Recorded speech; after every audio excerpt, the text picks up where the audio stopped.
Hello, hello, hello. Let's make sure we hit the right screen and give it a moment to load. Look, it's me, I'm here. Hello, everybody, we are back. Hello, BD, it's lovely to see you. It is... Is there what I was going to say here? This is a great start. BD! Welcome back to the G Squad! Oh my gosh! Enjoy your cozy blankets, your cups of tea, your ad-free viewing, and your emotes, which include a brand new animated emote today. There is one that I am jokingly calling my brain, where it's my head spinning continuously and vibing with rainbows, because that's basically my brain going wee all the time, which is why I continually lose track of where I am at. But yes, it's Friday today. It's Friday. Of course it's Friday. I'm streaming. So, it's Friday. We're here. I've got my cozy blanket and my Switch today.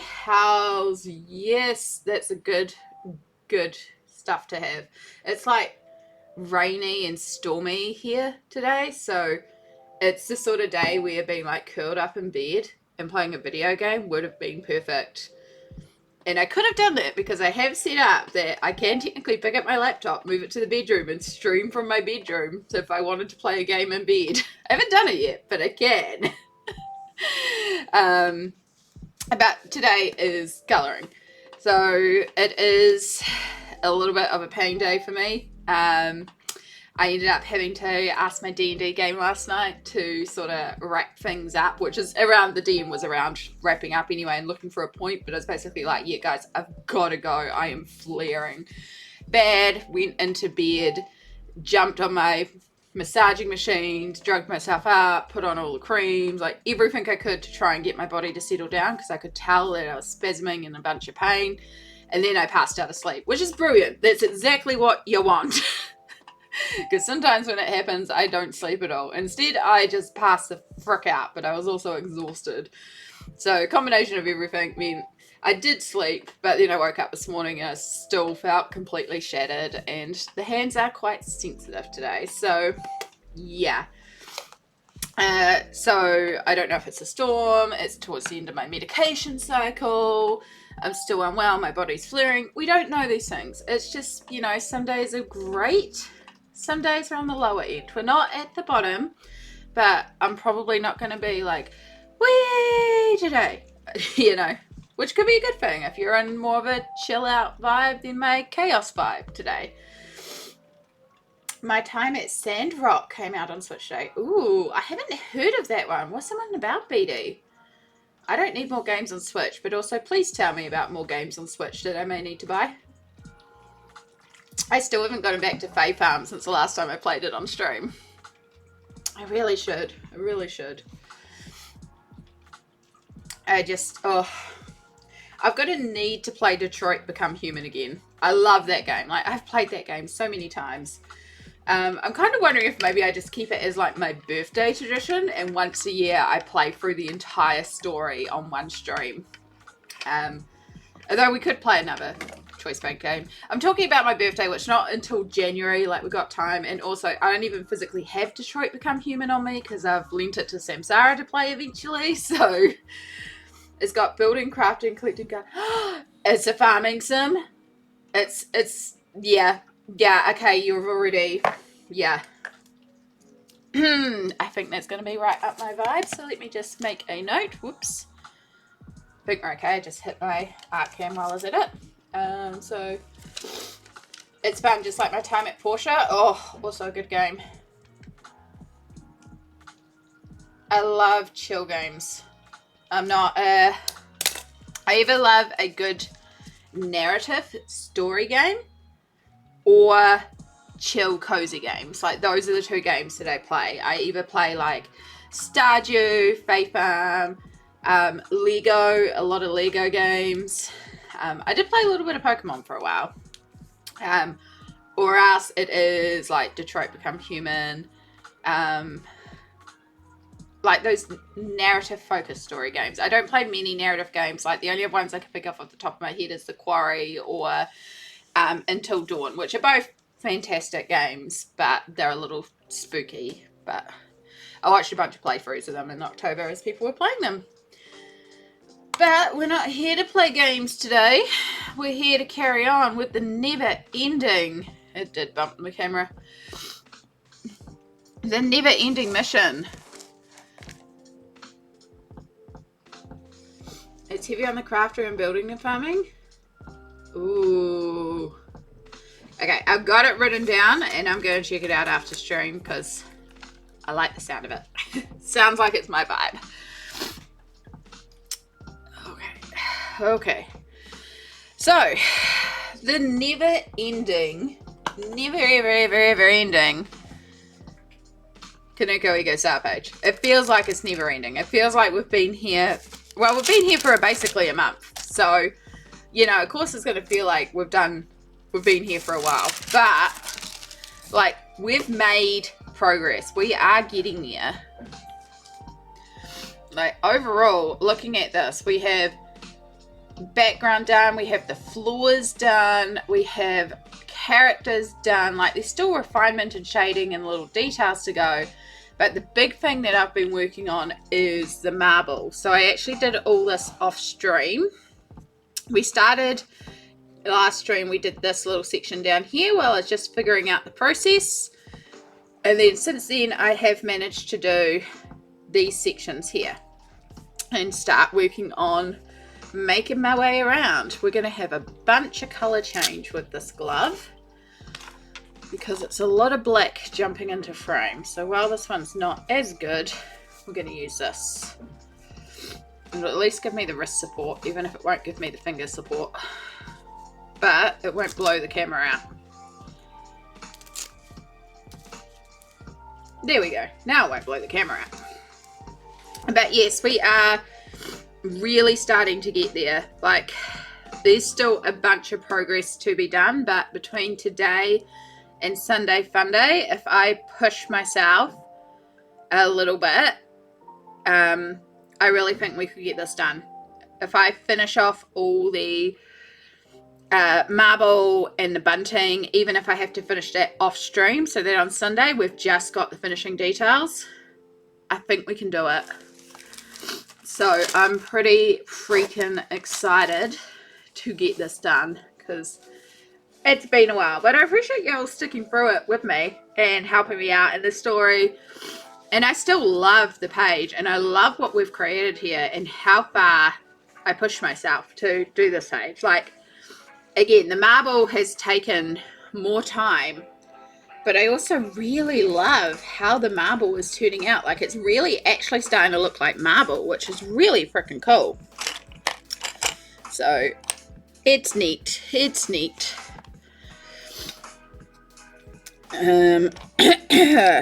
So,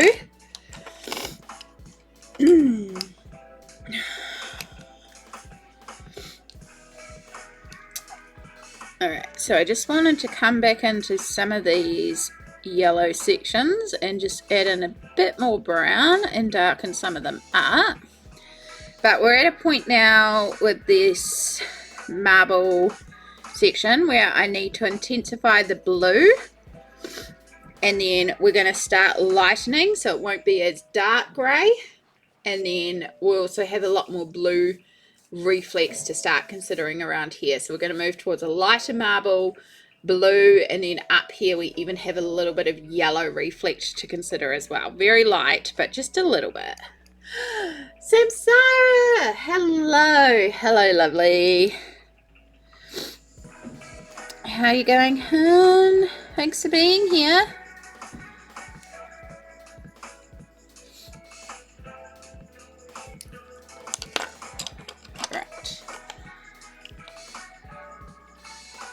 So our blue is a combination of ultramarine, light ultramarine in the polys, and then we also have blue slate from Prismacolor. And the blue slate allows me to sort of block out areas because the Prismas don't work the best over the top, so it kind of acts as a buffer. on certain areas, but then we can also go over the top of existing polys with the blue slate if needed. Oh, sorry, I should have muted the mic there. My nose has decided to start running all of a sudden. Of course it has. Alright, 2 seconds. Where's my mic? There's my mic.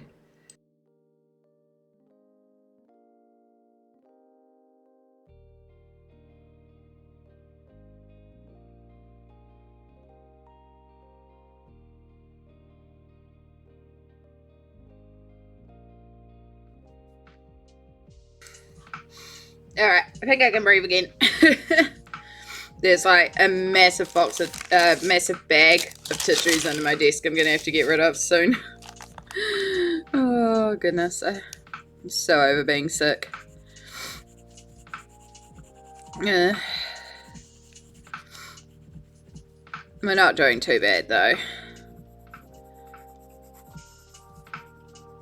We could be a much worse. Cool. So what's left to go on here is I do need to do the light reflex, because of course this is polished marble, so it's quite shiny. And then we've also got the blue light effects. Now this is something I was going to look for before I started stream, was a ruler. Oh, I have one on the desk. This is where being lazy can be handy. Because the blue Posca is used to indicate the sharp blue glow, the most intense of the blue glows. So we want that across the edge of the marble for the outside, but of course I need it to line up with the line that's there, and I can't draw a straight line to save my life. My hands are not that good. So how is everybody going today? I was looking at the calendar. So in New Zealand, we have Guy Fawkes. So we celebrate Guy Fawkes, which is basically, Guy Fawkes is something to do with the UK and the blowing up of Parliament. So I'm not really sure why we celebrate it, but it's an excuse to buy fireworks, right? Sandwich! Oh, no, that's all good. I'm glad you could pop in even for a moment. Thank you so much for being here. There's a new emote. By the way, I got one of my animated emotes sorted, so now there's a spinning rainbow head one. It's my brain. It's what my brain does all the time. Oh, goodness. But yes, so coming up this Sunday is Guy Fawkes Day, which I don't celebrate because, don't get me wrong, fireworks are freaking cool, but A, dangerous, and B, literal waste of money. You are literally blowing up your money, so money's tight enough as is, and I will save my money for colouring books. But I do like the public shows that they do in terms of stuff like the council put on fireworks displays and stuff like that are done by actual firework technicians. But one of the things that the government does here is that fireworks can only be sold for 5 days. So November 1st to November 5th are the only days that fireworks can be sold for people to purchase for Guy Fawkes. So of course there's a bunch of those popping up around here, and they like to pop up around where I live in some of the empty storefronts, or there's certain areas around here where they just always are. And the main reason I'm bringing this up is because we have a stream, and I generally stream Sunday night. And I was looking at my calendar and realizing that Guy Fawkes is Sunday night. It's like, oh goodness, that is going to be a noisy stream, because I live in the center of town. And just a little bit away from me, like less than 100 meters, is the local mall. And it is a favorite amongst people to climb into the mall's car park, which is 5 or 6 stories, go to the rooftop car park and set off their fireworks from there, which is great because then I also get to see it. But it means that we're going to have a lot of fireworks, which if I open up my curtains here, you might see them on stream, which could be cool. But we're also going to be hearing fireworks.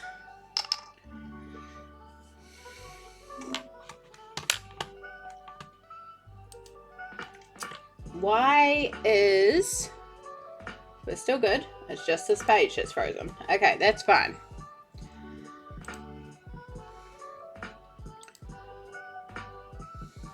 Because that's still open. That doesn't need to be open. Am I out? Sorry if we go laggy for a second. Just realizing I didn't set up a couple of things before I went live. Oh, we're at a swing today.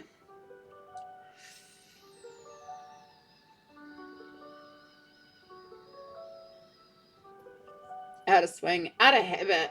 I don't even know what my brain is communicating today.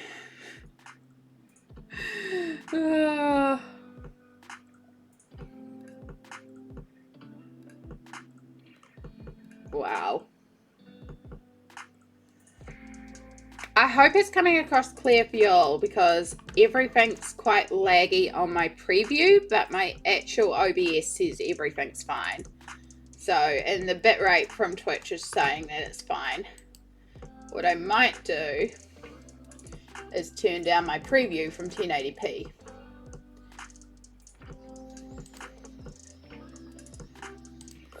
Let's put it on 360.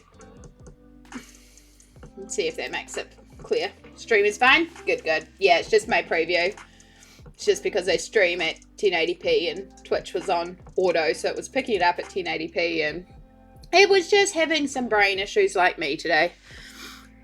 Think we're good. Think we're good. Right, so I like that first one. I don't like the second blue line that I did. So I'm actually going to use the grey that I used to shade most of the marble. And I'm also going to use the light aquamarine. And we're just going to remove most of it because you can kind of scratch it off. And there's so much pencil built up here at this point that it's not going to like go down as a harsh solid line even if I put down a bunch of pressure. Oop. Yeah, that's a bit better. We don't want as intense blue on that side. The blue really needs to stick to that side. This is one of the things that I have to still do is go around a bunch of the stuff outside like the tree and put the blue Posca highlights into there because anything that's getting quite direct blue highlights has got a bunch of Posca in it. I'm wondering if we need to do a bit of Farrah's fur. I think we're going to do it. I think it would benefit from just a little touch because Farrah's mostly blue lit. Yeah, I like that. I like that a lot.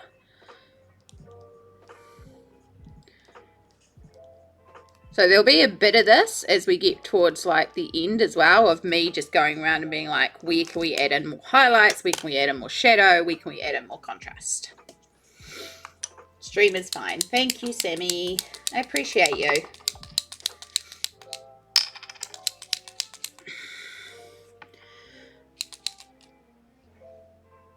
So in other news, I have my phone directly beside my mic today. It's still unmuted, so I shouldn't hear anything, but I should see it start to glow if I get a phone call. Because I am hoping I will get a phone call today. So I had a GP appointment a while ago because my right hand is my drawing hand. My left hand has been having these weird tingle sensations and numbness, and I've just been losing feeling in it every once in a while. And I thought maybe it was to do with like the compression on my neck and something, and it was just radiating down from that. And I saw my GP, and she's like, no, I actually think it's a new source of inflammation from your ankylosing spondylitis, a la carpal tunnel, which is another associated condition with AS. She's like, I can send you for an x-ray, but you're going to need an MRI, and we're going to need your rheumatologist, but I'll send a letter to your rheumatologist and get you sorted for an appointment. So I was like, sweet, thank you. Now, I never heard from rheumatology. And according to my GP, I have possibly been declined because I'm not urgent. Which is like, okay. Cool. Yep, that's what we love to hear.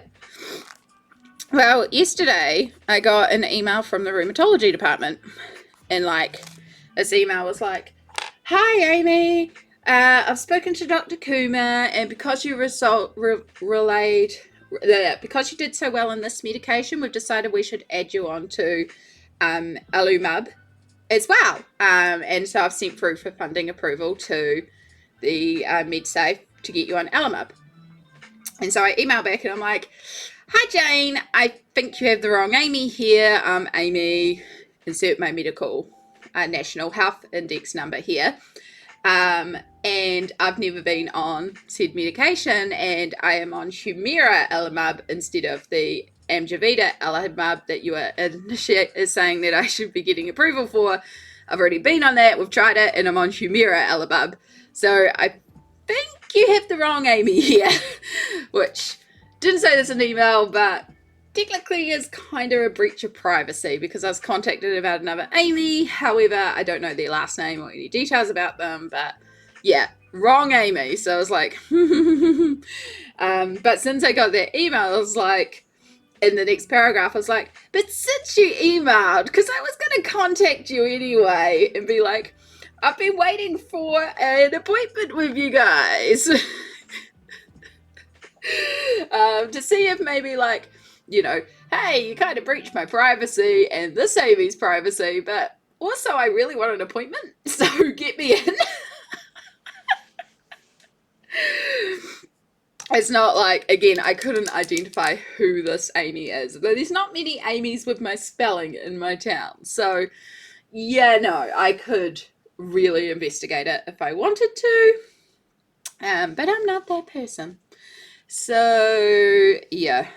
So that's what I'm hoping for today, is that I get a phone call, because it will be a phone call, from the rheumatology clinic specialised nurse, who is the person that accidentally emailed me yesterday. So she works from 8 till 3. So possible we'll get an appointment, which would be incredible, because then I can finally actually start getting some progress sorted on why I keep losing sensation in my wrist. But yeah, it just cracked me up. It cracked me up so much when I saw that. It's just like, oh my god. But yeah, I've heard from the grapevine, because one of the reasons why it's really hard to get into the rheumatology clinic is we have one rheumatologist who only works 2 mornings a week. He's just increased to 2 mornings a week due to demand. So there were 2 specialised clinical nurses who helped him out, and one of them has stepped away. So there's only one clinical nurse, and she doesn't even work full time. And then there's one locum who would come up once a month from another town. So yeah, there's not a lot of rheumatology in my town. It's very difficult to get in. I've also been waiting on my yearly MRI for my back, just to monitor progression and like degradation to my back. There's an 18-month waiting list for the MRI, which is great for a patient who's meant to have a yearly MRI. So I haven't had that. So there's a lot of stuff that unfortunately is not quite happening. But I've heard through the grapevine that there is a new rheumatologist that's been helping out once a week as well, coming up from another region. So again, still not somebody full time, but hopefully, you know, hopefully they can start catching up on the backlog and we can start seeing it. Yeah.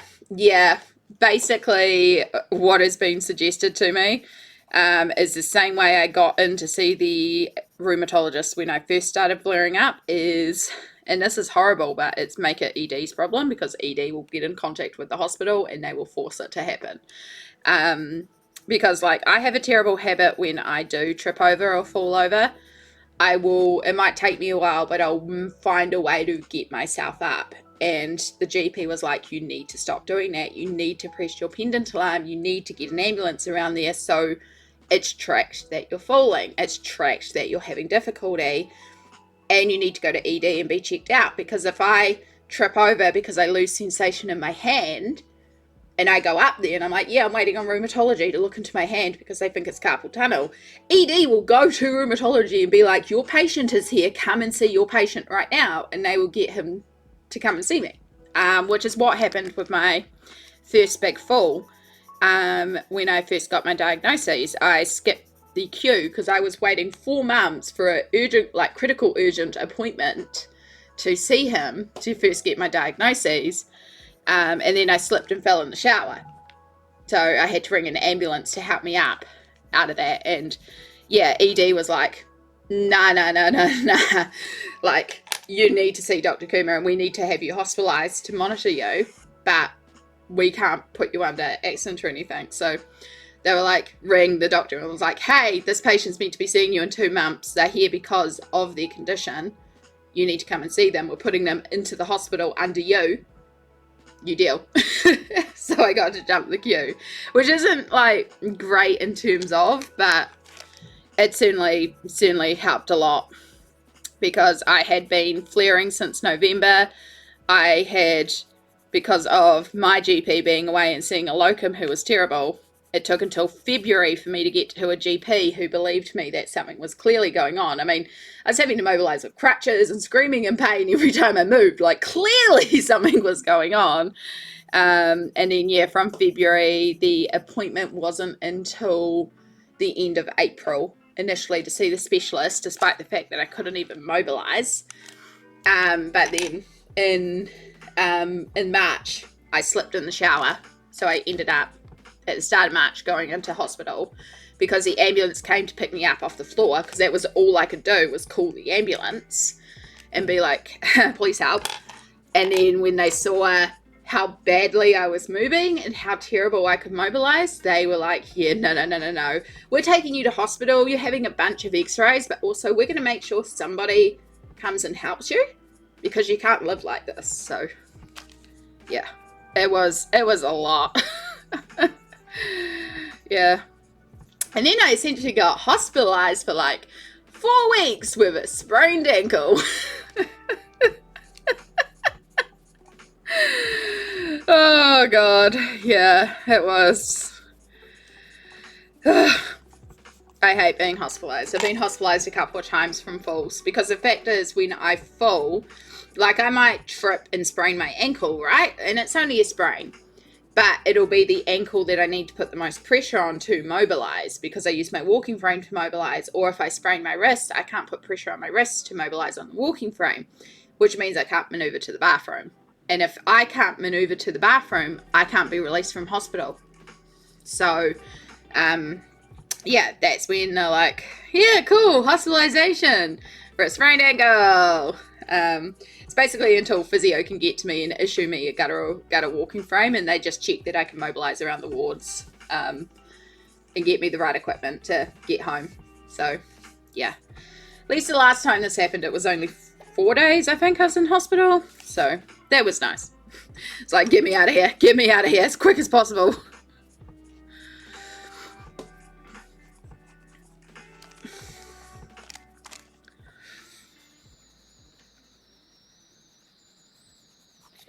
But yeah, that's why I've been wearing a compression band on this hand a lot more, because one of the things I read is this supposedly would help. I've actually been sleeping in this a little bit as well. That's been helping a lot too. So I slept in this last night as well, to help out with it. But yeah, medical stuff sucks. My body sucks, but we carry on, you know? It's not about what's going on, it's about how we push through. And yeah, some days are worse than others. Like I said, today's a bit of a pain day, but we're still here, we're still managing. We still find a way to carry on, and we find little joys in life. We find the little things. It's so easy to get into a headspace where, because so much is going on, especially when your whole body is fighting you, it's so easy to get into a headspace of everything sucks, everything's horrible, nothing's ever going to change. And I have to fight really hard not to go into those spirals, especially some days, because it does. Like, this is the rest of my life, so that sucks. It sucks. So instead we focus on the little things, and some days that's easier than others. So like right now I'm focusing on how much I love this page, how much this page means. Like, I've pushed myself technique wise, I've learned some really cool stuff, but also the story that we've come up together on Twitch with it, the like, oh, I'm not even in frame. The story, the camaraderie. Like, every time I look at this page, I'm just going to be thinking of the G Squad, all the peeps here, all the great times we had together from it. And I can't wait to have this page finished and to share that story and the community of y'all and be like, this is a page we worked on together, you know? This is Stream's page, and I love that. It just makes me so, so happy. So, you know, it could be a small thing like, I got a bunch of energy drinks for $2 yesterday instead of the usual $3 to $3.50 I pay for them. So I was able to buy a bunch of energy drinks and be like, yes, I got caffeine. I got a bunch of Halloween candy on clearance yesterday. Not that I needed more candy, but, you know, it's like, sweet bargains, you know? We find the little things. I had a really lovely compliment yesterday about my hoodie when I was doing the supermarket. The sun was out. I managed to mobilize to the supermarket yesterday. Got a walk-in. Got a really cute picture of my niece. Little things, but they all add up. That's a vibe. Yeah. Yeah, I know. It's just so easy to be like, ugh. So it's hard, but just find the little things. Just find the little things, because sometimes 10 little things can negate one big thing, or not even negate it, but just make it tolerable, you know? I'm really excited because I got notification that my pre-order is on its way. So the next Kirby book, again, it's another collaborative book, so it's one that has pictures that I already have, but it's Wondrous Animals, and it'll get added to the Kirby collection, which is nearly complete. I just need to find Colour Morphia. And the moment I have Colour Morphia, I have all of Kirby's books. Now, we could get technical and say they need to get the UK versions, the American versions, the international versions, and these calendars and postcards and art versions. Like, I'm not getting into that. But I will have at least one copy of each book. So that's pretty cool. And then we can be like, on to the next collection series, which is going to be mythographic. I know I'm going to want every mythographic. I have fallen so badly for mythographic. Yeah, I normally don't. Like, Joanna Badsford, for example. Like, I have a Small Victories book pre-ordered because that one looks quite interesting to me. But I don't see the need to get every Joanna Badsford book. I have a couple of like Millie Mariotta, which I haven't even worked in yet. I would like to actually try and work in one of those. I've got a bunch of books where I don't necessarily have every book in the collection, like Maria Troyal or Hannah Carlzon or artists like that. I'm just like, I don't see the need. But Kirby has a special place in my heart because Kirby's books were the first ones that really, really made me fall for adult colouring. The Colouring Heaven Creatures of the Night issue featuring Sarah Richter. That was the first colouring book that I found that was like, oh, this is like my art. This could be something to retrain my hands. So Sarah Richter made me look into adult colouring a lot more. And then Kirby Roseanne's made me completely fall in love with adult colouring. So that's why Colouring Heaven, I do get the Colouring Heavens. I love Colouring Heaven and discovering new artists through it. And then Sarah Richter is just a gorgeous, gorgeous artist. I don't have any of her independent books, but I would love to get one day. And then, as I said, Kirby. I normally wouldn't try to collect every book of an artist series, but Kirby's a bit special. I think I have all the Maria Troyal and Hannah Carlson ones. Yeah. And I can understand why. Like, you know, collect what you love. I call myself a colouring book collector for a reason. I do view my books as my collection, because they are gorgeous. And they do make me very happy just to sit there and flick through them.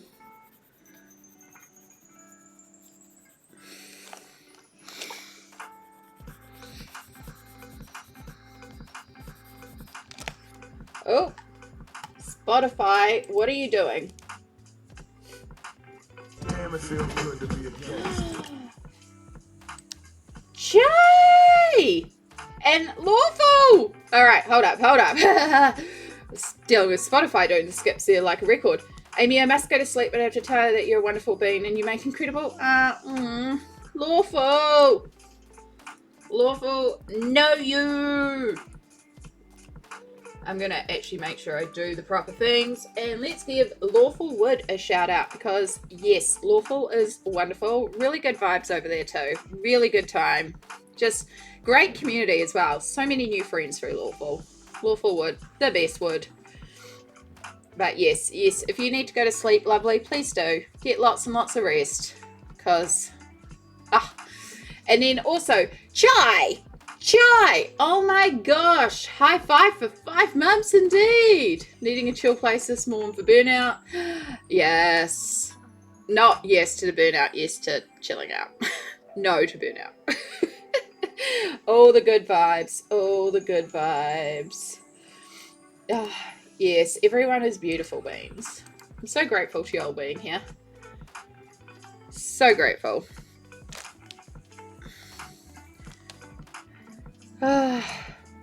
Also having banoffee. Oh, yum.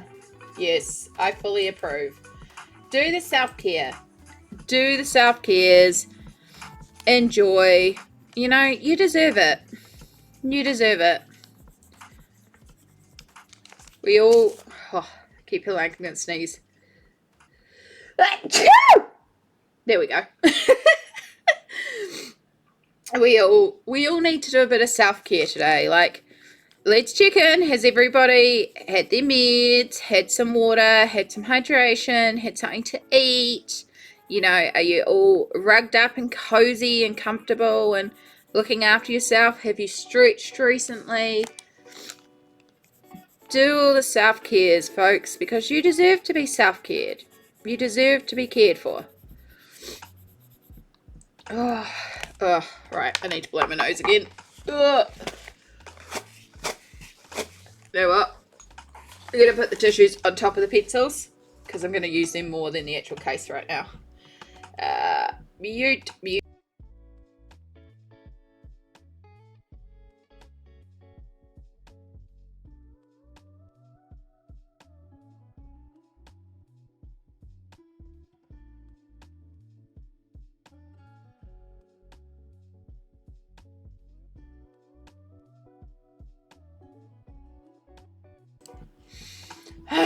There we go.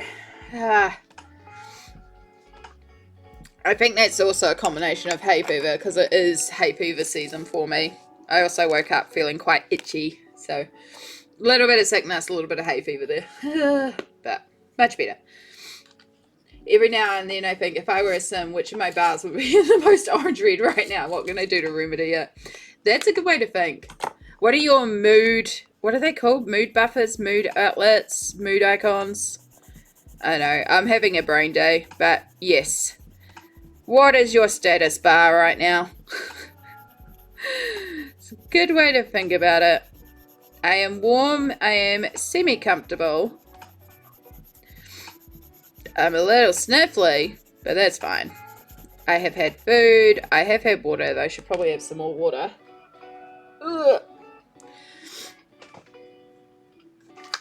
Been a bad girl, no self-care yet. Sammy! Sammy! Self-care. Self-care. Even if it's taking a couple minutes to go make yourself a cup of coffee or a cup of tea or getting a glass of water. Please look after yourself. I will be very upset and worried if you are not looking after yourself.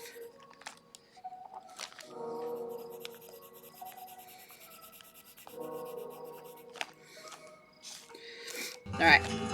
Happy, happy, joy, joy, happy, happy, joy, joy. Happy, happy, joy, joy, happy, happy, joy, joy. Happy, happy, joy, joy, happy, happy, joy, joy. Happy, happy, joy, joy, joy. Doodle-doo-doo.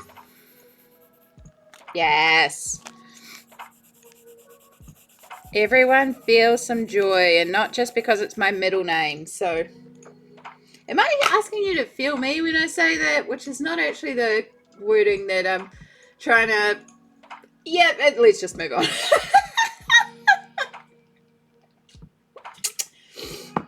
Oh my goodness. Oh my goodness. The banoffee tart is eaten and I already feel 10 times better than just 10 or so minutes ago. Heck yes. Oh my gosh. I haven't had a banoffee tart in quite a while. It's not usually something I go for. Like, I understand the appeal. Don't get me wrong. I just have to be in the right mindset for it. I have to be in the right mindset for banana. That's the big thing, is that I'm not a big banana person. But if I'm in the right... Like, I'm in the right mood for banana, I will eat a banana. But it's not my go-to fruit. But it's one of the few fruits that I can eat with minimal stomach disruptions. And it's also one of the cheaper fruits. So, I can't wait until summer season comes in. Because winter fruits, there's very few that I can eat without tummy irritation. But summer fruits means melons come into season, and I can eat melons with no issues. And I freaking love melons, so... Bye! Hello! Hello. Yes, we're in a weird headspace today, so my brain's just going beep, beep, beep, beep, beep. In fact, my brain is doing this. My brain is doing this. I have a new emote, and it's my brain. I called it spin. I should have called it my brain. But it's my brain. That's my brain. All the time. But hi, bye. How are you going, lovely? Right, we should have done 2 minutes by now. So let's continue the shout out train. And we're going to shout out Chai. Because Chai is lovely and deserves shouting out. Also, Chai, I haven't responded to your Discord message yet. I did see it yesterday, but I was running around doing a bunch of stuff. And then... forgot to reply after I came home and crashed and then did work and then played D&D and then crashed again. So I have seen your message and I will message you back about it as well. Feelings, bananas, melons. Oh my. Not on this channel. We're just talking fruit salad. We're just talking fruit salad.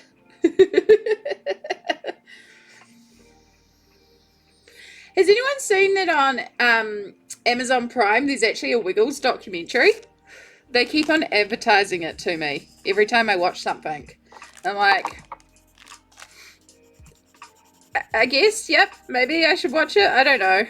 I might check it on as random background noise one day. But yeah, I ended up watching, I don't know, some sort of series the last couple of days on Amazon Prime. It's not great, but it was just like a good mindless series. Like, it's a little interesting, and it's got Ian Glenn in it, who was in Game of Thrones and a bunch of other TV series and stuff. But it's called The Rig. It's about offshore drilling off Scotland, and they come across like this ancient bacterial form, and it's got a bunch of geology. So Chai, you might be interested in the geology aspect of it. It was okay. It's like great, but it's only 6 episodes, and it was just like, this is space when I didn't really want to watch like Twitch or YouTube or just something to put on. Fruit salad, yummy, yummy. Yeah, that's where the Wiggles thing came up. I've actually been eating a little bit of fruit salad, and I found a new yogurt.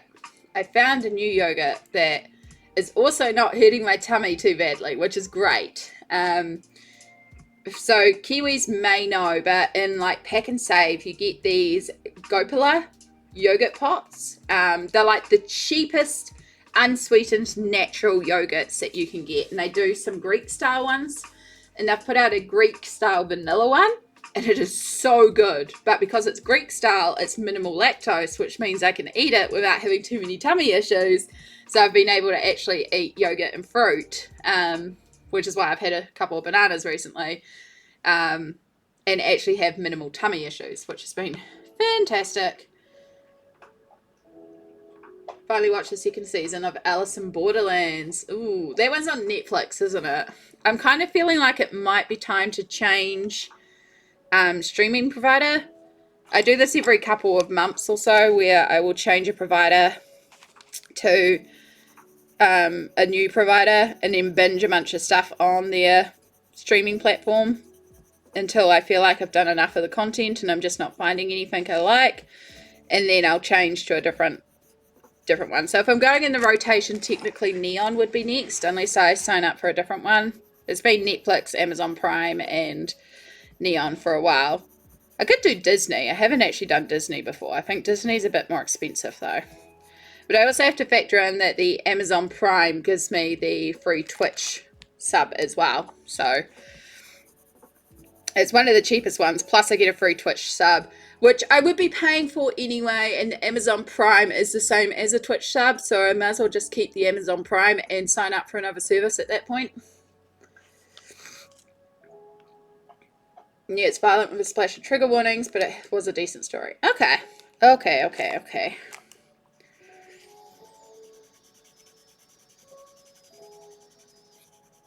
Good to know.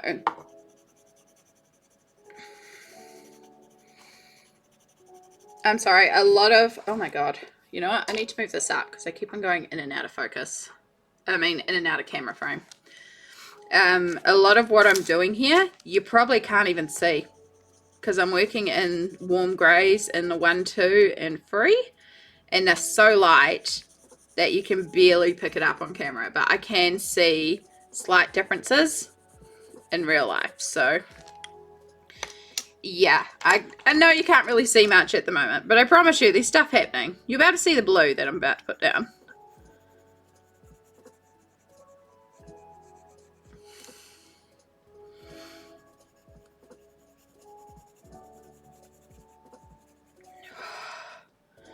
But yes, it is coming up to the weekend here in New Zealand. It is Friday. Do we have any exciting plans for the weekend? I'm using the wrong blue there. It's fine, we'll work with it. Does anyone have anything exciting happening this weekend? I do not, except stream on Sunday, which I'm hoping will be a good stream day. It's also injection day, so we might take the injection a little early so that it's all kicked in for stream, so that we can do a mega Sunday stream. Because as I was saying at the start, we are on the home stretch with this page. I can see me finishing this week, and it would be really nice to have this finished this week, because this was meant to be finished in October.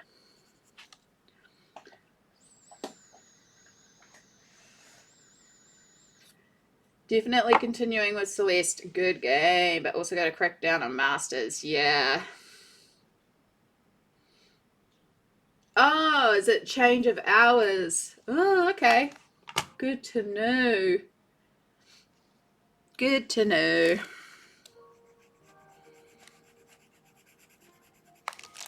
Ballet dance rehearsals tonight.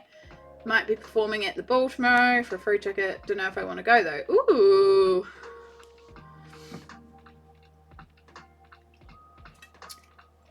That could be fun. 50-50 chance that my friend is coming to visit tomorrow night, and 100% chance of another friend's birthday party this Saturday night. Nice. Oh, that sounds fun. I think it's my niece's birthday on Monday, and originally they were talking about possibly doing something for her. I don't know. Unfortunately, my brother and sister-in-law have a tendency to be like day of, like, let's go to this restaurant. And I'm just like, yeah, beneficiary, live week to week. I need at least a week's notice, and possibly a couple of weeks notice would be better so I can budget it in. Please don't just spring this on me last minute.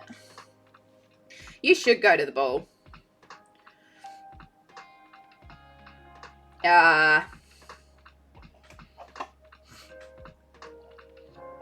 Yeah, I can understand that, Sammy, and if it is going to be too much, like, definitely always look after yourself first, but also it could be quite empowering to dress up to the nines, go and just rock who you are. But also, if you're not in the right space to do that, I can see it also going the other way. But there's something very empowering about just dressing up for yourself and just going somewhere for yourself and just enjoying it for you.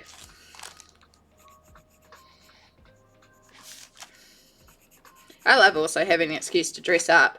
I'm so excited. My mum was going through some stuff in her house, and she found a bag that I was looking for back when I was graduating, because I knew it was somewhere in her house, that contained the blue dress that I was originally thinking of graduating. Now, luckily, I went to the op shop and found another blue dress that I graduated in.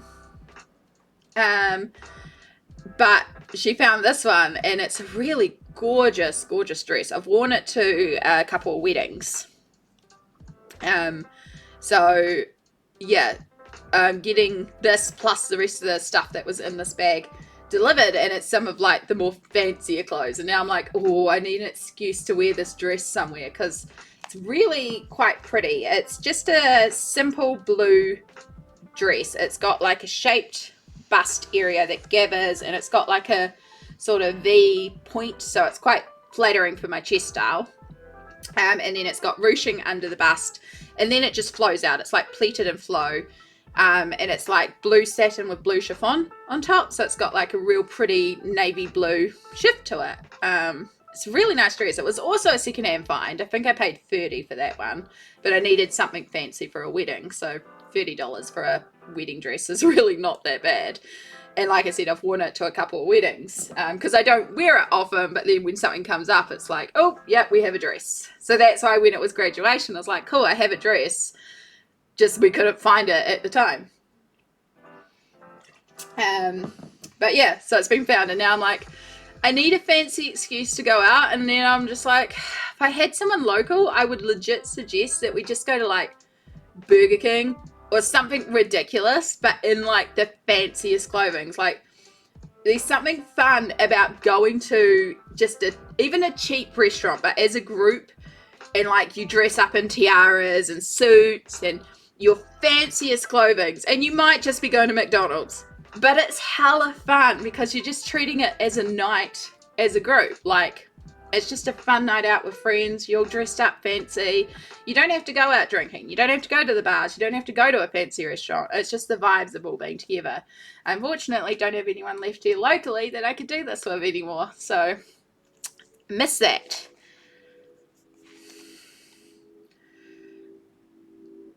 Fun free geology fact. 90% of the Earth's history so far has happened in the... Yeah. They were talking about the Precambrian era in the rig show, because they talk about like the different rings.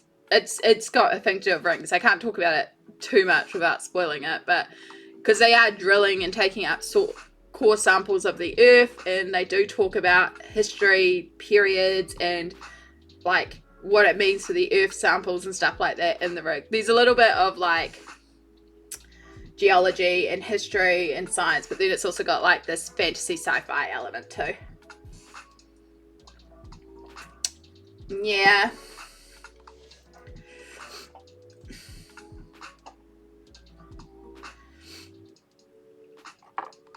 I want to dance, but you can just snooze for a minute while I read this. I want to dance, but I don't like that with more notice dance for me because of the show, but with less notice to dance rehearsals for this one. Yeah, that does make it very hard, and I was aware that was going on, so it is also a space. The only thing I can suggest is just talking to the organizer and just explaining how it's making you feel, because it's not a lot else you can do except just talk about it.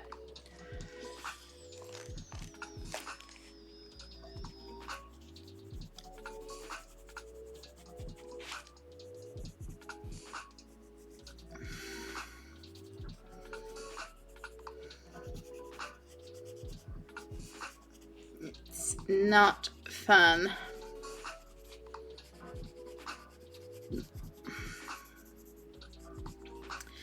But dressing up is. Even if you're just dressing up to stay around home, sometimes, like, that's why sometimes, like today, I put on eyeliner and lipstick. I didn't really need to. I streamed before with no makeup. It's just, for me, I was just like, I just feel like playing with some eyeliner today. Sometimes I will do full makeup and full glam just because I want to put some sparkles on my face. You know? It just makes me feel good. I had so much fun on Wednesday, being on Fate of Ison and doing the, playing Jam Cosbury, my little fairy character that we came up with for the one shot. And I ended up, I mean, I tend to put sparkles on my face a lot, but I put these sparkles on my face and oh, it was just so pretty. So I'm like, I might need to get more of these little hollow dots, because I can see myself using these a lot for sparkles on my face.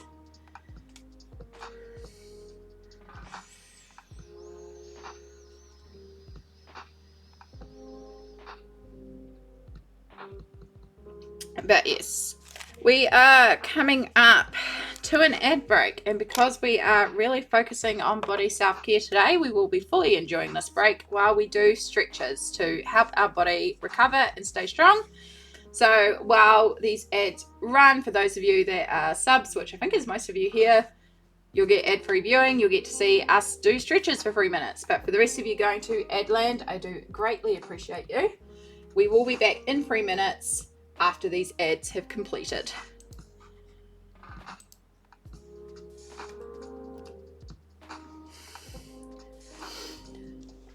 Whew. Oh. All right, next step. Oh goodness. Oh goodness, it's a day. Oh. This could just be me responding poorly and not being nice to myself. Yeah, like, it sucks the way it was done, and you're right to pick up that it isn't fair, but there could be more going on. There could be a reason. Without talking to them and explaining how it's making you feel, it's just going to leave you in a headspace about it, you know?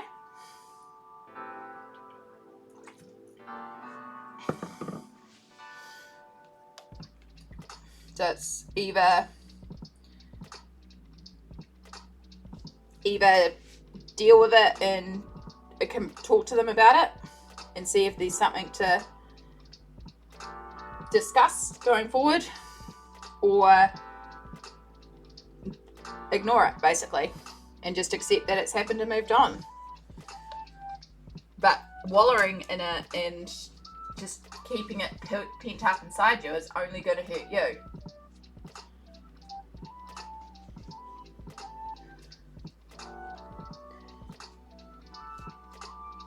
Alright, there's a bunch of dust on there, so we're just going to brush that off. Alright, focusing on stretching. because we need it today. Do, do, do, do.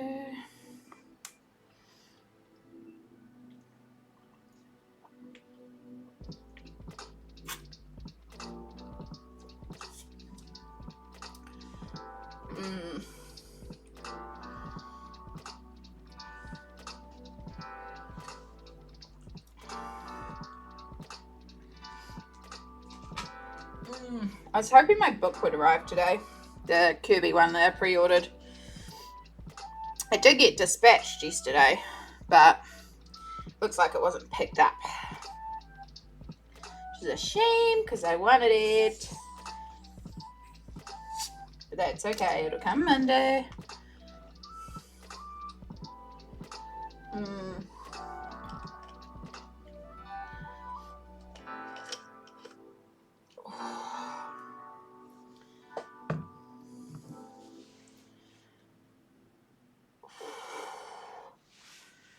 Alright, back is feeling much better. I know it kind of just looks like I'm wiggling when I do my stretches, like just going side to side. I'm actually doing different things on the feet, and then like the back is like twisting and the hips are loosening and stuff like that. So, because my hands do get a little bit of stretching while we're colouring, but the back, not so much. But yes, welcome back from the ad break. Thank you so much for bearing with us while we did the good old stretches. Greatly appreciate it. Definitely helps out my back to continue on. Otherwise, we'd have to end this after probably about 2 hours. But let's start basing everything. So everything gets a layer of warm grey 1 or 2 depending on the section. Some of it even gets warm grey 3, because we start off with a solid base coat on everything, which is kind of hard to tell in some areas if I have even base coated it because it's so light.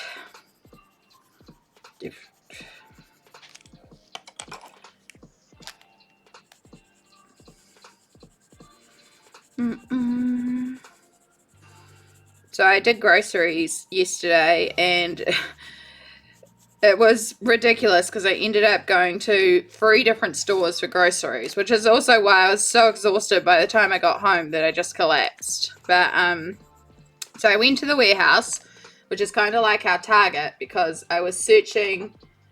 I have like a couple of searches that I do on the regular to see what colouring books have come out, and so I was searching the warehouse because I was also looking to see if they had reduced down their Halloween candy, because I wanted a certain thing of gummies and more of the Skull lollipops, which, spoiler, they were out of the Skull lollipops.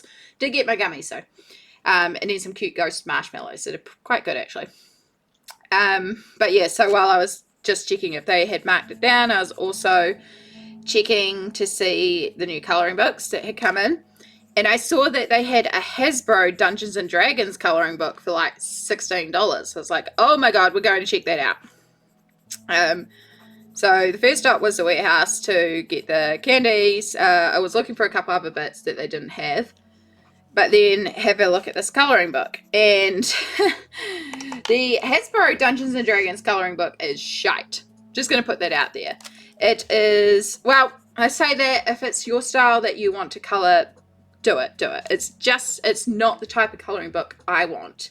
It's very like graphics heavy. Like there's a certain style that's been coming out in colouring books recently where it's really big, thick, over the top chunky lines, and it's kind of like tattoos with a bunch of text and stuff all over the place. Or it's just like, I looked at it and I was like, this isn't a colouring book. Like, it's not lines like this and things that you could easily colour. Like, it's the sort of thing where flat colours with markers might be alright, but also it's a double-sided book, so you couldn't even use alcohol markers to colour it in smoothly.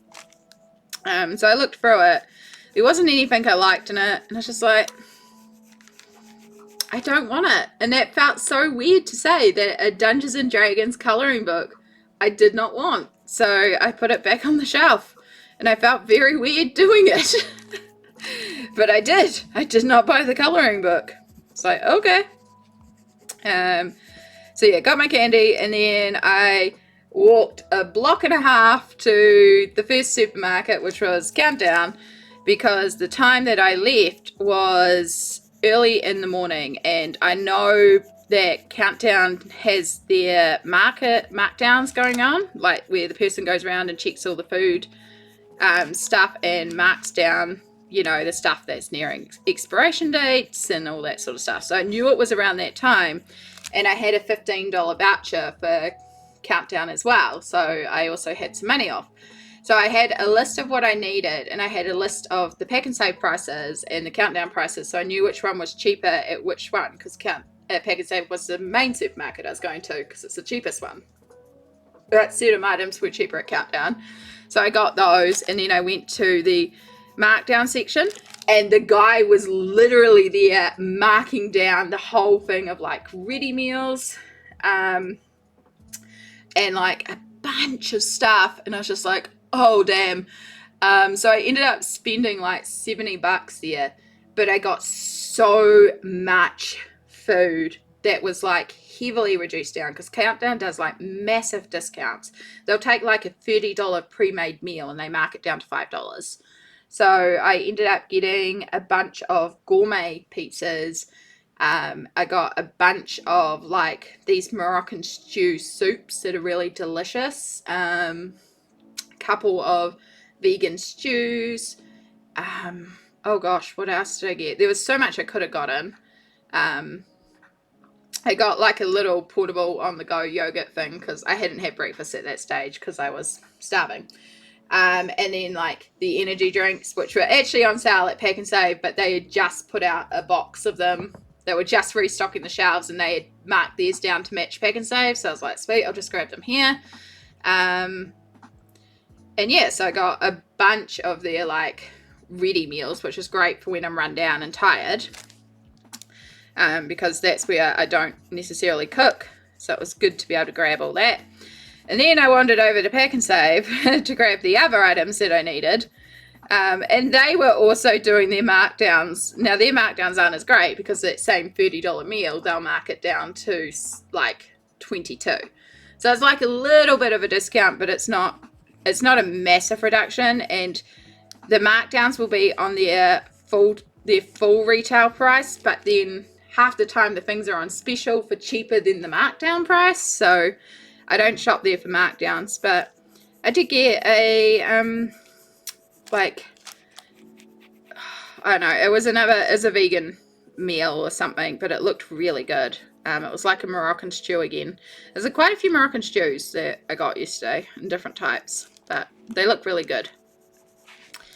So yeah, I was like, oh, good scores. And then I came home and forced myself to put all the stuff that had to be put away, and then went to sleep. Because I was done. Groceries are exhausting. I used the term siloed data in a positive sense yesterday. That felt weird too. I don't actually know what siloed data means, but I'll trust you that it felt weird.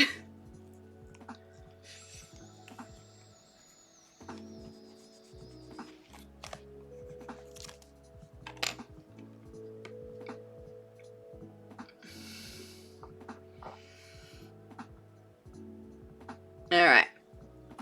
I think we can start doing a bit more shading in here now. Everything's got a base coat. We've got some of the blue marked out. I started shading the first one, but then I realized it's kind of easier if we shade everything to keep it uniform, even though that's one of the darker. Well, no, these are going to be the same out here, actually. Maybe that's why I stopped, because I started shading that quite darkly, and then I remembered this is out here. Which it is dark this side, it's just it's backlit. So the front would be quite dark, because it is darkness out here, and the only thing out here is the light from outside. So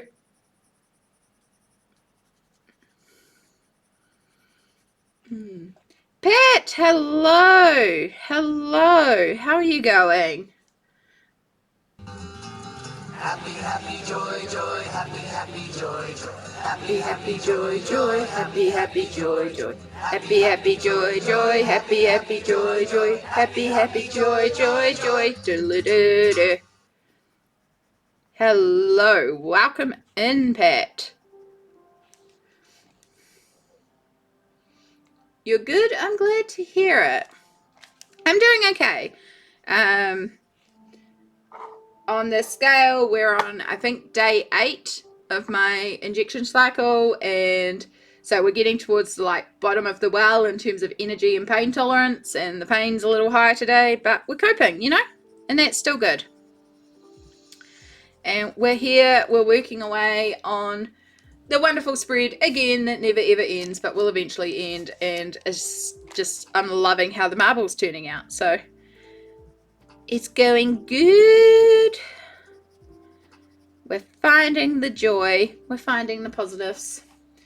It means data in a bucket. That bucket is often not in a good place, and more often than not, for me, it's a bad thing because it's in a bucket, not IT is made. Ooh. Okay then.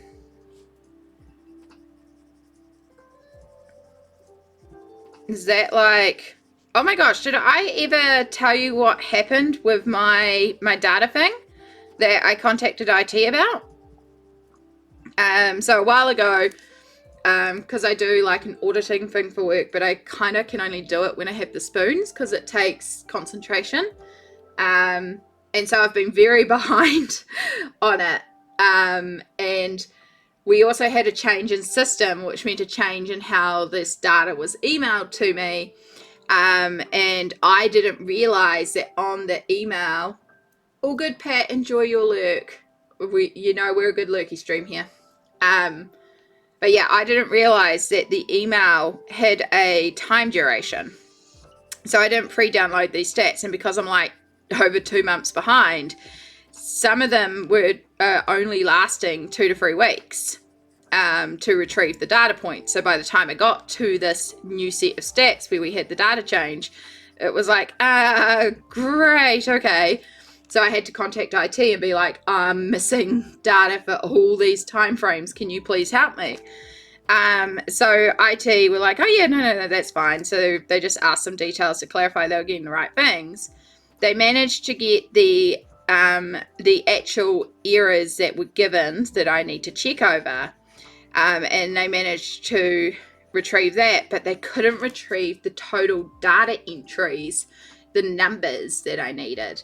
And the guy from IT emailed me back and he's like, this isn't meant to be wiped, but it's wiped. We didn't realize it was wiping it. So I've changed everything for 3 months, which is standard in medical. It should be 3 months. But yeah, I can't retrieve this data. So, little like, oh God.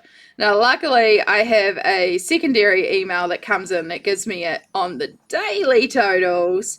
They're not as accurate, but I can work with it, you know?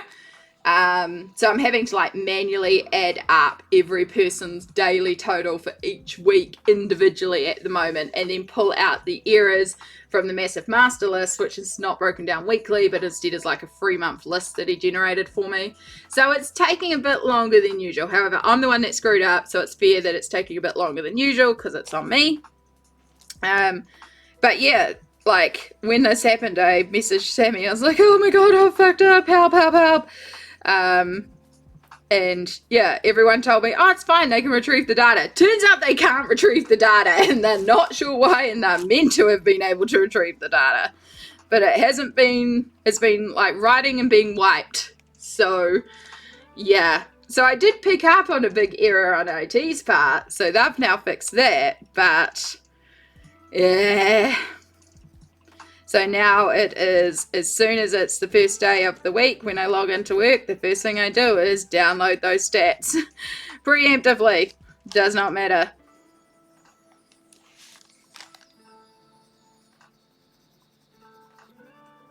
But I need to really get on to it tonight, because I haven't done any this week because I've been feeling so shite. So And I need to get like 3 or 4 done a week really to catch up.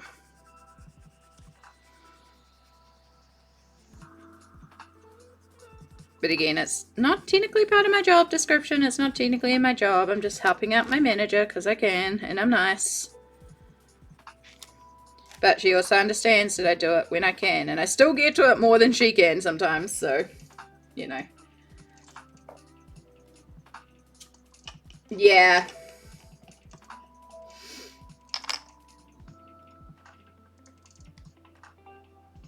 Yeah, it's not ideal. Because there is also a thing in medical where we do have to, in order to meet INES accreditation standards, have to keep certain records for certain amount of time. So it would have been picked up in the INES audit, but that doesn't happen until February. So, yeah. Again, though, new systems and stuff like that. So, one of those things that have been picked up and rectified now, but still, like, not great.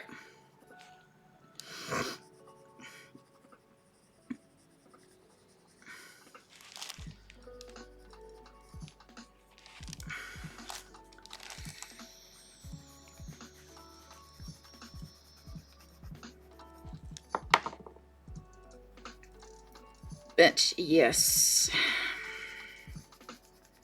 I actually have my Christmas work due next weekend. It's at probably, it is kind of accessible. There's a couple of steps to it. No, there's a ramp to it, sorry, the restaurant I've chosen. But the restaurant is so tiny and narrow. It's going to be a bitch to maneuver around. It's not the most accessible restaurant. It's technically accessible because it has a ramp. But then you get inside with a walking frame and you cannot maneuver. You can maneuver down the main pathway and that's it. So it's going to be a case of like, I find a spot, I sit, I stay. But there'll be a couple of people that I'll go and catch up with that I don't get to see. And it's a free meal at a fancy restaurant. And it's an excuse to dress up. So I will go. I will enjoy my meal. In the past years, I have hosted the post-Christmas do party at my place for all the people wanting to go into town. I'm not doing that this year. There's hardly anyone that I will want to catch up with. So I'm just going to use the sickness and tired excuse and be like, yeah, nah, I'm too tired tonight. And then after the work do, just head home. Wow, that was a delay in the subscribe notification.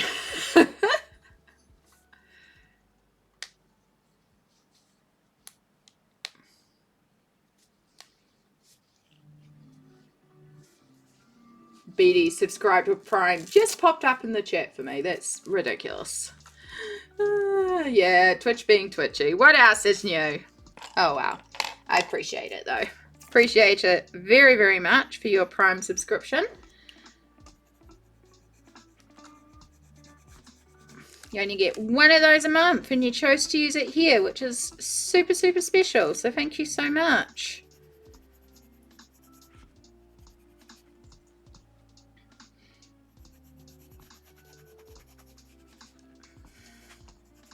And your pencil is now orange. I think it changes to yellow at 6.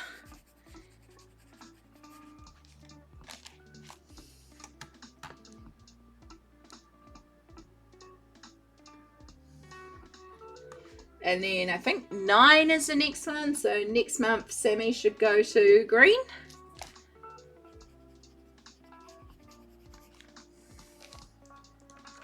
Yeah. Yeah. It's funny how it does that sometimes, but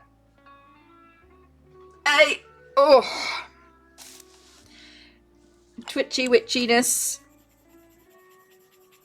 At least it's working today, you know? It's got to be a lot. It's got to be a lot to do everything behind the scenes with Twitch.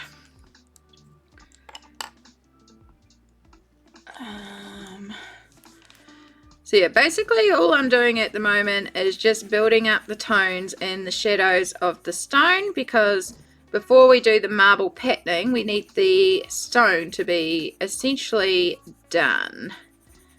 We will do another layer of blending after we've done all the marble patterning, but all the main shadows and highlights basically need to be in place, apart from the shine reflex. That'll come in later.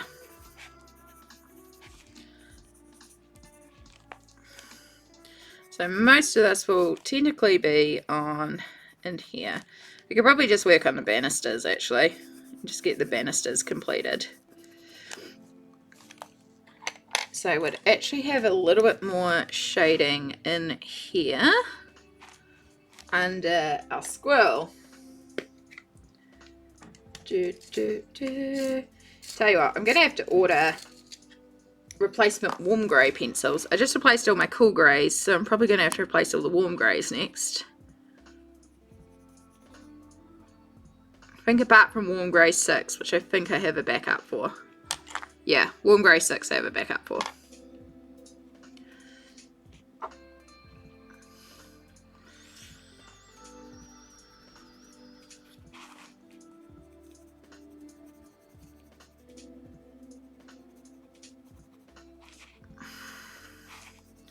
Right, so we want a bit more shadow under our squirrel here because they're being backlit, which means there would be a shadow being cast by them over the banister.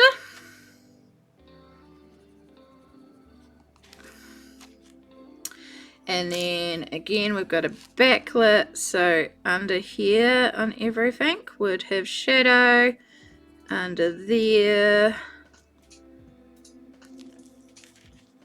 tiny shadow in the center, and we started adding it here.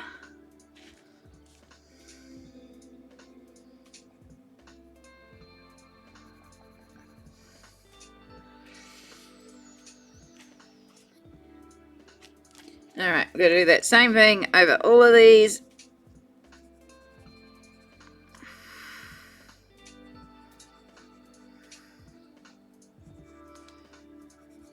To all the top shadows.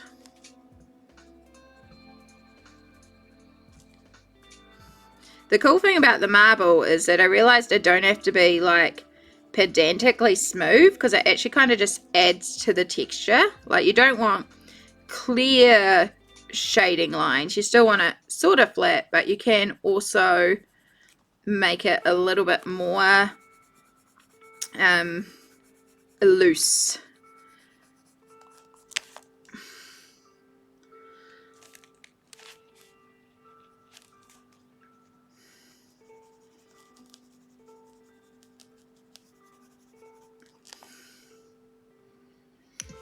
Alright, I think we're gonna, it's hard to tell if it's meant to be curved or flat, but we're gonna kind of presume that this is a bit more flat on top. That's what it feels like the shading is lining up to.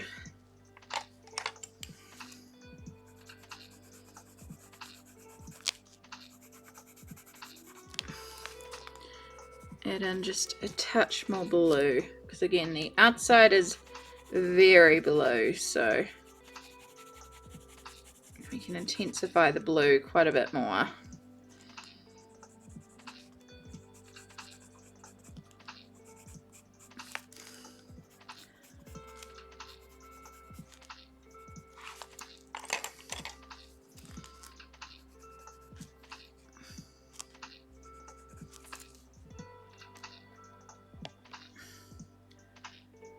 Yeah, a little bit.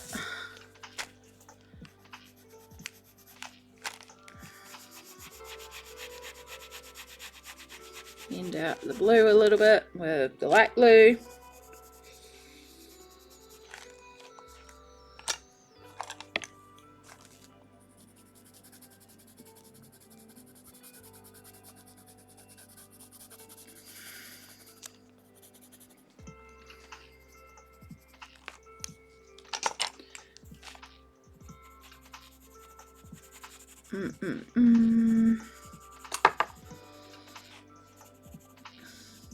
You know what I should have done? Should have preemptively gotten some candy. Had a couple pieces beside me.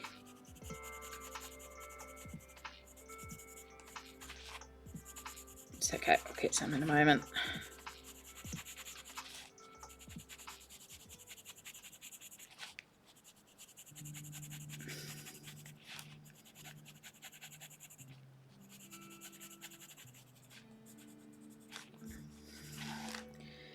Do do do do do do.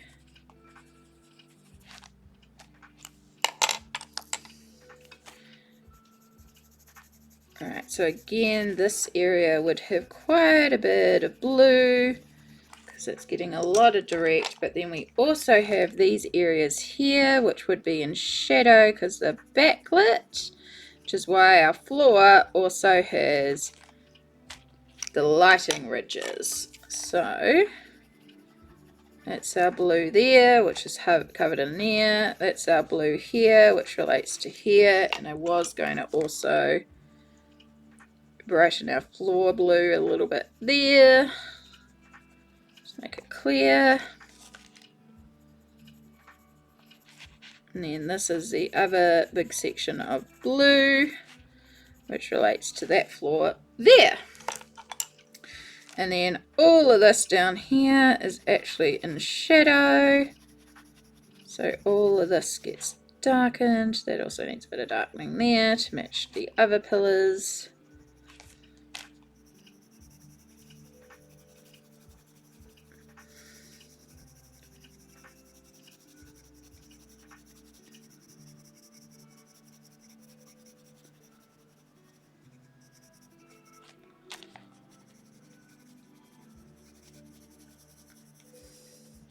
Can hear that rain coming down.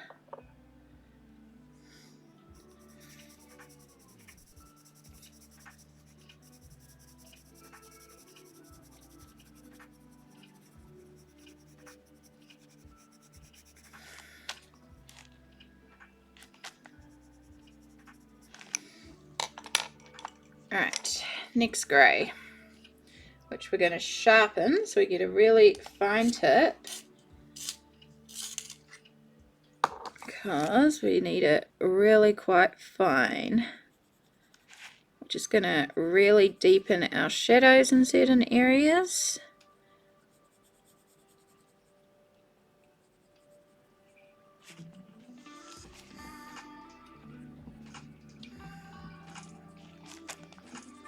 And I'm sorry if my hand is kind of blocking this a little bit. We're working in some tight, tiny little areas, so may not get the best view at the moment.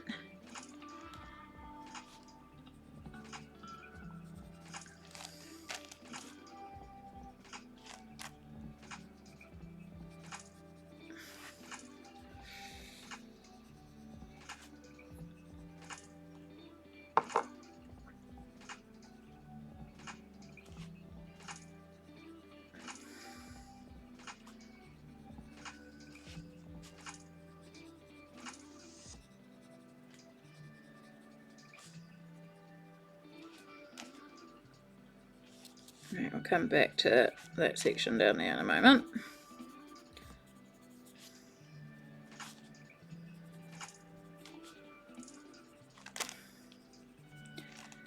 Alright, and then definitely down here. And then these base bits can all get a layer of darkness. Hello darkness, my old friend. Do do do. The best view is the little window. The best view is in the little window. Oh, it took me way too long to click what you were saying there. Thank you.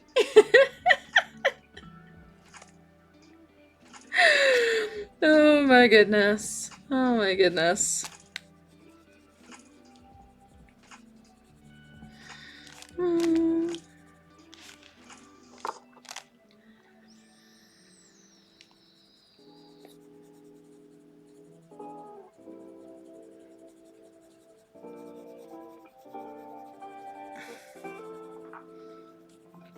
one of the things that I want to do with my layout, because I really like this new layout thing, but I want to figure out the custom CS type thing to get the text to go along the bottom like it does in your stream, Vi, if you're still lurking.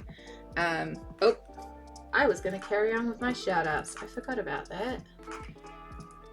And shout out Vi, because Vi is amazing. We adore Vi here. I think most of you already follow Vi, but if you're not, you really should be.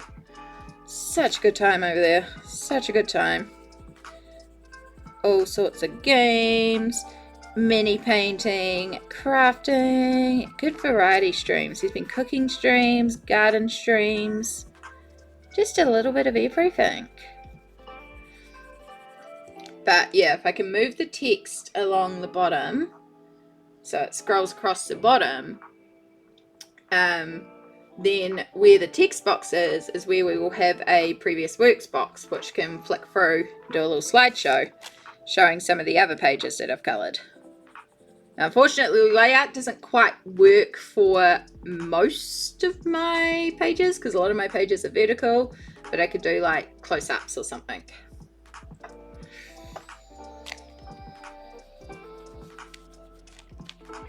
I mean, most of my pages are horizontal double page spreads. The box is vertical. Wow. If you can tell, my brain's like chugging along today. Just words are hard. Words are hard, y'all.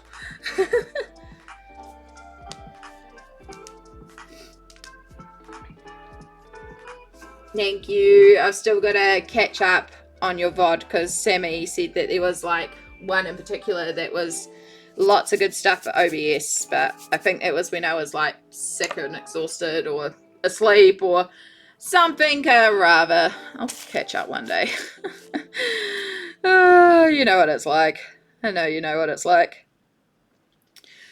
Ugh.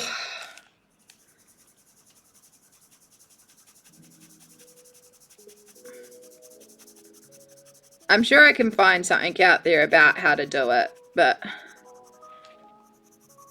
I'm pretty sure it's custom CS. I'm sure you said once that it's a custom CSS to do that.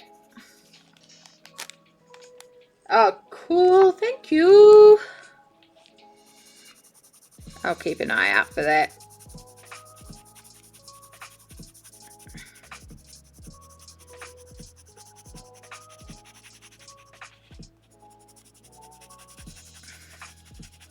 I just haven't even had the spoons to start tackling a lot of stuff. Like, I got the animated emote done, and then that's about it.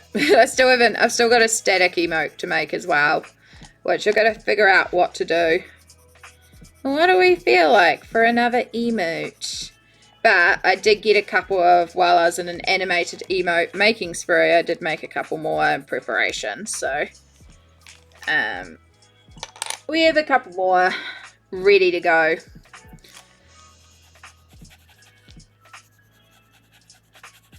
And then I got a couple ideas for moving forward for some more emotes, but I just got to figure out what I'm going to do. I feel like maybe we may need like a candy emote. Like, we talk about candy a lot, so maybe we need like a lollipop or something, you know? Piece of candy.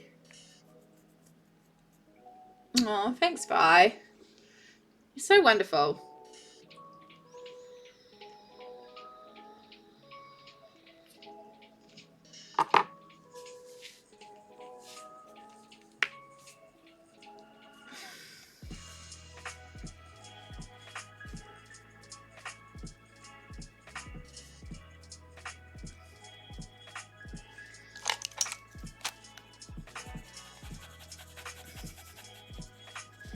Alright, I think we are just about there. Like, this part takes the longest of all the sections. And this is why I have been working on it off stream, because, like, you know, we're almost 2 hours in. And we haven't done a lot, but like if I was just doing the stone, I could just leave it as stone and leave it there and move on. But because we're doing the marble, it's got a little bit more. But I think we're pretty good. Like we've still got some smoothing layers to go over after we do the marble lines. Just making sure we've got our shadows and highlights good, which we can push a bit more as we do the lines anyway. I think we can move on to the next step.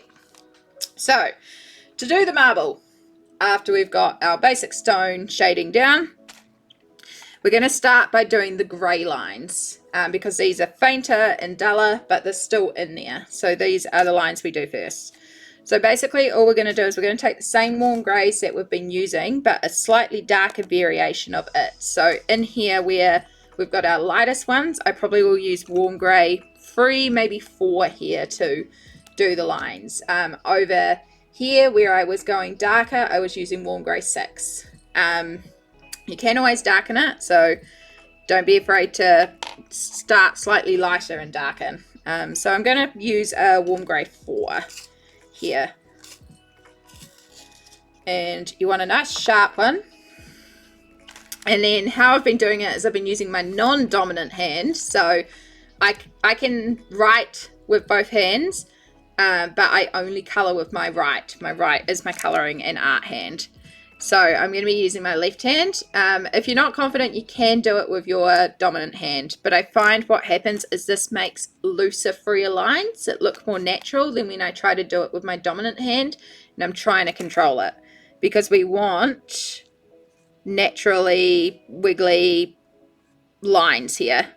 So using your non-dominant hand just kind of breaks it up a bit. So I don't even know if this is going to pick up. Let's bring you right in. Let's move the light. Oop. So you can actually see.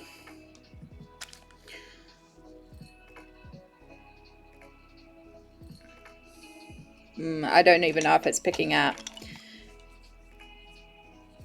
Let's do one in the darker so you can see down here. But we are essentially just doing lines over things.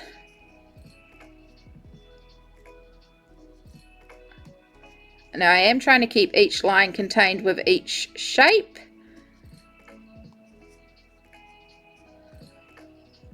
But you can start to see there what I've been doing. I've gone a bit dark there, but you can see it there at least.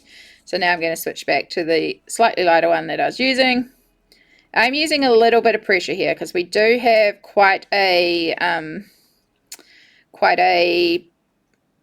number of layers down already. So working lightly is not the goal here. We want to see these lines. We will also blur them a little bit later on. So right now we're just trying to get these lines down. Cool.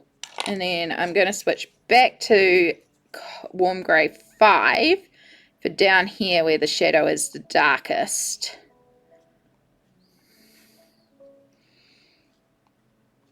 So remember, you can always add in more too.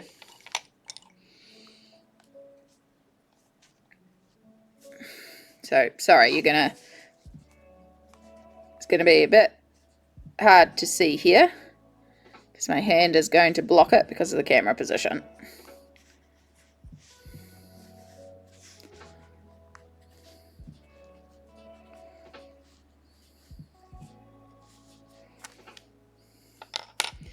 Okay, so I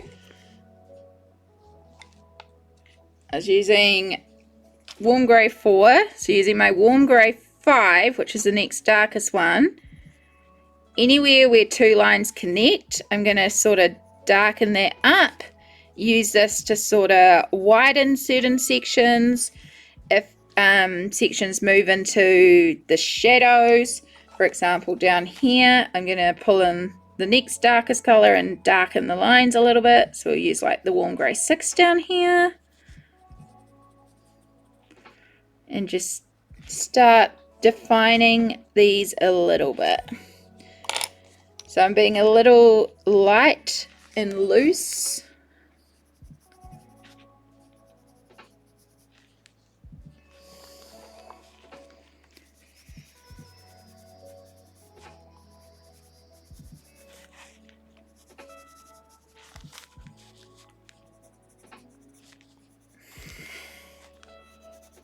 I'm also getting a bunch of shine reflex. I'm going to work at this at a weird angle for stream, but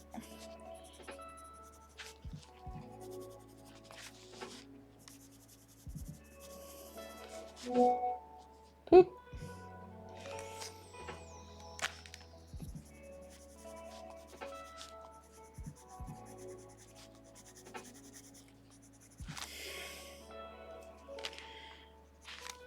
Alright.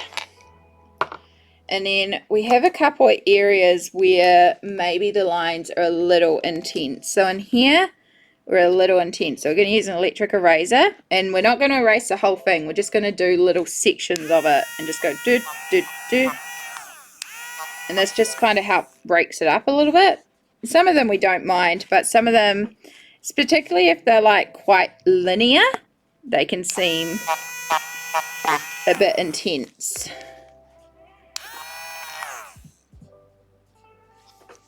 Cool. And then we're going to use one of our lightest colours, so in this case warm grey 1, and we're going to start blending. So this will smooth out a bit.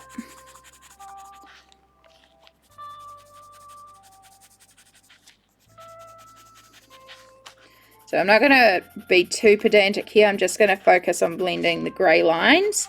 We are going to go fully over this after we've done the yellow ones, which take a little bit more work. And then down here, I'm actually going to switch to warm grey 3, because again, this is our darker area. So we're basically anywhere where we did the eraser, we're just going to colour in a little bit and just smooth out, fade out. Just make them there, but not as intense. Cool. Alright, that's the start of it. So now we're going to do the same thing with our gold. So I'll move all the warm greys out of the way.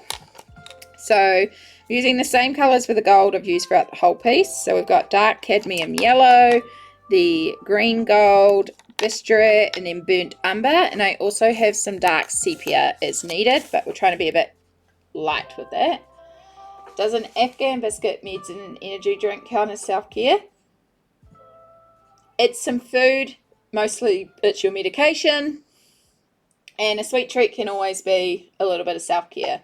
Just, you know, you will need some proper food at some point, but at least it's something. And sometimes just the point of eating something is better than not eating anything. Legit.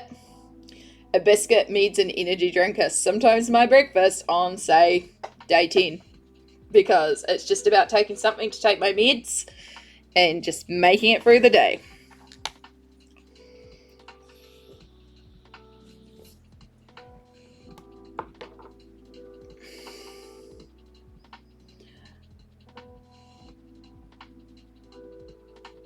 Oh, that's so good, Sammy. So I am getting a sneak peek of a sewing project that Samsara is working on, and it's looking really good. It's so cool. Alright, same thing again. So we're actually going to start with our green gold. And same thing again, we're focusing on doing lines. So while we were keeping the grey a little bit more subtle, the gold is more intense. So I don't mind if we're going a bit more heavy-handed on the lines here, because the gold is the predominant vein running through here. I think they're called veins.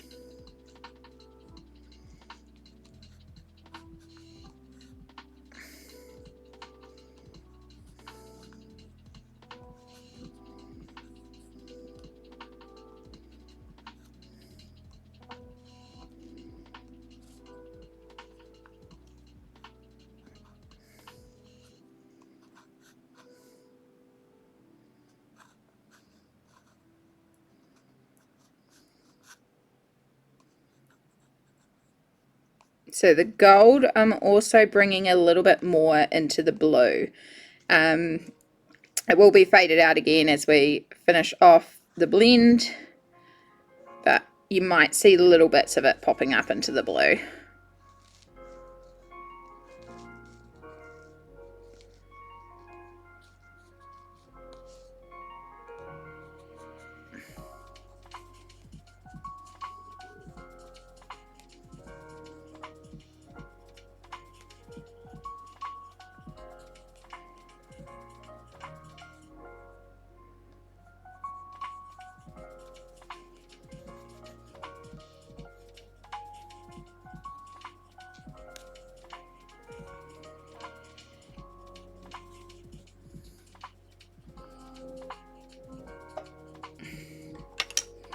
Cool. And then we're going to use our dark cadmium yellow as our blender outer / intensifier. So when I work on the lighter sections, I will actually be doing the lines starting in this yellow. But here we've got a little bit more darkness. But over here where it will be a little bit more lighter, and particularly in here, oh, you can't even see where I'm pointing. Particularly when we get to the fireplace thingy-mabob or bookshelf or whatever it is, we will be doing these lines in the bright yellow as opposed to the green gold.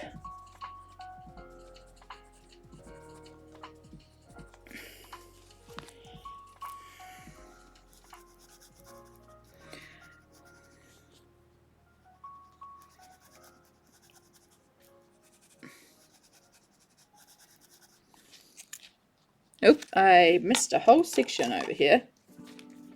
So like when I try and do the lines with my predominant hand, I feel like they're just too like forced compared to like these ones, which are just kind of uncontrolled and natural, like if the marble was real marble. So that's why I prefer to do it with my non-dominant hand.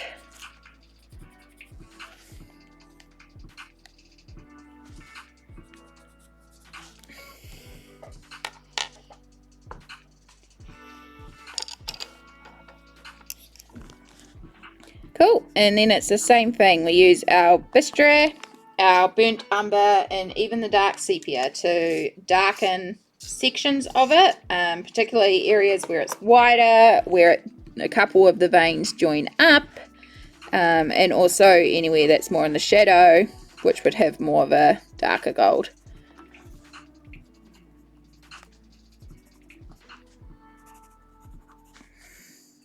So it's not everything that gets these colors, it's really just sections.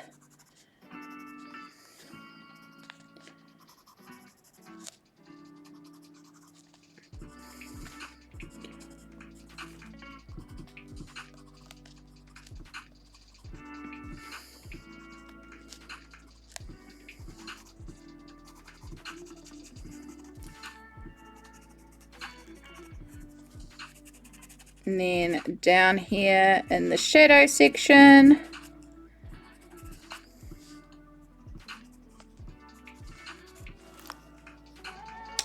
I'm going to be bringing in a lot more of our darker tones because again it's in the shadow.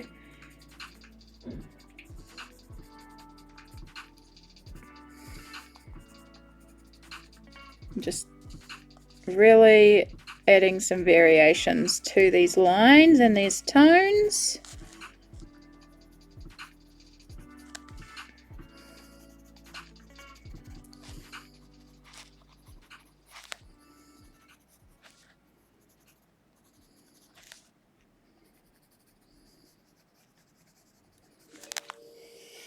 Cool, and now we're going to grab our dark sepia just to some of these more shadow based ones.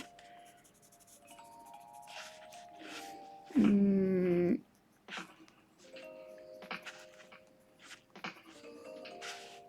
think we're good. Alright, so now we're going to start the blend. So there's a couple of things we're going to do here. First we're going to go back in with our dark cadmium yellow, and we're just going to use this to blend directly on the veins, and sort of rather than working on use some scrap paper. you'll do. Come here. So like if our vein is this sort of line, rather than, you know, we've got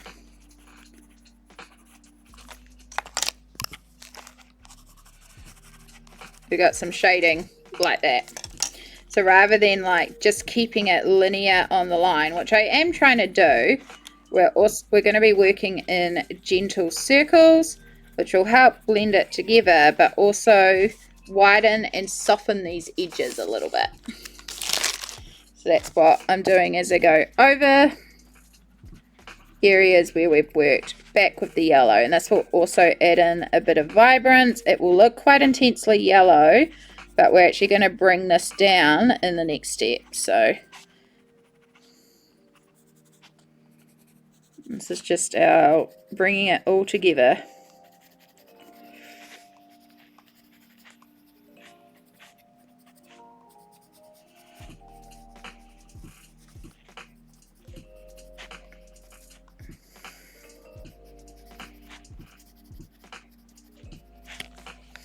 Cool.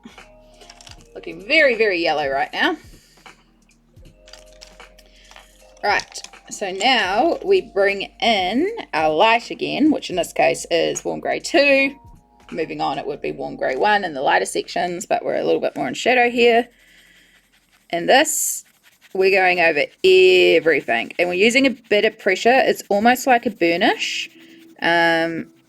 Not as intense as a burnish. I don't like the shine burnish gives, although polys are not as bad for pencil shine as, say, a Prisma. But yeah, there's a little bit of pressure going in here because we are wanting to just extend that blend, but not full on pressure. And we're blending over everything. We're blending over the grey, we're blending over the yellow, we're blending it into the blue, we're blending all the shadows. So this will really start bringing everything together a bit more smoothly. And then in these darker sections, we will go over again with a darker. So I'll pull out warm grey 4 because these are definitely darker sections.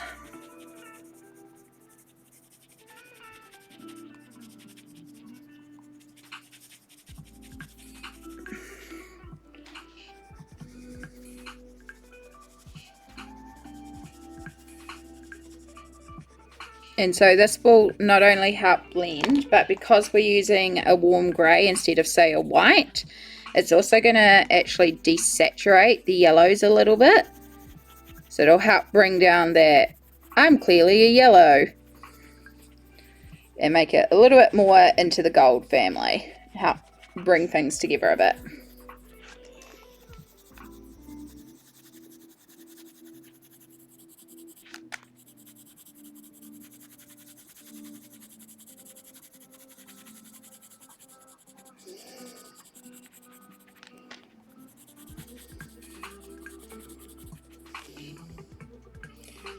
Alright, and then the final step is we pull out the Posca. So there's two things in the Posca that we're going to do.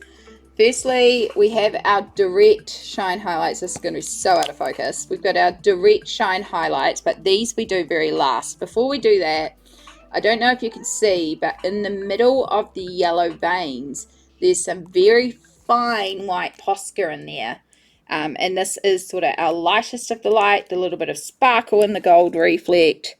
And so how we do that is with very minimal pressure with our Posca, we're just going to go over some of these gold veins. So anywhere where it's quite bright gold in particular, just bring in some lines. Now, if the lines are a bit bigger than you intend, that's okay, because we can actually thin them out.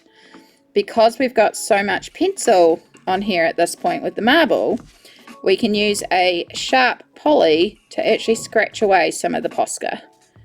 So we'll still be able to reduce these lines down.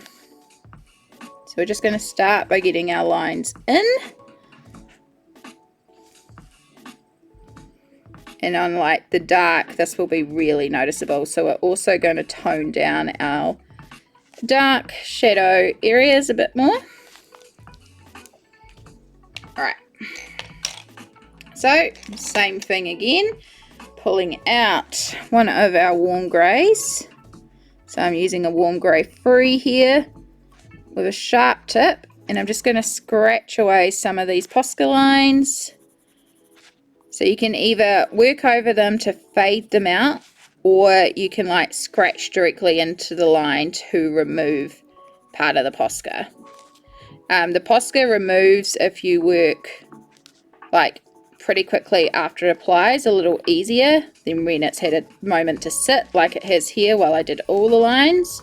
So if in doubt, do a small section at a time.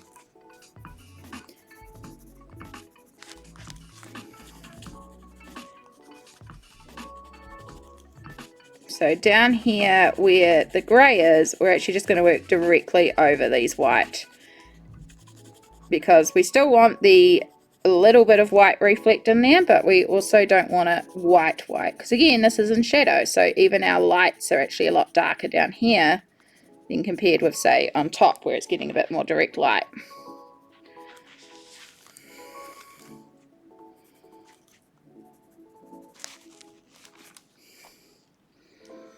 I'm working at all the wrong angles here, but the camera this close is a little awkward.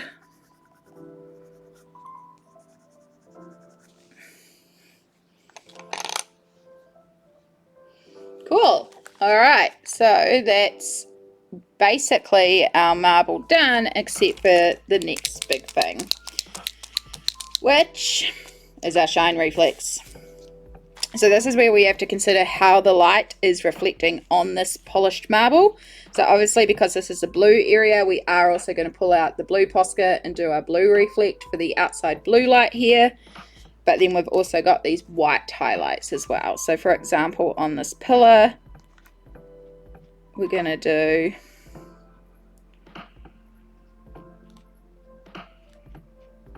going up here. And then a little bit on here, just a dot on that middle one, and we'll bring it down.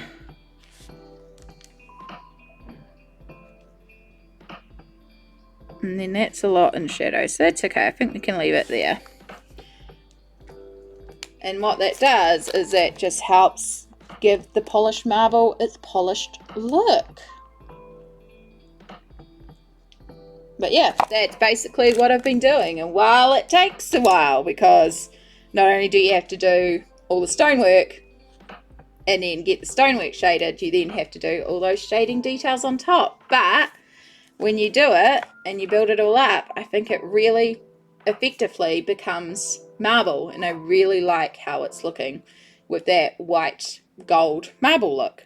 And then as we move across and we start doing the different shades and tones in it, it's going to become even more noticeable. Like you can see the difference between up here with the very dark to the very light marble. So it's just about that stonework underneath and reacting to the color of the stone with the marble on top.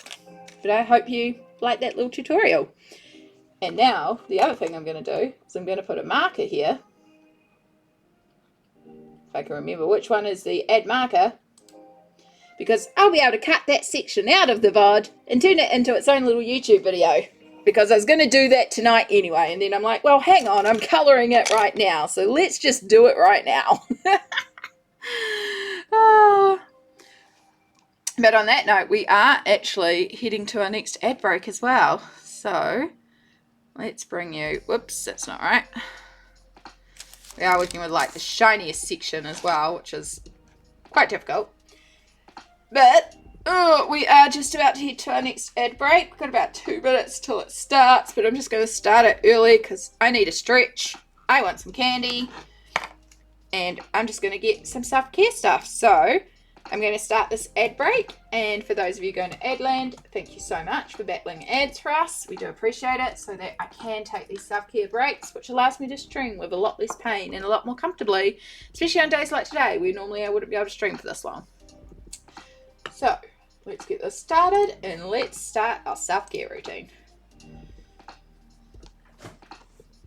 Ooh. Oh goodness. Oh goodness. It's a stretch. Get those legs wiggling. Right, close all that, so that's all gone. You got to go to sleep. All good, Pat. I'm not sure if you're hearing me or not because of the ad, but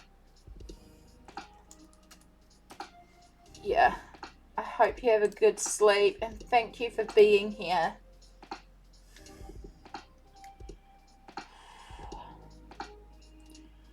Oh, stretch, stretch.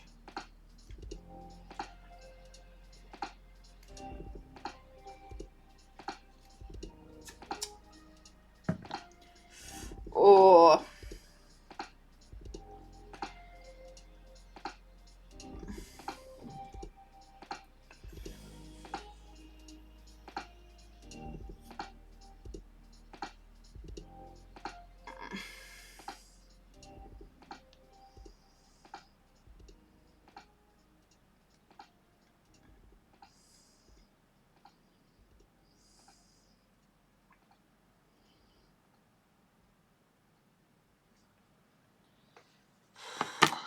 Right. Oh. Oh, there's a crack. Oh. Ooh, it's a long way down.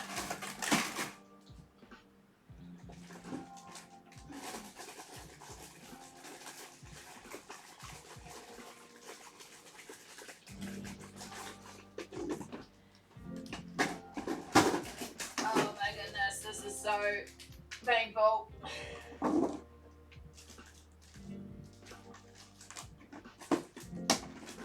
Oh. That was a long way down. But we got some candy. I got a lot of candy actually. Oh. Oh.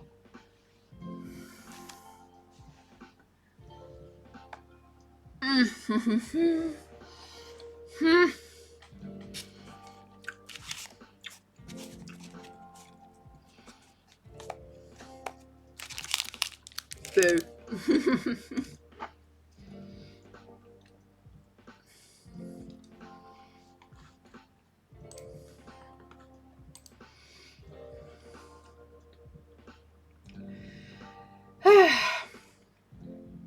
All right.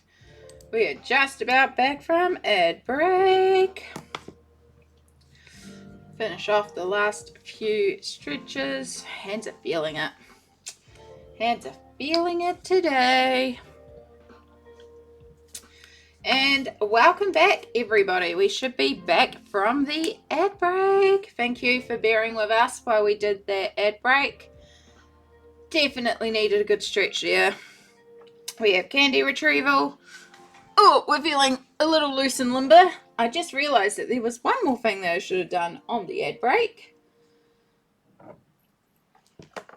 And that is pain meds, because it's also pain med time. And these are very essential today.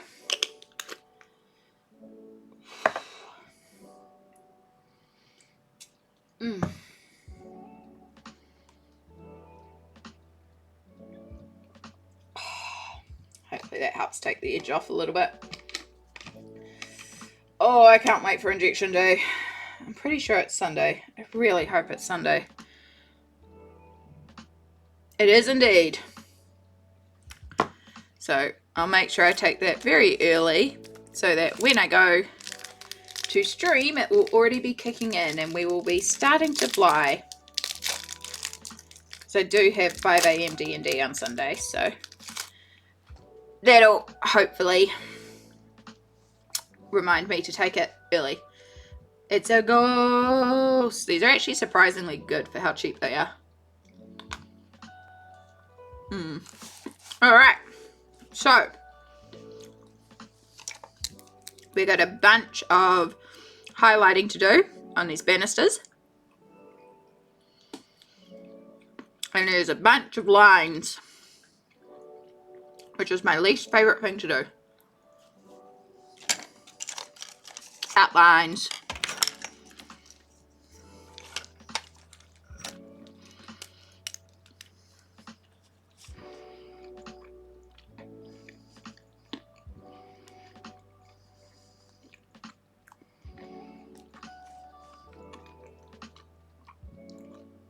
Okay, that one I think we can do by hand, but these ones we'll use the ruler just to be certain.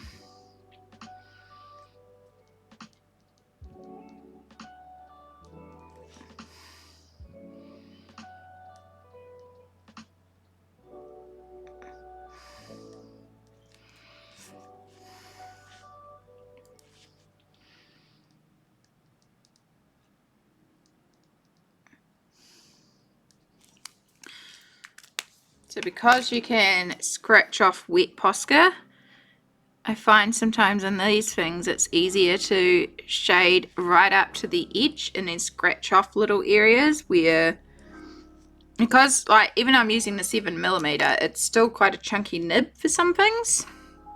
So I find shading right up helps a lot. Alright, let's get rid of that because it's affecting my A's. I love the shiny sky that we did for the outside, but my gosh, I wish I had done that last. It's caused so many issues while colouring, having that shiny sky. So pretty there.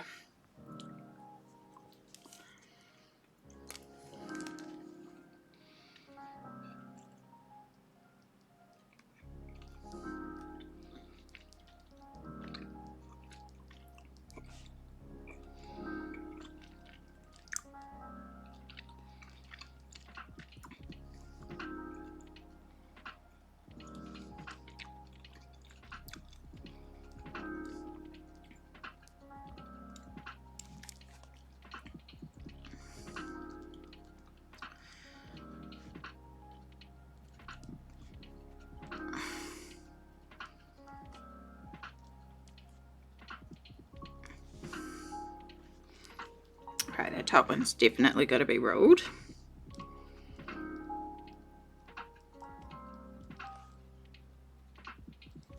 Is my hand entirely covering what I'm doing? Probably.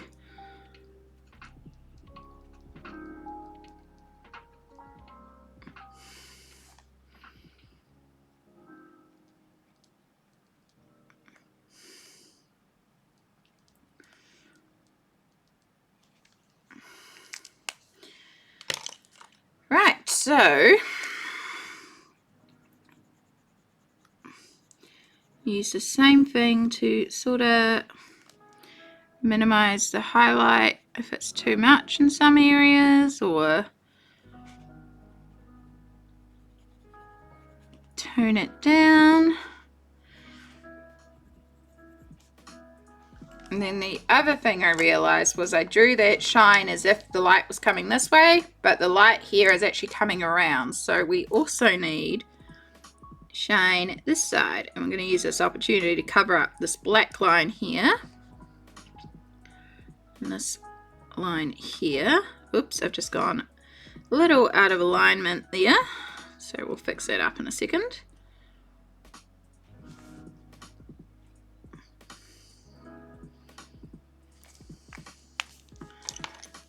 Same thing, using our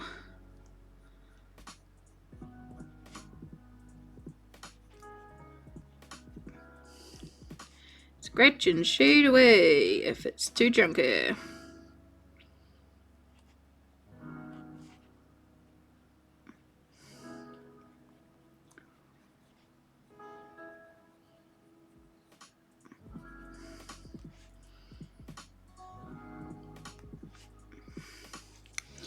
I really wish Poscas came in like a 0.05 or a 0.1 instead of just a 0.7.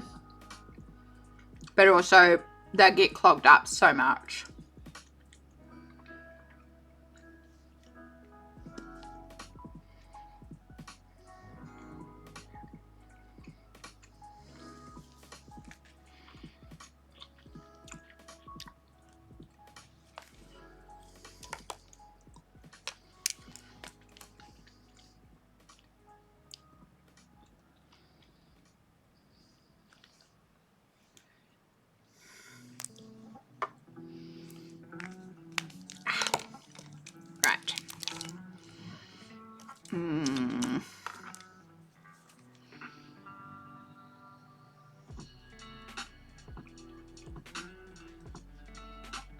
Right, that blue line is not quite right, so we'll remove that as well.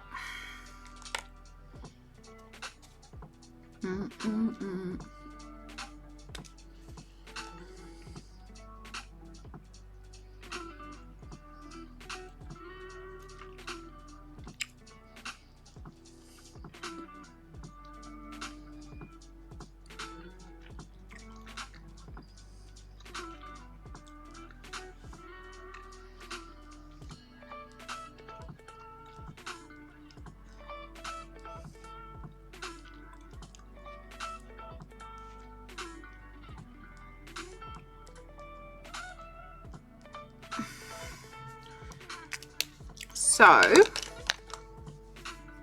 down here, this blue needs to fade out a bit. We don't want a hard edge to finish it off because it moves into shadow. So just using a bit of Poly Warm Grey 4, we're just going to transition that line into a grey. And then it looks like it's more in a shadow.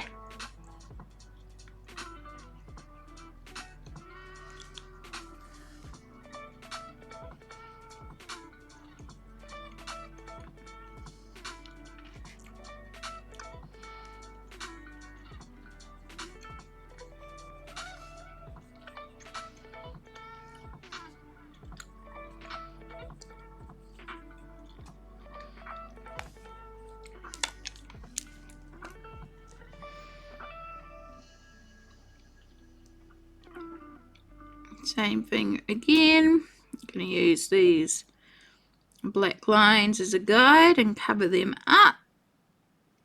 Focus our highlights around them.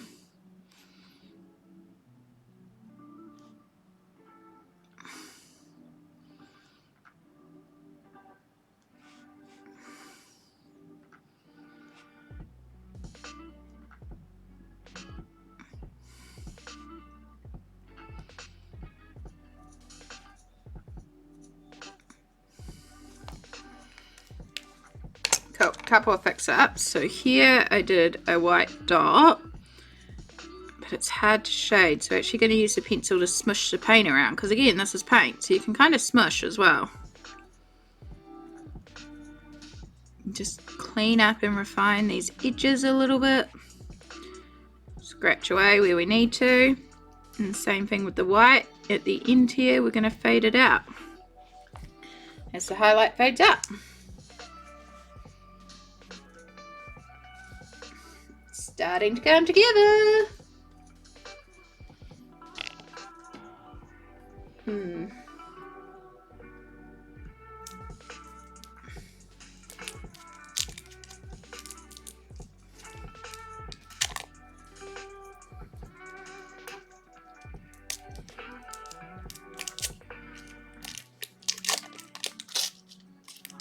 Sugar.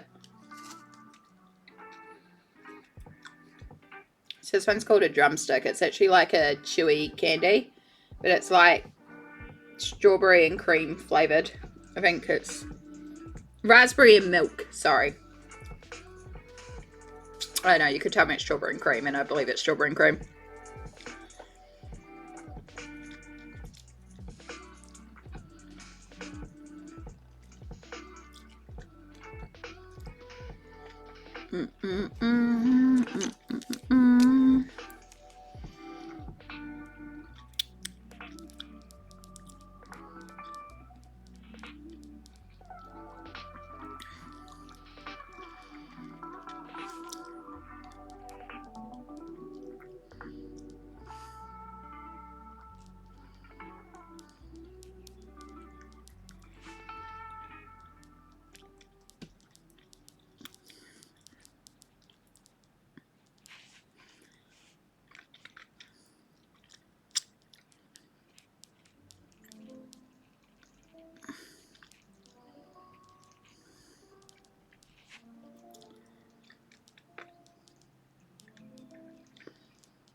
So much happier since I got candy. That was a good choice.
I'm trying to figure out where it's best to not give you as many shadows. But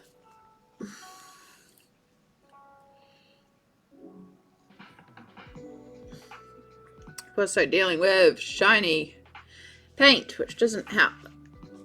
I think that's probably going to be the best.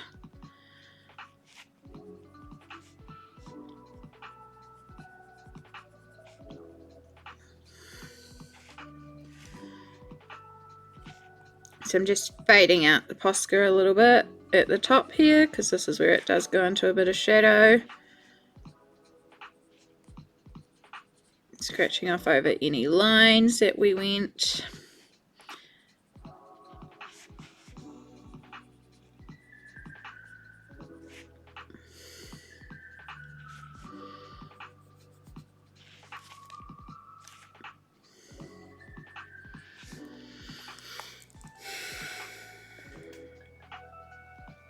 Cool. All right. Now I just got the banister. So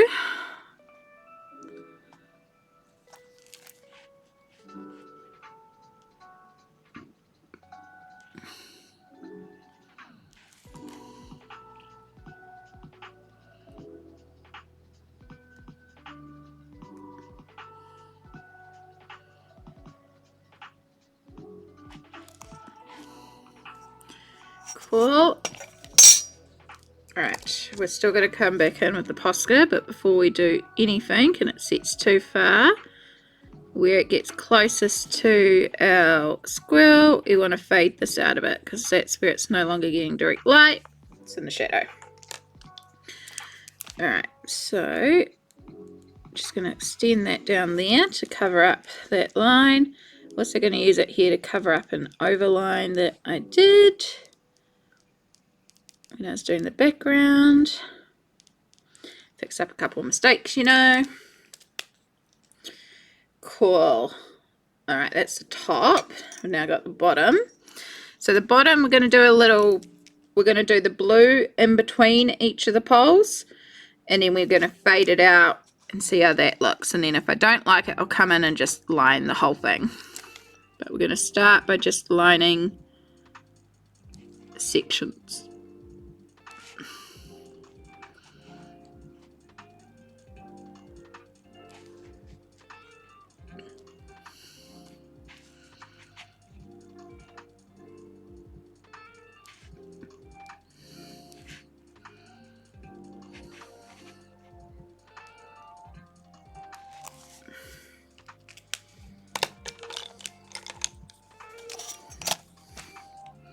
And then same thing with our poly and probably a bit of the actual aquamarine. I've scratched off a bit too much there.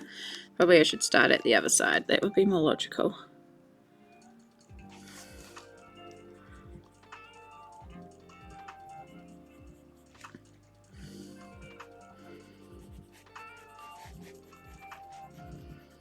It's not like these edges aren't getting a bit of blue glow from the reflect, but it's just not the intense, direct blue glow outline that the rest of it's getting.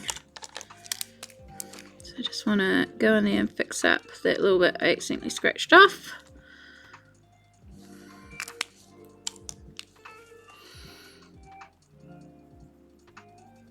Yeah, now we're going to also come back in here. Scratch too much off there, sorry, hitting the camera. And while it's wet, we can kind of smooth it out a bit, so do it that way.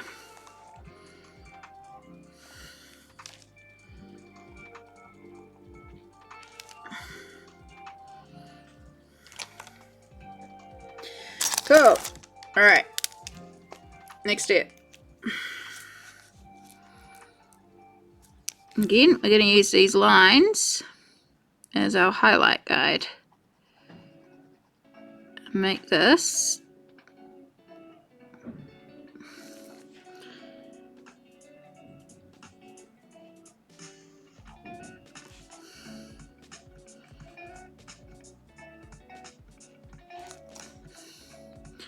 and then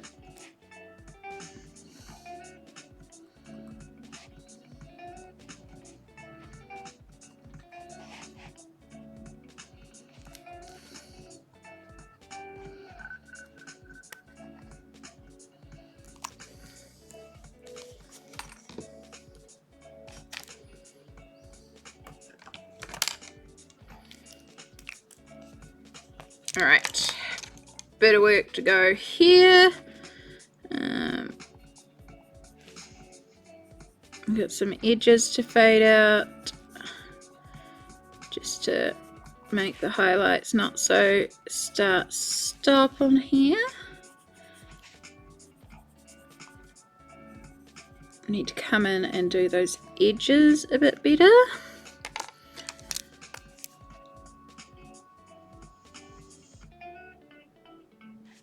Get right up to the edge there, and we've entirely missed one here.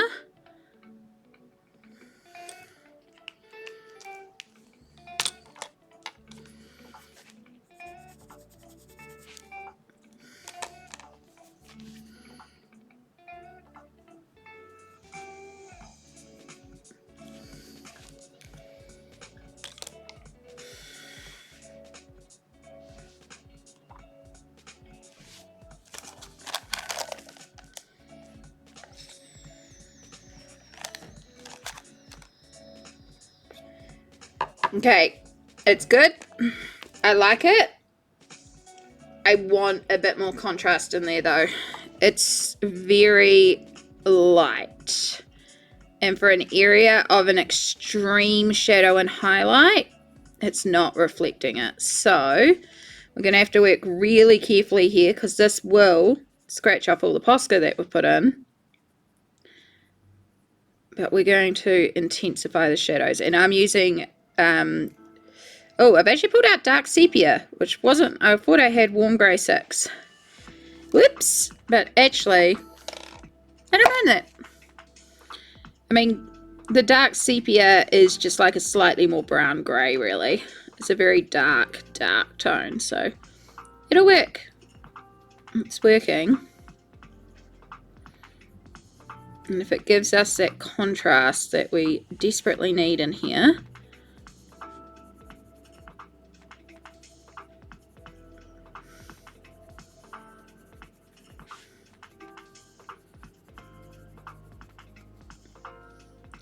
So you've got to work very carefully now because I've got all those highlights in that I can't get any pencil on. You can go a little bit over the like core highlights of the marble.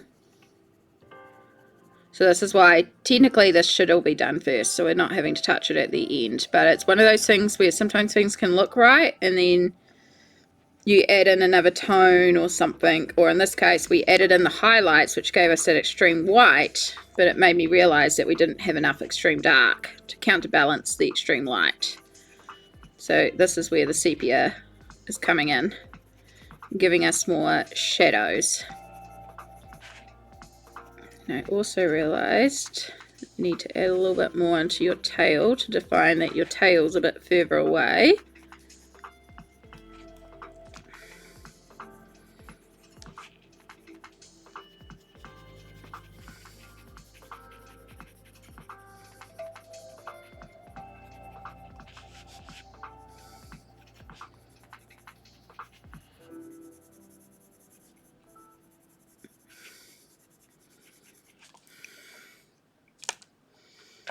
And there we go.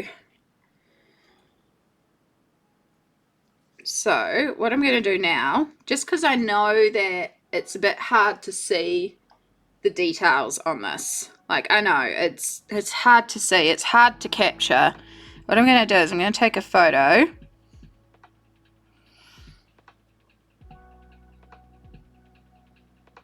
You haven't done too badly today, camera. I know there's a few scratches on my camera.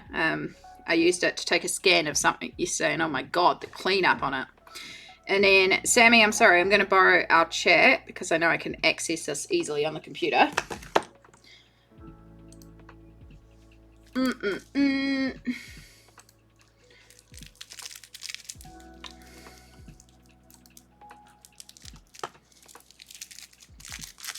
While this loads, let's get a lollipop. Right, let's not chuck all the candy wrappers up there. We have a rubbish bag.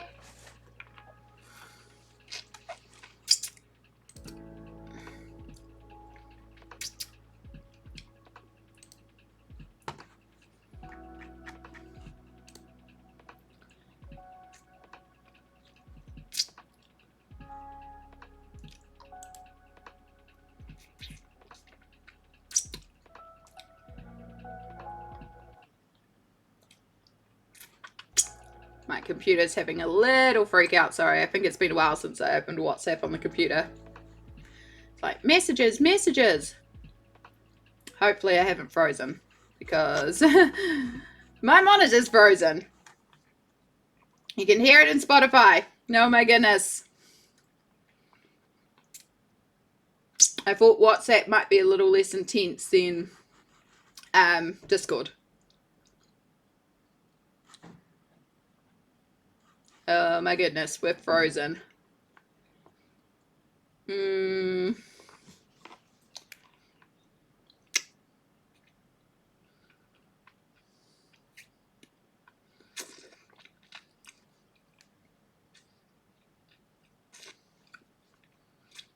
Okay.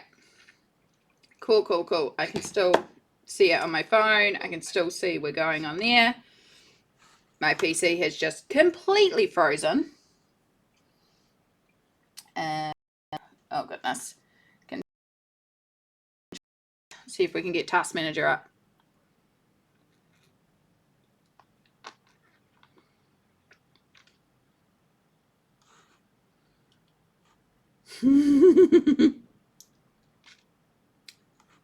Nope. Nope. Cool. Okay. Literally everything in front of me is frozen. Oh, my monitors, my Twitch dashboard, we're frozen on the WhatsApp image. I can't click anything. I can't see. The music stopped, as you can hear.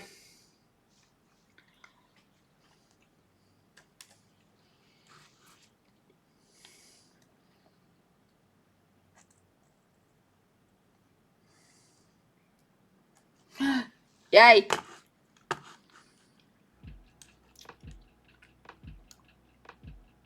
Okay, it's trying. It's trying.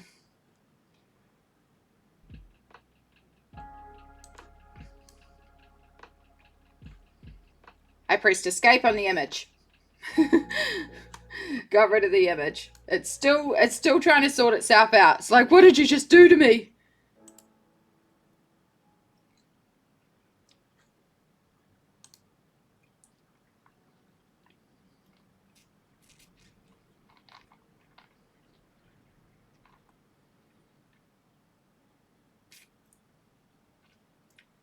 It's usually not this bad with WhatsApp.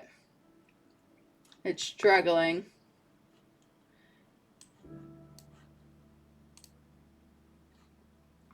Alright, well hopefully that works. We can just close and it will save everything and be okay. Alright, WhatsApp is closed. Let's make sure it's not on my system tray. It is not. Okay. Next step. Where did I actually save that? There.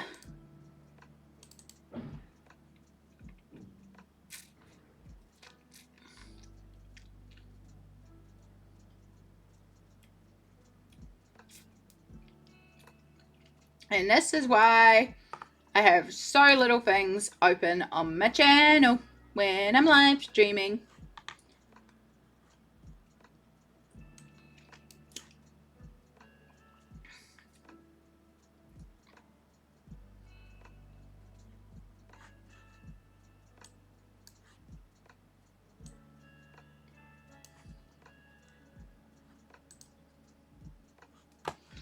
Okay.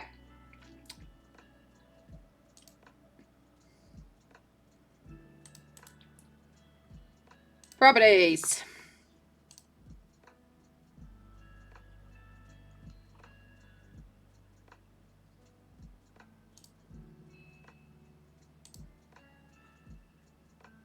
No, not that.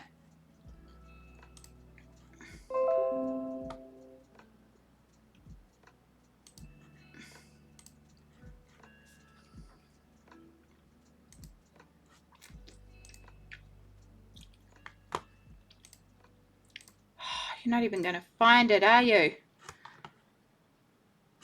Oh, duh, we can do it this way. All to try and show you. Right, we'll change the properties because that was when I was showing you my graduation dress.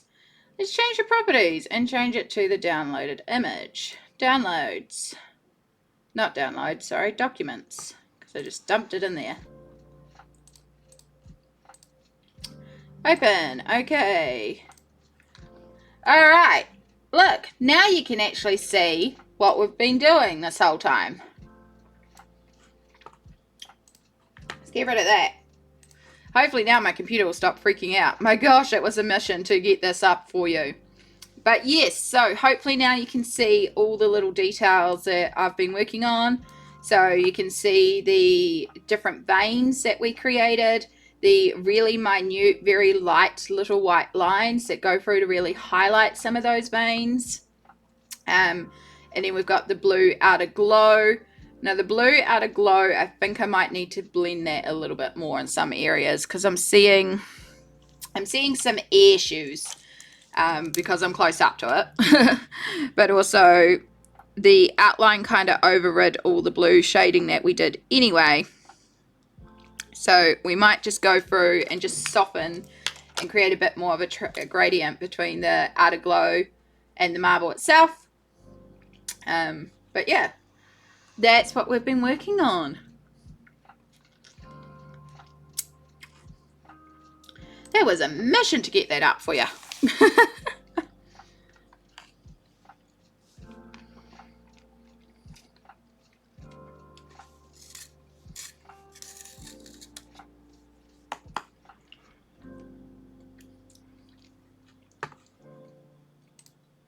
Also, when I put it up on my phone to check everything was working, I realised that you can hear me sucking on the lollipop and it might sound a bit gross, so please do let me know if it's getting gross. I'm trying to be conscious of it now. I forget that my microphone kind of picks up on a lot of sounds.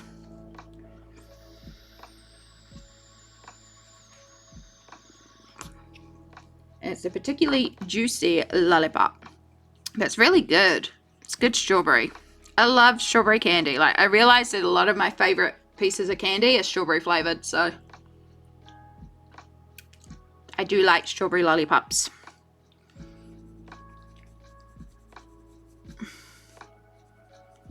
So, in order to help that transition between the Posca and the marble and make that outline glow more appropriate, if we use the polys, because the polys are so firm, they're gonna just scratch away all that Posca that we just put on there, and we don't want that. We want to sort of blend between the two.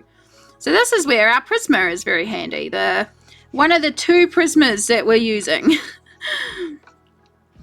So this is where we're using our blue slate, which actually matches the Glacier Blue Posca pretty well.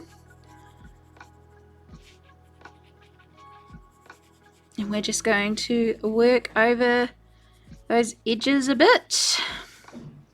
Anywhere where the transition's a bit harsh, just use it over the top, because it will work a little bit over top of the polys as well.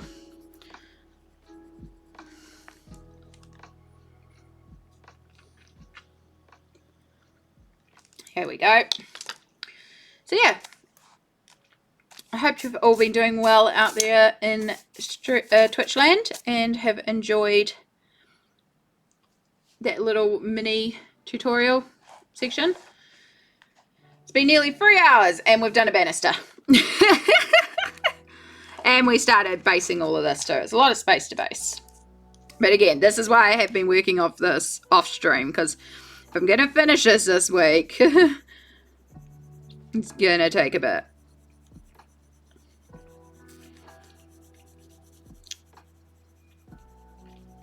Yeah, now we carry on with the next section. In fact, I could do the highlights around there because that section's ready for highlighting.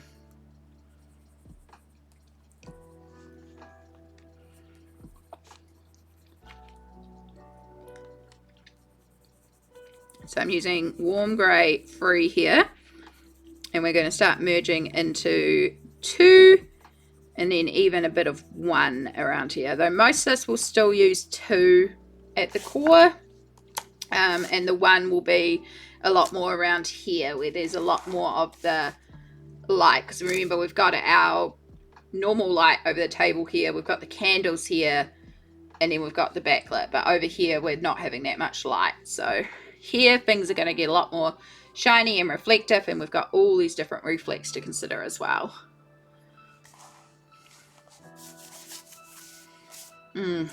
So shiny. The light's not cooperating today. I think I changed the position of my light and it's for another project, and it's just not in the right spot anymore to light this without giving the shine reflect.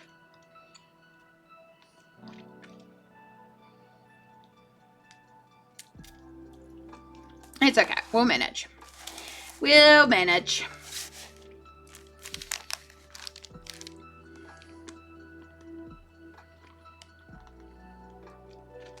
Right, I want warm grey 2. Your warm grey 1. Your warm grey 2.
I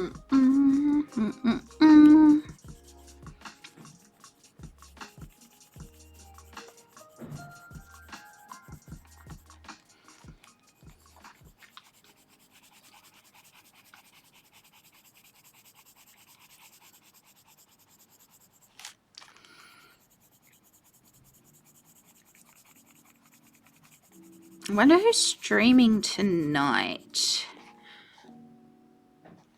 And also, I wonder how I'll be feeling after work. Because maybe I can go again and just get some more done. Though I really should do YouTube content tonight. Make sure we got some more of that ready to go. I'm trying to be better this month and make sure I have more content. And finish off my Patreon stuff too.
Okay. So we want to add a little bit down here.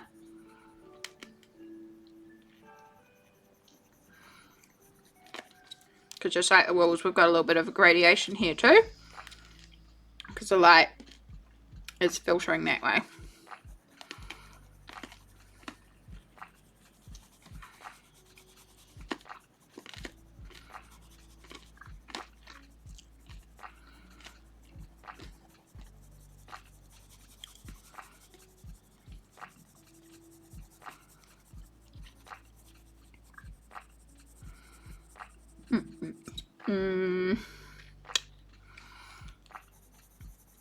Right, we'll keep it quite subtle for now, because we can darken later. So the other big thing that I want to do is we want to include just the slightest amount of yellow highlight here. Now we have actually got yellow in the marble, so we don't want to go too intense. But what that will mean is when we take these lines that are here and actually use them as a highlight, it'll also help it look a little bit more effective. And it matches the yellow of the bunting and the other yellow highlights around, like the yellow highlights on Gregory, which we're just going to bump up a bit on the ears there because I've got it a bit faded.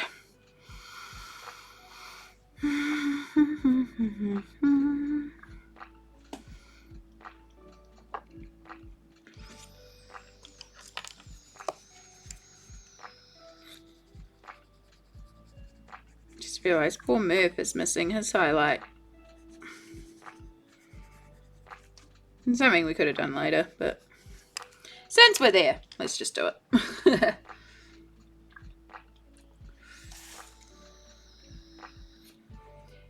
We are getting there. We are getting there. Okay.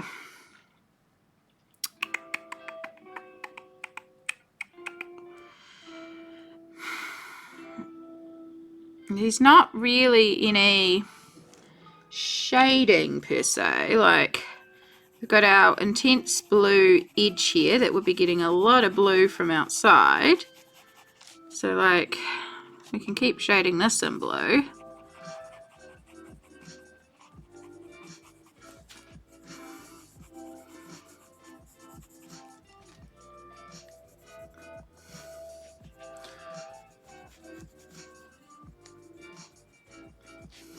So that's all like definitely getting blue light.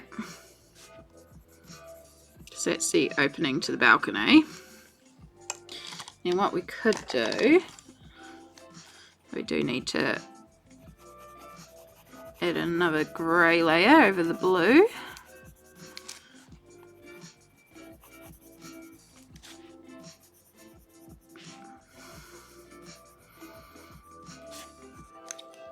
So on this side where I added the Posca, then removed it, we used the poly to just fade it out a bit, because this edge directly, like this is the space going out to the balcony, so there's like a ledge here that's getting hit directly with blue light, and then this edge is also getting hit, so there'll be a little bit of glow across this edge into the grey, but it wouldn't be a lot.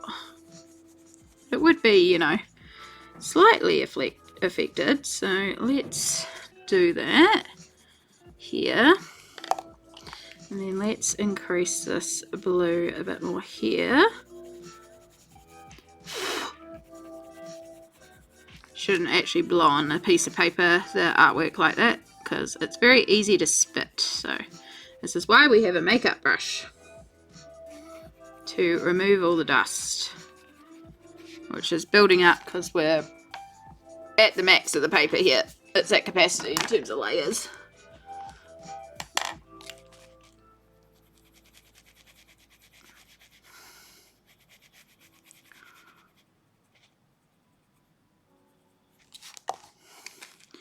Then we'll use the same Posca trick and bring the blue, and that will also mean when I cover that line with the white highlight, it's going to be more believable,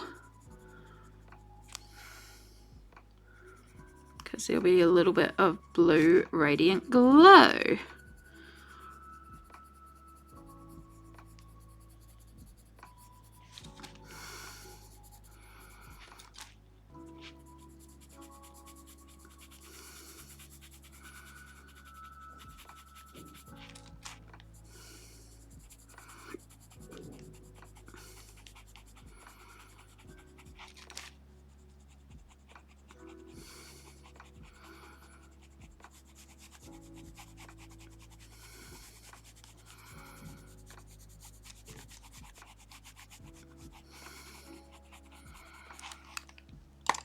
Alright. Then we'll decide as I go round if I want to re-go over the line with the Posca like I did there, and then reduce down the intensity so it matches. We probably will. We'll probably keep it all matching.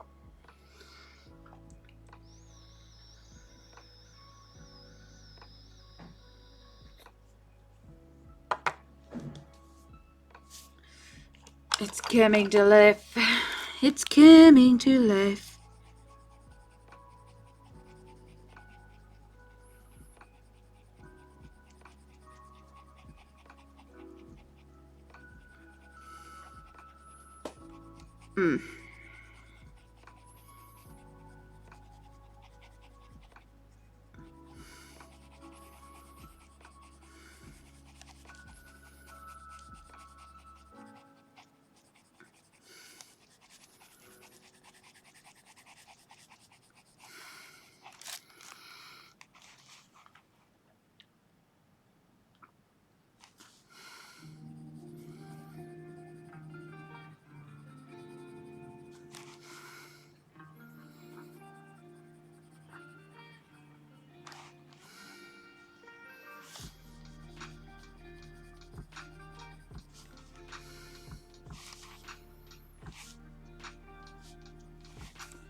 even colouring in frame again. So bad.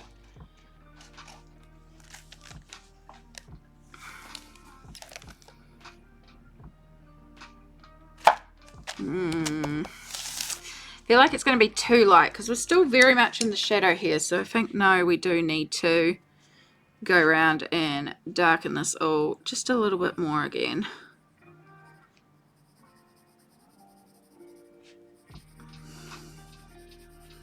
Like, it's not as dark as some areas, but it's definitely not this light.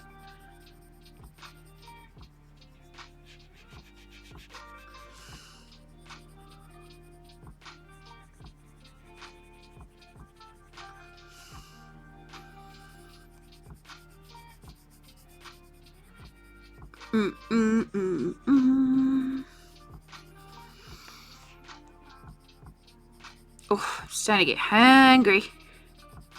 Hungry, hungry, hungry.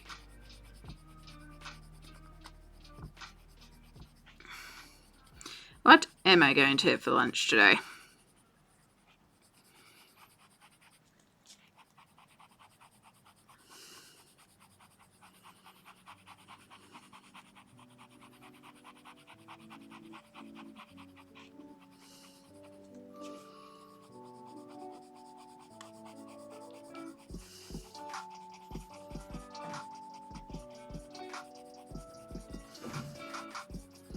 I think it's a soup day. Like, it's quite cold, so it feels like a soup day. And I've got a bunch of pre-made soups as well. The nice packet from the deli fridge ones. So I think it's going to be one of those for lunch today. Plus it'll help my throat, which is starting to get a bit dry.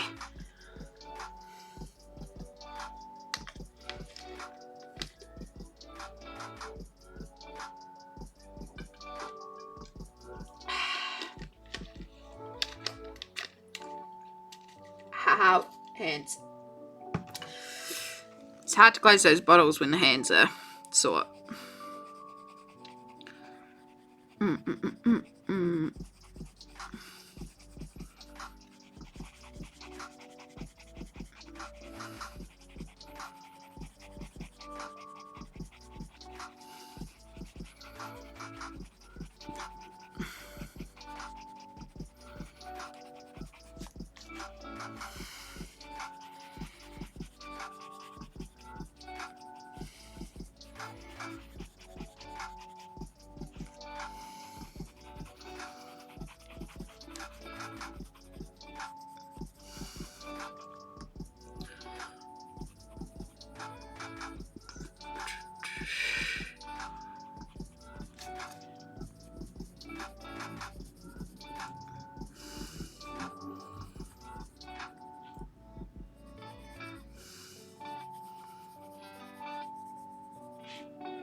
Yeah, definitely needed to be darkened.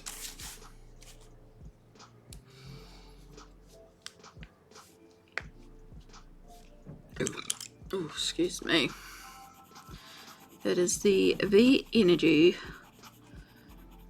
Blend out this yellow a bit more.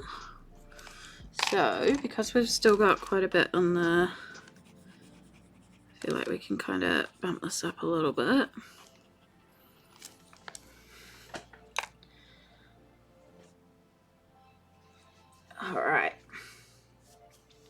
So we're about 2 minutes away from our next ad break, and I can feel, like you would have seen, I've been stretching my hands a bit because I can feel they're starting to seize and go crampy. So we are going to take this opportunity to take a break. I'm going to take a slightly longer than 3-minute one while I also get up and pop to the bathroom and just do some stretches and self-care. I'm actually going to put you on the Be Right Back screen this time though, because maybe a couple more minutes by the time I mobilize to the bathroom and stuff like that. So yes, we are going to take our bathroom break, so make sure you take this opportunity to stretch and hydrate and grab a snack, go to the bathroom, do whatever self-care you also need to do. Remember, you are meant to stretch every hour. You're not meant to sit at a computer continuously for 8 hours. So make sure you at least stretch. And I will see you all in 3 minutes.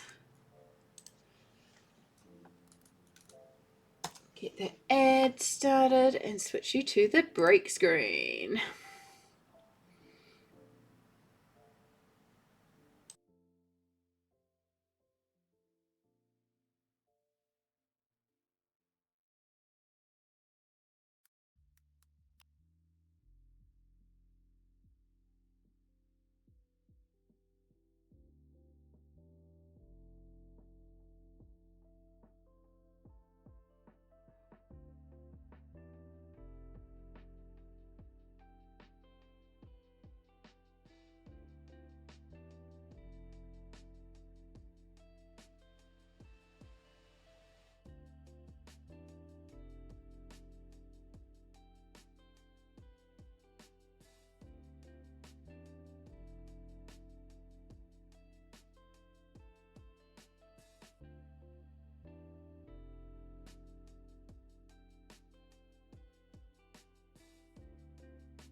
Okay.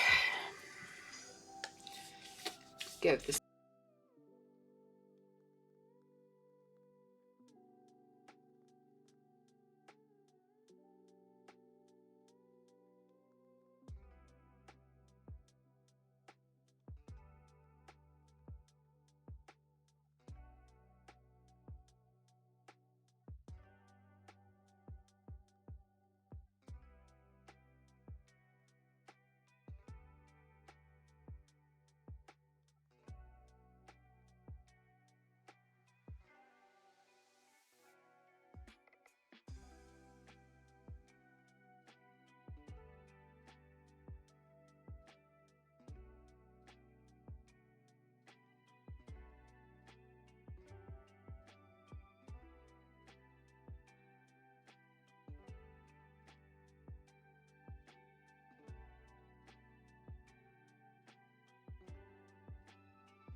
Cool. For some reason, OBS decided to swap my microphone.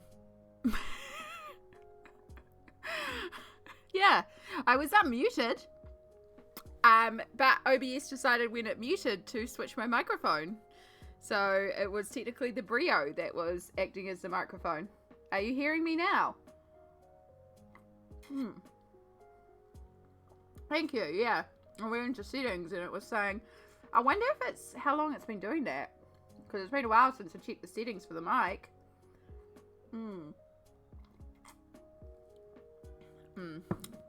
I'm glad you caught it too. Thank you so much. And all good. Good luck. Yeah, I guess when I muted it, it just decided to switch source. Maybe it thought the microphone didn't exist. I don't know. It could be the USB connection. Now we know the USBs on my laptop are a bit weird. I desperately need more USB ports that are directly in the computer. I just need a new computer.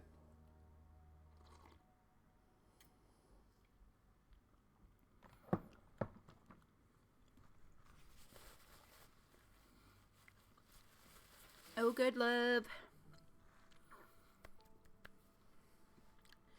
Enjoy your lurk. Right. We're starting off with the grey. So what I was trying to figure out is what grey am I going to use for the lines? We'll start low. Though we got lots of 2 and 3 as a blender. So 4 is probably what we want to use. We could always bring in 5 and 6 as needed.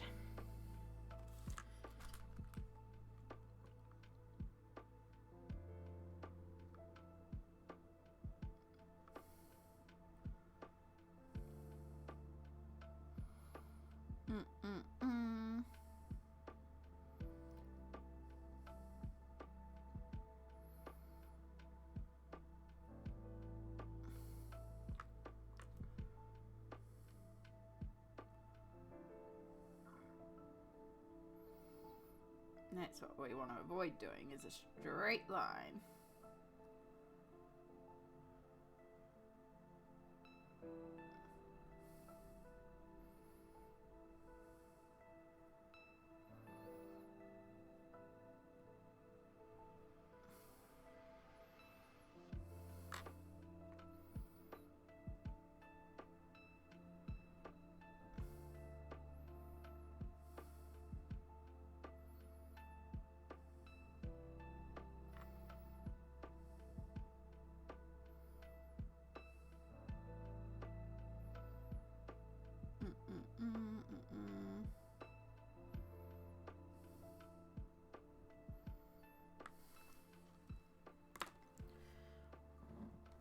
So light, you probably can't see it at all. It actually makes me wonder then if my camera settings have changed.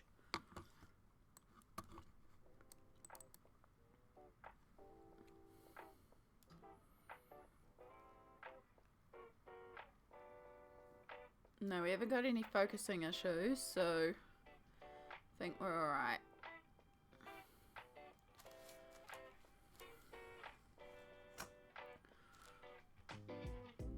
It's so rude of OBS. Alright, put you back on the correct monitor. Oh, there we go. Gotta love a good crack of the fingers. This song always reminds me of Animal Crossing a little bit. Oh.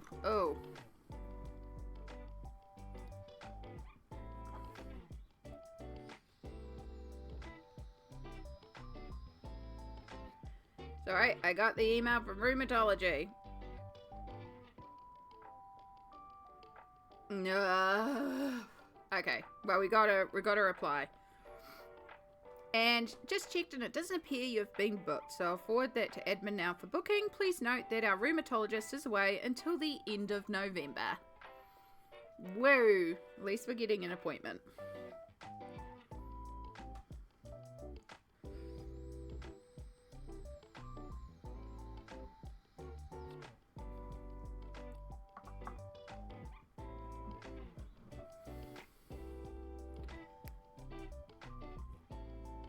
It's a start. I'll take a rheumatology appointment even if it's not till the end of November. Yay.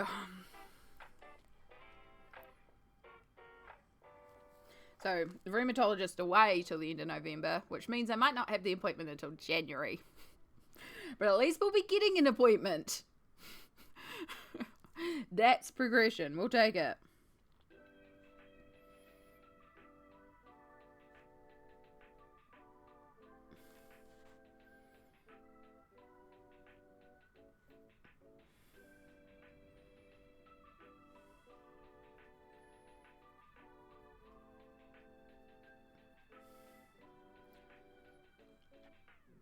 Also, we'll have to see. Hopefully we get that appointment soon, because that'll factor into a few other things coming up to December. Alright, same process as before. We laid down our lines, and now we're just going to blur them out, thicken them up.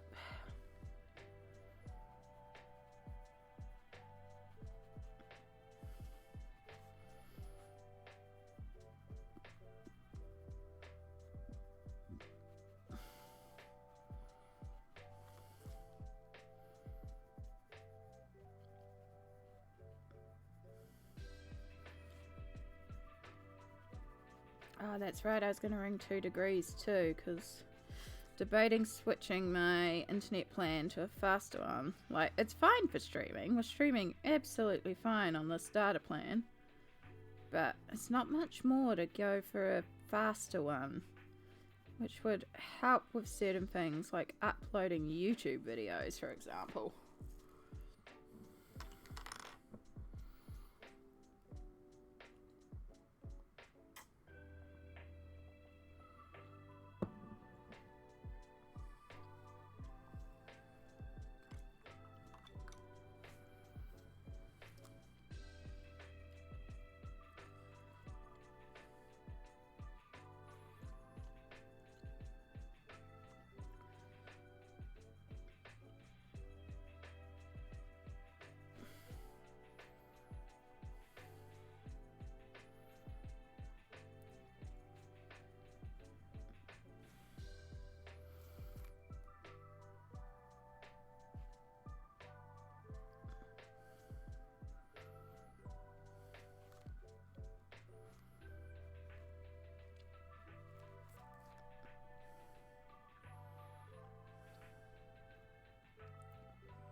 There it is.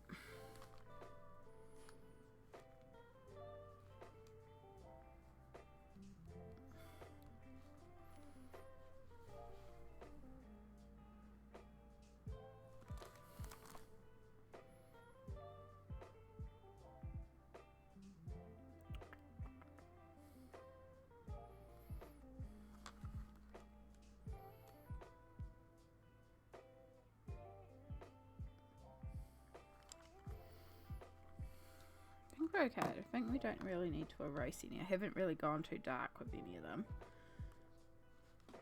I look alright. By the time we blend, I think we'll be okay.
Alright, I think we're good there.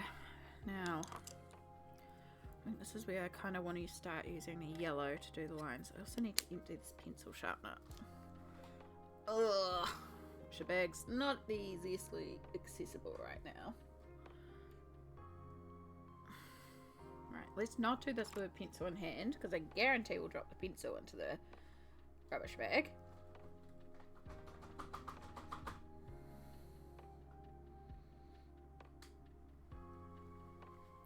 Woo!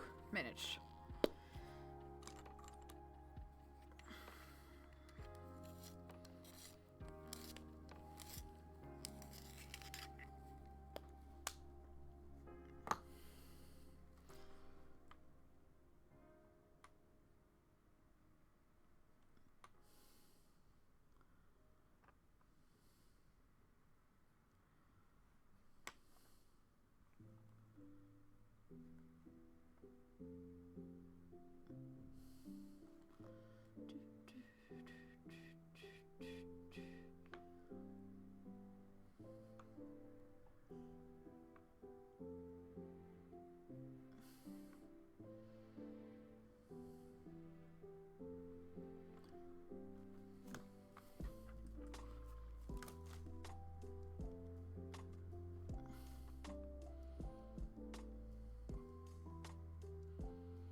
There we go. Alright, so it gets our base down.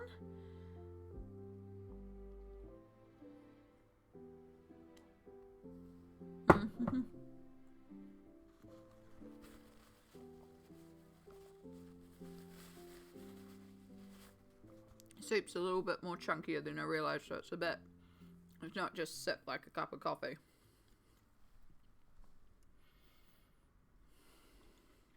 It's good though. It's vegetable, chickpea and noodle soup. And then, like I do with most things, I put in a teaspoon of chili crisp. So it's also got a bit of spice. And black pepper. They both went in before I even tasted it.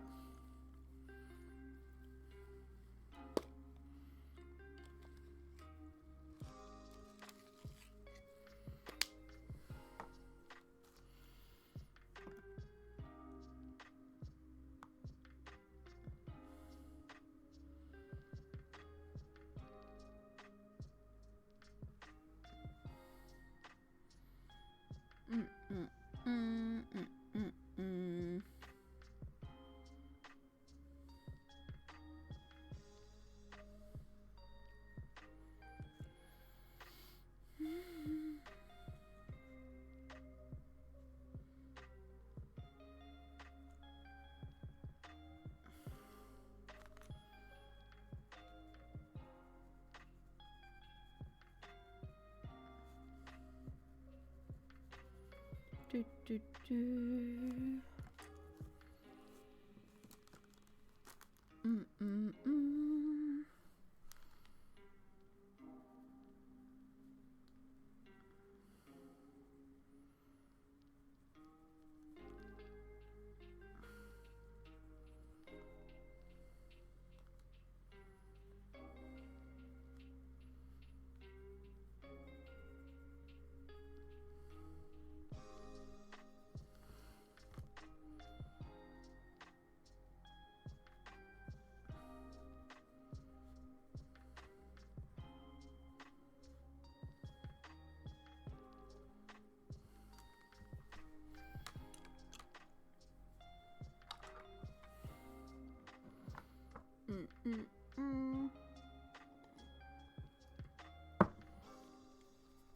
Alright.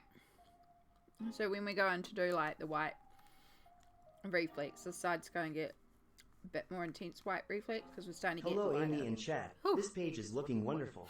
I hope you are all well. Oh, I got a little jump of a fright there. But hello, Fud. Welcome in. Thank you so much. We're really getting there. We have basically just done the marble across the frame.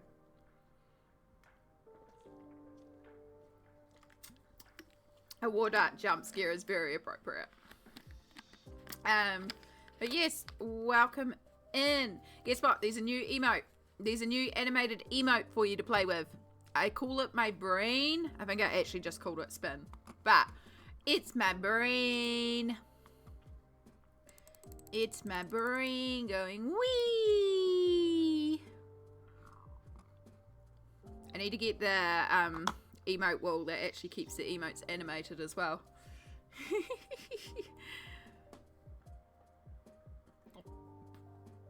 Wee! It's just so cute. I love it. I had good fun with it. But how are you going today, lovely? It's so good to see you again. I'm guessing you're just getting up and getting ready for the day now? Which, no judgment, because I would be if I could be too. When you work nights, it's easier.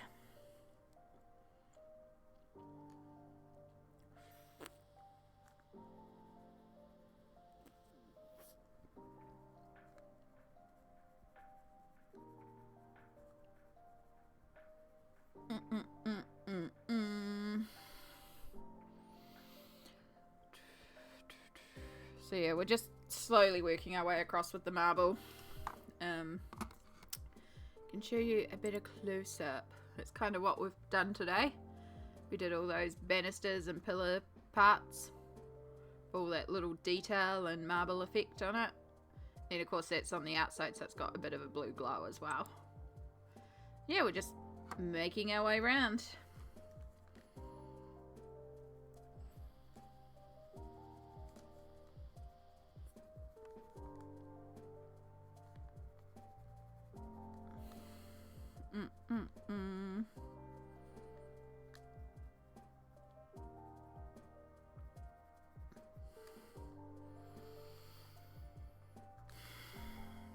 But yeah, how far? We've been going for 3.5 hours, and by the time we finish stream, we would have hopefully finished this section, which means it took 4 hours to do one door frame. There's a whole nother door frame, a whole nother pillar, and the central piece as well. So yeah, so when I'm off stream, I will be trying to get all this marble finished. And I'm going to even try and get the bunting done as well, so that when we go live on Sunday, it will be the final day of this page. And we will get this done. Like, I'm going to stream for as long as it takes on Sunday to complete this page, because I want this page done. So, your flatmate came home just as you opened the stream, missed all that? Oh, that's all good. I just asked how you were going, and, you know, wishing you good morning. I showed close-up of what we've been doing, which is this. This is a close-up of the banisters, and yeah, new emote. It's my brain. It's my brain going wee. So have fun with that. And yeah, I need to get the new animated emote wall that keeps the emotes animated as they go on the screen. You noticed it last night and used it? Heck yeah. Heck yeah, love to hear it. And yeah, just what we've done so far, which is just this frame, but we're getting this done this week. So Sunday will be the last day for it. I do have to push myself off stream to get a bit more done. It's like, ooh, shiny and animated. Yeah. I've still got a static emote slot to use as well. So I've still got to figure out another emote to do for the channel. And then, yeah, then we work towards the next one, which is 35 subscribers, and see if we can get another animated emote slot. And I actually have 2 animated emotes ready to go. So I have animated emotes ready to go. I just need the slots. So we'll see. There's no pressure though. I mean, I'm happy with what we got. We've got lots of cool stuff. The animated emotes are just so fun. But yeah. So fun.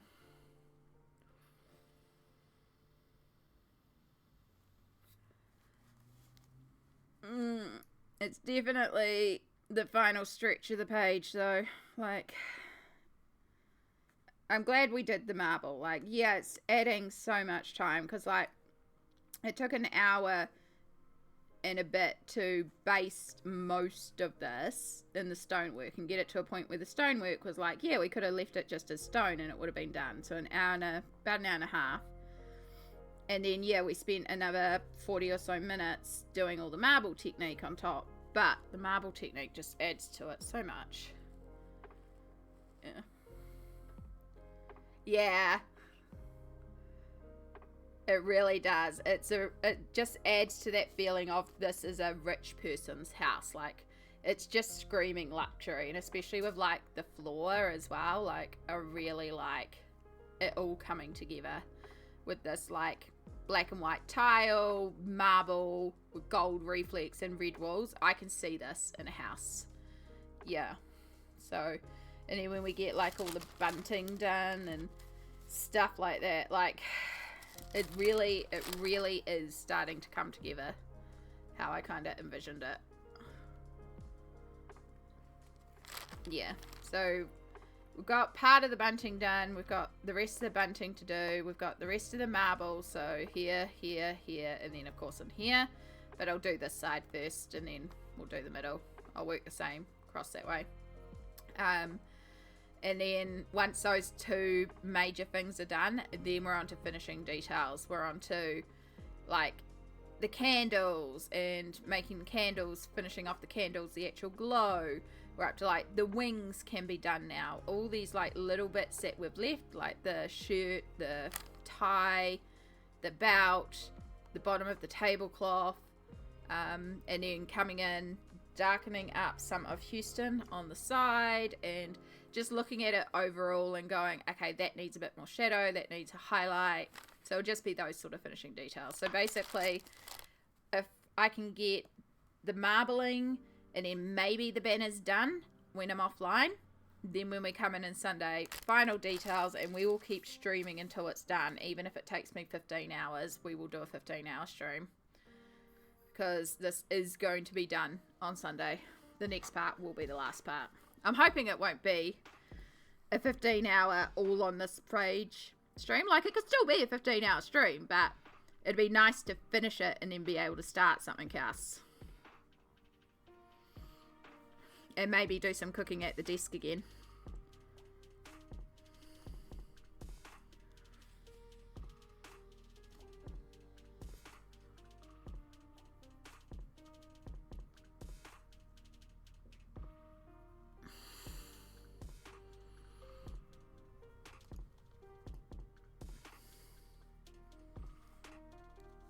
But yeah, I got so many lovely new books that I want to colour in. Although this month the goal is really to finish off a bunch of work in progress pages. So yeah, just I kind of want to try and clear the decks as such, like make it so when it comes to December we've got a lot of stuff done so that I can just do Christmas colouring in December. Because I have a lot of books that I probably would never ever pull out at any time of year except for Christmas.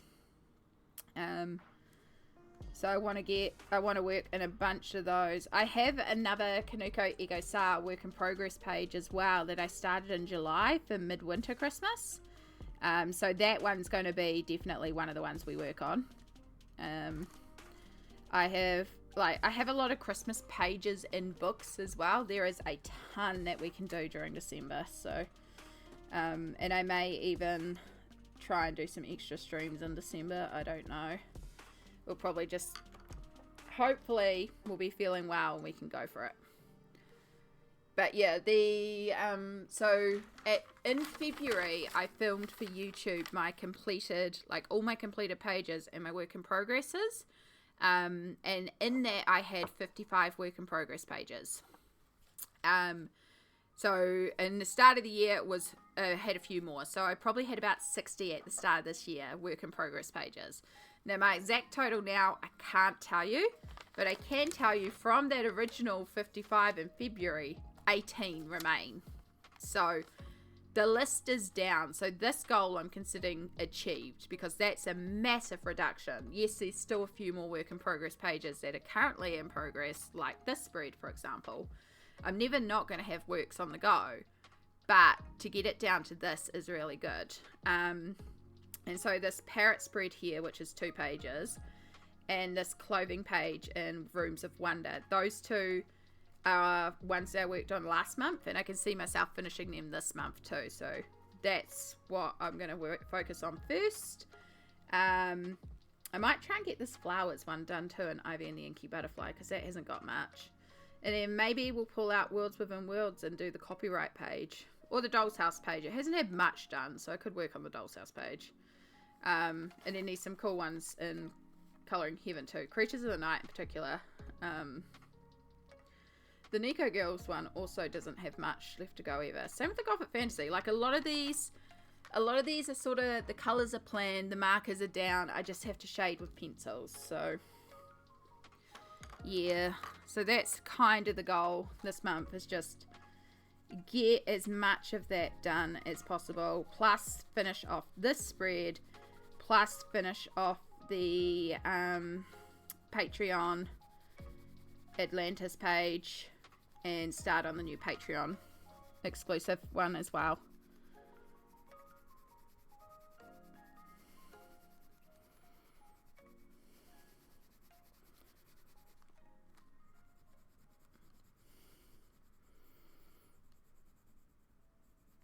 So we'll see how much we get done, but also if we don't get a lot completed, we don't get a lot completed, you know? I didn't complete a lot last month. I didn't even count how many I completed.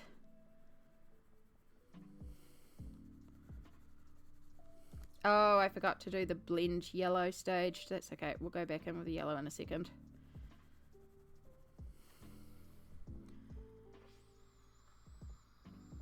Thank you. Yeah, it is really starting to get down the list. As I said, there's still quite a few more that have been started since then. That is also on the work in progress list. Like Alien Worlds has a few. And obviously this one, all my ones in Mythomorphia, and I'd like to try and get a couple done in Mythomorphia too. I started a Kitsune with a rainbow background in there, so that's looking quite cool. So maybe we'll go back to doing another Mythomorphia page. I don't know. I'll see how I feel after. And then of course I got a bunch of new books I want to colour in, but it's like I really want to get these work in progresses done, so...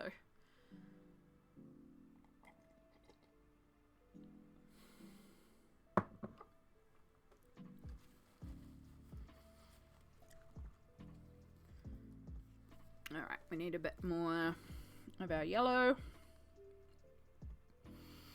And so how are you going, lovely? How is, like, you feeling recovered from Armageddon and all the crafting? Or are you back on the crafting grind, or just enjoying a bit of a break before the next con?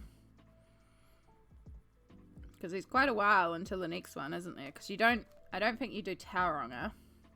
So the next one would be Wellington, which I know is in April, because I was looking at accommodation costs, travel costs and stuff like that. And as per usual, accommodation is proving to be the issue.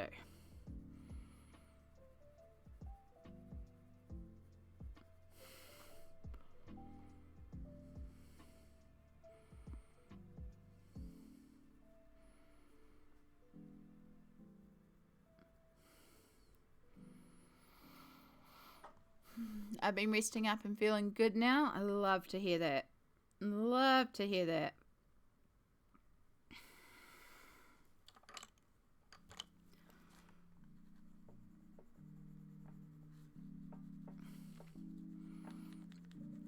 So while doing my research about getting to Wellington, I realised that Intercity has done the same thing with buses to Wellington as they have done to buses to Auckland, and that there is no longer a direct bus from New Plymouth to Wellington, just like there's no longer a direct bus from New Plymouth to Auckland. There is buses that go to Palmerston North, and then you wait at Palmerston North until the Rotorua to Wellington bus comes down,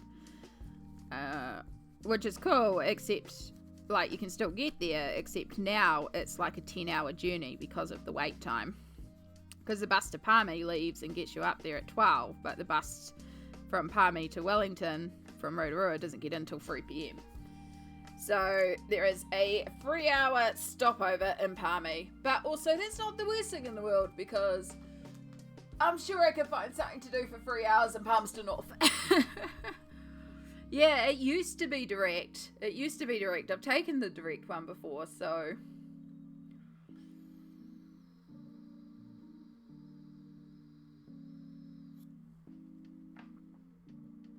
Still keen to crafting, just much to get finished on time to have ideas and stuff for. Heck yeah.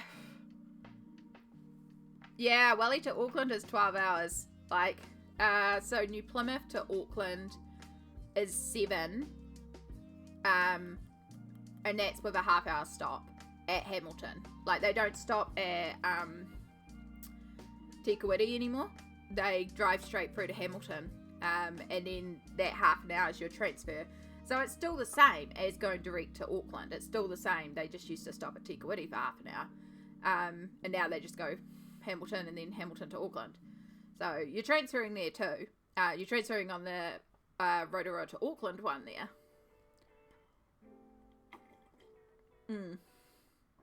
But yeah. So it's the same deal. They no longer have a direct bus. Which I get, like... you know, the cost of transportation and stuff like that. But still, it's like, ugh. Okay. So I leave at 7 o'clock in the morning. And I will get in at 6 p.m. at night, I think it was. No. That's 11 hours. 5 p.m. Or like 5:30 or something. To the Wellington Central. So I was like, okay. But, I mean, it's only like...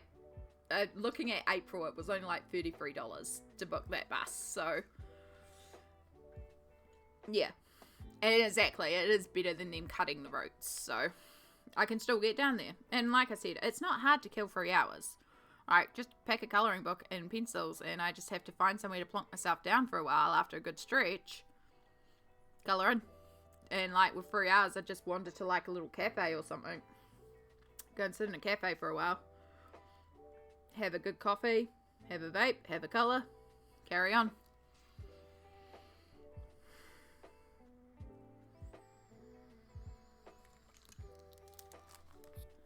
Alright, I think we're good to start doing the little lines.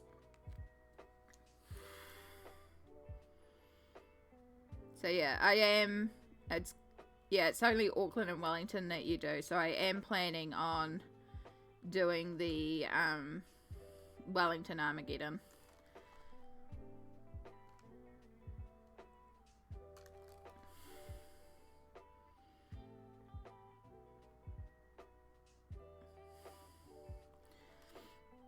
And the other thing that I wanted to look into too is if Intercity will put on a special bus for the Palmerston Armageddons, because sometimes they do that, because like here to Palmerston is only 3 to 4 hours. It's not that long. And like if they're doing a direct special trip or something, you know. I mean, they have it as part of their regular, but it'd be cool to get there a bit earlier or something. I don't know.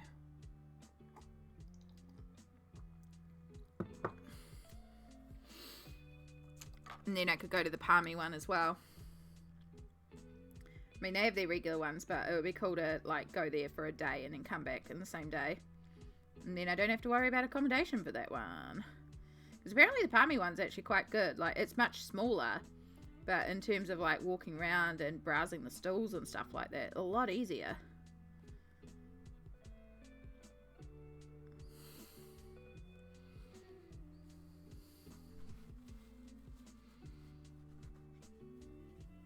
Yeah, and that's it too. When you're doing it, the smaller ones with the travel and the accommodation, you have to make so much. Like, yeah, it's the same thing with Mum whenever she does an out-of-town market. It's really got to make a certain amount to make it worthwhile for her to even consider it, especially now, because like when we did the Parongia market, she had to pay for 2 cars for travel and the motel for the night for 4 people, because her market stuff is 1 carload and it will just leave enough room for the driver and a passenger. But like, she could convince Joel and Christy to drive us and use it as a day to go to Hamilton, but like one of them driving up by themselves to help Mum at the market wasn't an option. So the only way for her to do it, the only person who sits with her at the markets is me, which meant I had to go, and I don't drive anymore. So this is the issue. It's like, well, yeah, so it's either hire a van and then also pay the van costs, or we had 2 cars available, so you take the 2 cars. But yeah, it definitely was not worth it, even though Prongi is one of our biggest markets every year. And it didn't help as well that the Met Service actually put out a travel warning, because the weather was meant to be that bad, and then it wasn't actually that bad. So we did get there and it was absolute mud everywhere though.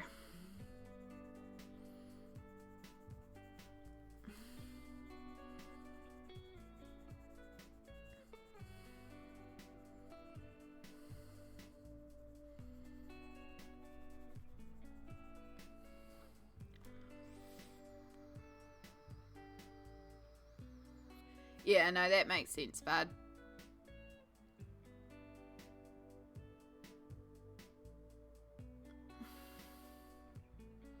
Yeah. Yeah, it's quite good with what you've got in terms of your setup. It's a very travelable setup. So, yeah. Because a bunch of the stalls that I went to as well in Auckland, they were actually from Palmy. So I think a lot of the vendors, like the one that I got all the dragon stickers from and does the polymer dragons, was from Palmy. There was a couple of wood etchers that were from Palmy. There was a couple of artists that were from Palmy. So it seemed like there was quite a few people from Palmy that travelled up for it. So for them, that would be great, because again, it's that same thing. It's local.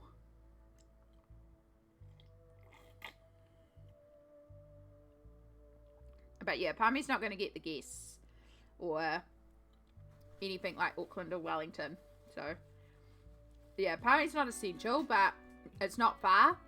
And it's possible that it could be done in a day, depending on when the return bus goes from Palmerston as well. Because like I said, the bus leaves here at like 7:30, gets in 11:30, 12.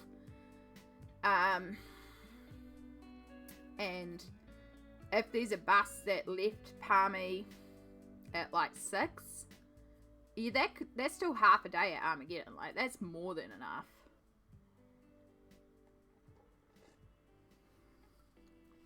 And so it'd still be like $20 or so for the bus each way, plus the ticket to get into Armageddon.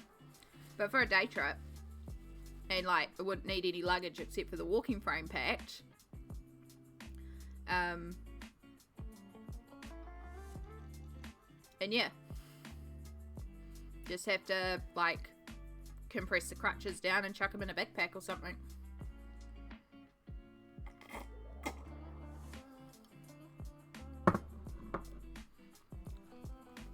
Sorry, I'm also drinking soup. I've drunken most of the broth, so it's like the chunky vegetables now. But it's good. Alright. How are we going? We need to rework over the blue a bit.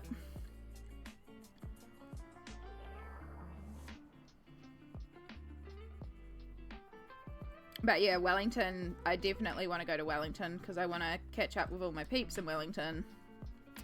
And go to the Wellington one. Like, there's a bunch of people down there I'd catch up with too. So I feel like if I did that, I'm going to want to have a few days in Wellington, and then I have to also factor in not working. Because like, if I'm going to do that, it depends on accommodation, depends on availability, and yeah. There's a lot to consider, but I'll figure it out.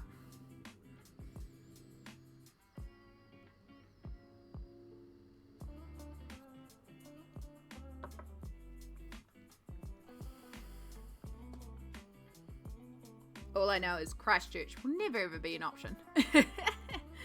As much fun as it would be to go to one in Christchurch. Alright, let's do some of these blue. Let's get this blue edge done. I think that'll help set it a bit more too. But yeah, it's just, I love going to the artist alley. It's just so cool. He's always the most amazing products. I love supporting little artists where I can, so.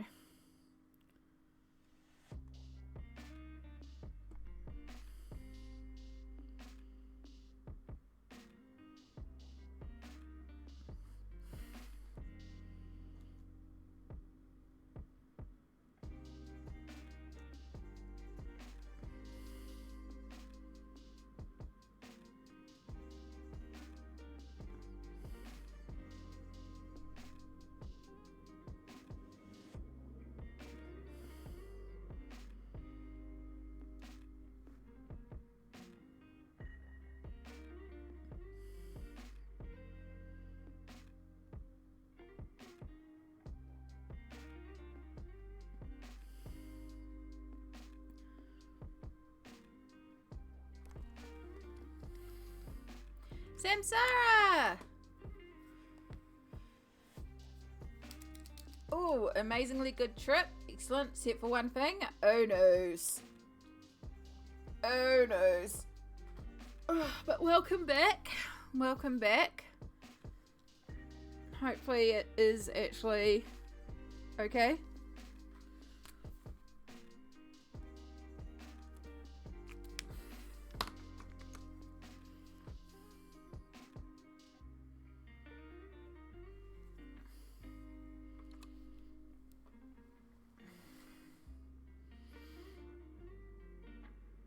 Right, let's get these white highlights done.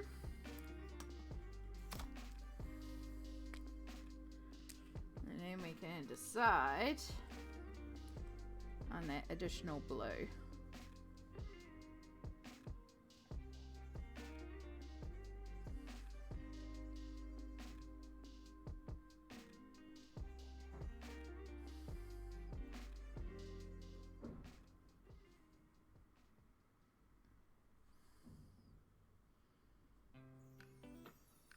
Ah, crap. I put my towels on again yesterday because I forgot about them from the last time I put them on, and I forgot about them again.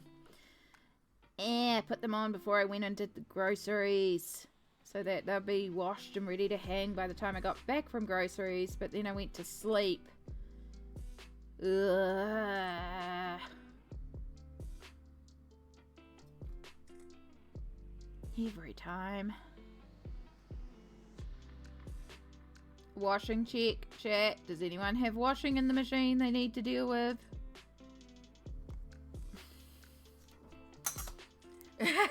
Yeah, after I washing is in the basket. Yep. Yep. Feels.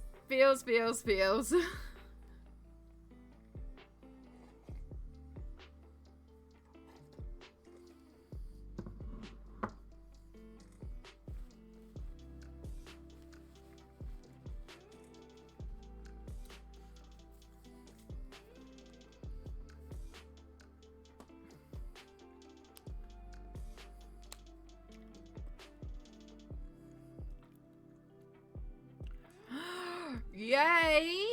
Oh my gosh, that's so good, Samsara.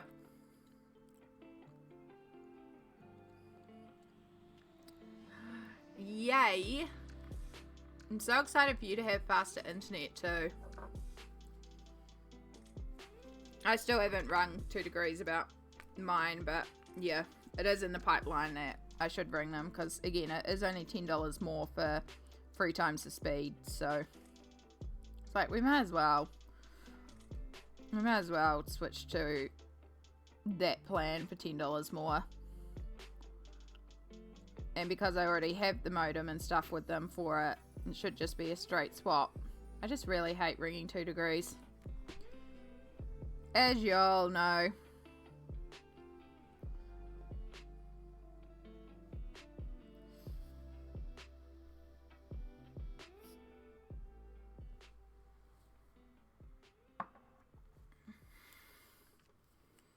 Ugh.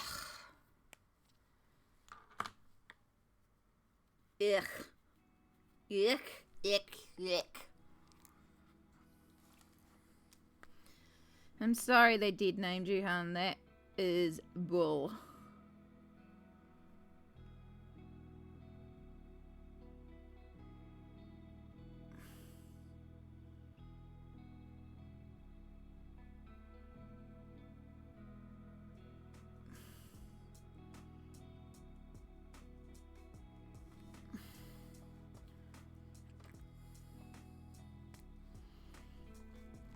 Alright, so I want to really pump up the white around here because these highlights are some of the most intense in this section. Oh, don't you die on me, Posca.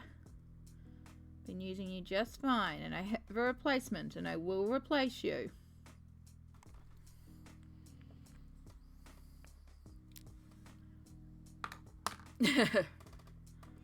Yeah, I haven't had to call them since they fixed it over.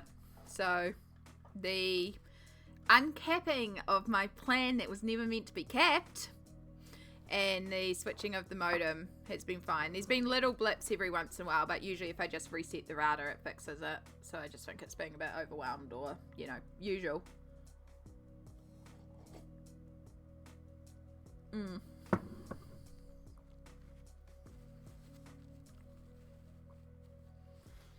But yeah, I am noticing it because I have a tendency to watch like 5 streams at a time sometimes because I have so many people on. Like, I'm not actively engaging in each stream, but I'll have streams up and just be lurking in streams.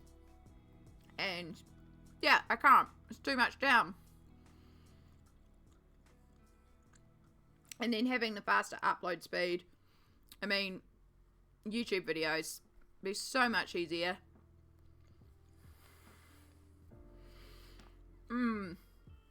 But look at that. Samsara arrived back in stream and it's ad time. Every time. Every time.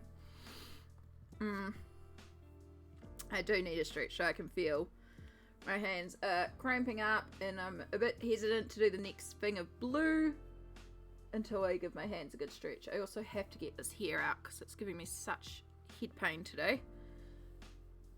Definitely everything's a little sensitive on the pain scale today, so oh, there we go. There we go.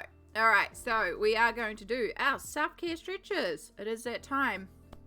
So if you have not already, make sure you hydrate, stretch, grab your meds. I might actually run to the laundry and go and rewash my towels for the 3rd time. Yeah, I'm going to put you on Be Right Back screen and I'm going to go and sort this out. And I'll see you all in a couple of minutes. Ooh, and I'm not going to mute it because it might do that thing again where it disconnects the microphone. So you may hear a couple of random sounds. Oh, stretching.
Alright, we have about 40 seconds remaining on ads, but I am here.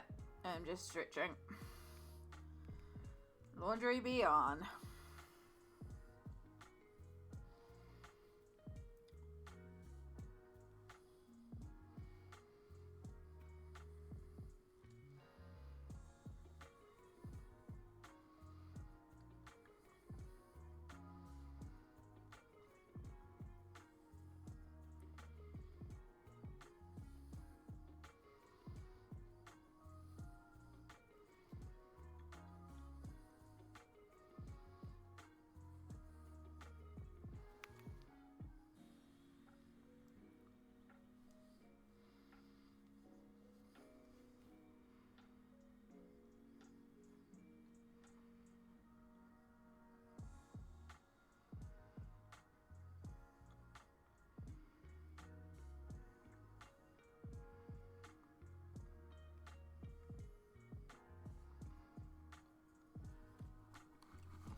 Alright. Laundry be back on.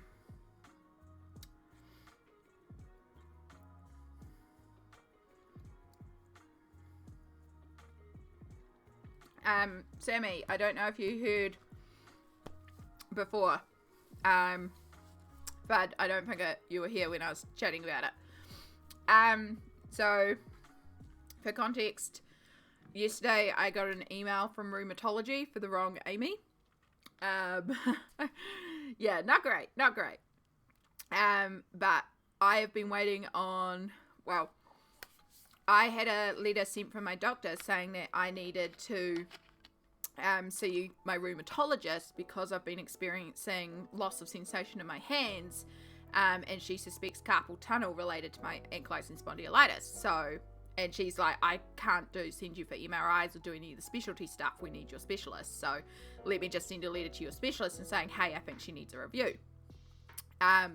So that was done, and I wasn't contacted, but the GP let me know that I was declined because I wasn't considered urgent. So I've been sitting on that, and the idea was basically after COVID, next week I was going to contact them and be like, yo, I need to see someone. I'm still losing sensation in my hand. Like, this is serious.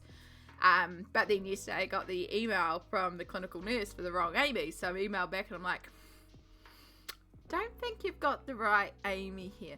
By the way, I've been waiting to hear from you because a letter was sent from my GP for an appointment. And I know appointments take a while, but like are coming up 2 months, and I thought I would have had an appointment. Basically playing dumb, not that, because the letter for decline was sent to my GP but was never sent to me, because usually if they decline you, they might send you a letter to say, hey, you've been declined. I haven't received one, so I was just basically playing dumb. But also, like, you breach privacy, and also I need an appointment, so get me an appointment. Well, I got an email from the nurse being like, apologies, that was not for you, apologies on that. And then just checked and it doesn't appear you've been booked. So I'll forward that to admin now for booking. So guess who's getting an appointment finally? But please note that our rheumatologist is away until the end of November.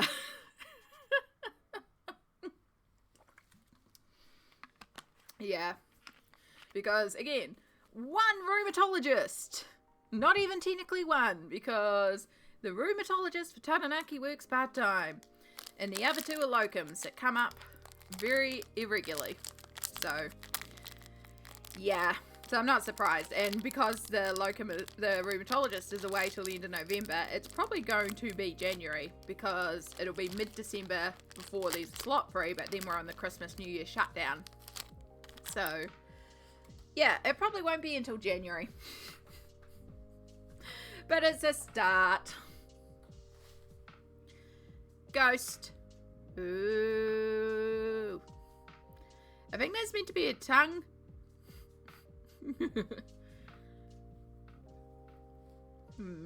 I went to the warehouse and bought a bunch of clearance Halloween candy. And these ghost marshmallows are not bad.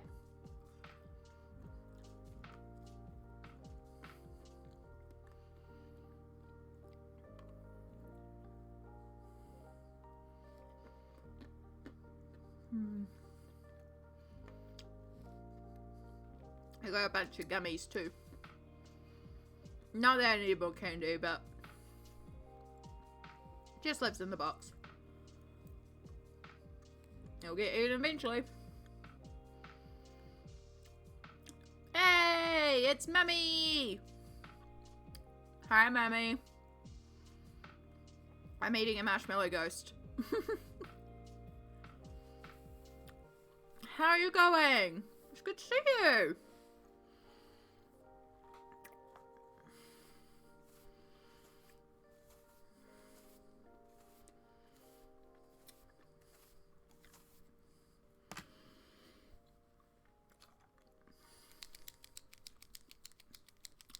Gotta love clearance candy.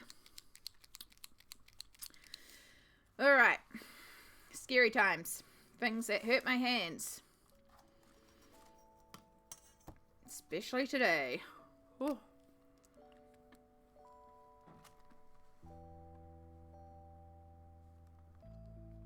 Alright, we'll start with straight edge.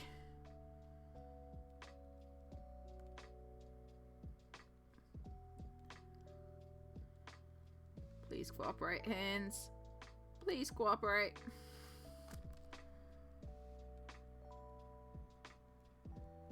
Okay, and that's where we start turning off. And we no longer have a straight edge. So we're using the Posca to block out the line, but then we're going to go back over this and actually tone this down so it's not as intense as, say, the outer glow blue edge. So it'll still glow blue because this is all getting direct blue light.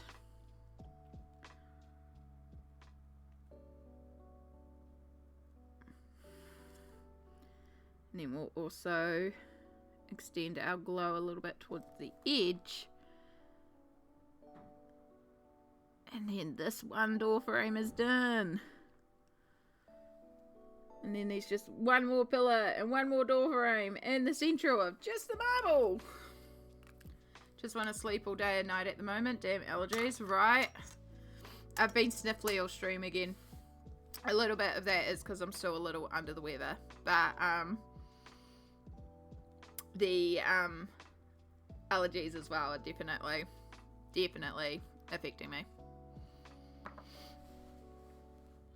Gotta love the season. Is it pissing cats and dogs up there too? I think it's just stopped here now. I hope tomorrow's fine. It'd be nice for you to have another market too if you can. But then also I need more eggs. So and this is the only way I can get the eggs. No, just overcast? Oh, okay. It's been raining a little bit here this morning, but I think it stopped for the moment.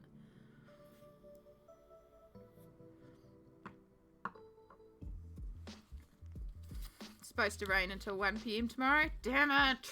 Damn it!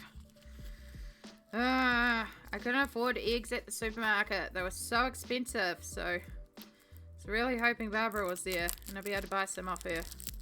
Because they're so much cheaper and they're so good. The last lot of eggs that I got from her, there's a bunch that were massive double yolkers in there. It was like 2 eggs in one. It was so good. Barb may do even if light rain. Yeah, that's true. I'll pop down in the morning regardless. Because I'll grab eggs regardless. But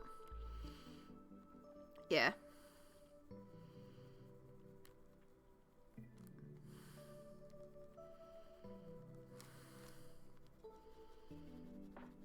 Alright, now we start scratching away and just removing parts of the Posca so it's not as intensely blue.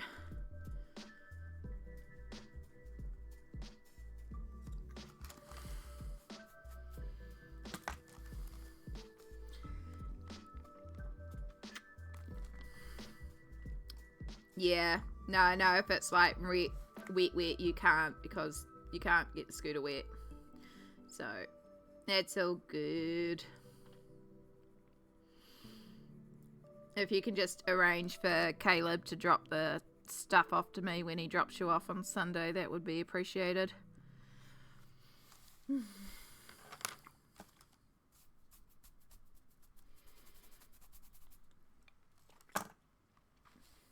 there we go. I think we have one door frame done.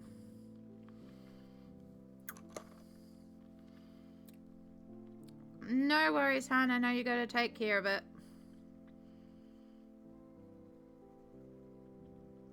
See if you can get even more credit. Yeah.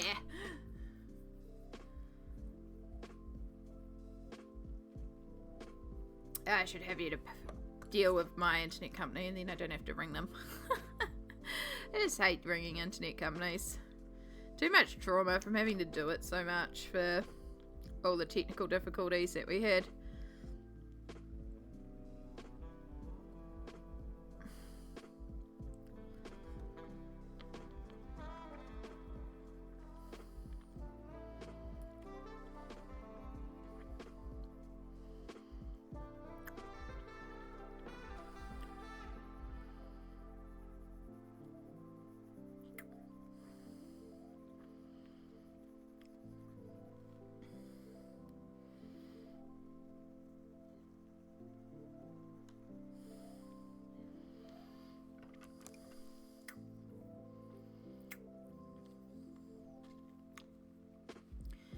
Get Caleb drop off. Thank you.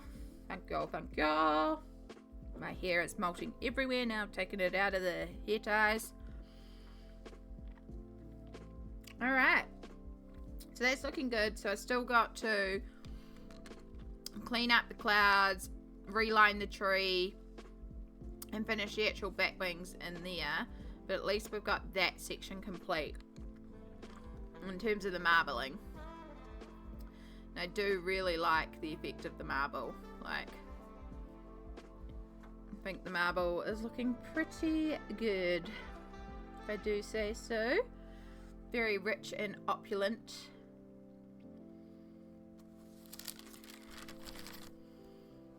Very, very fancy place with the bright red walls, the tile, the marble. Good place to host a party.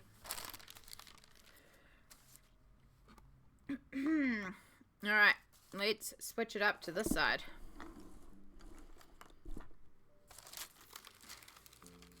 Because we'll do the same thing over here, where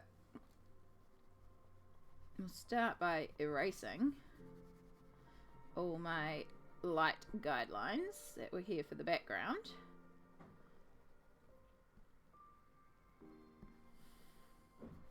Any other marks on the pillar?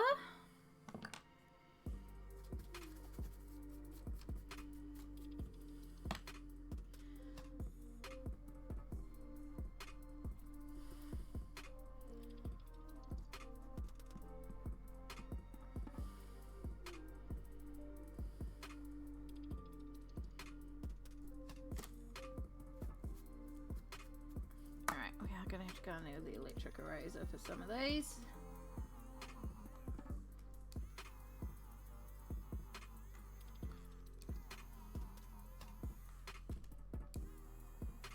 Mark across there that I don't know what it is, but it's gone now.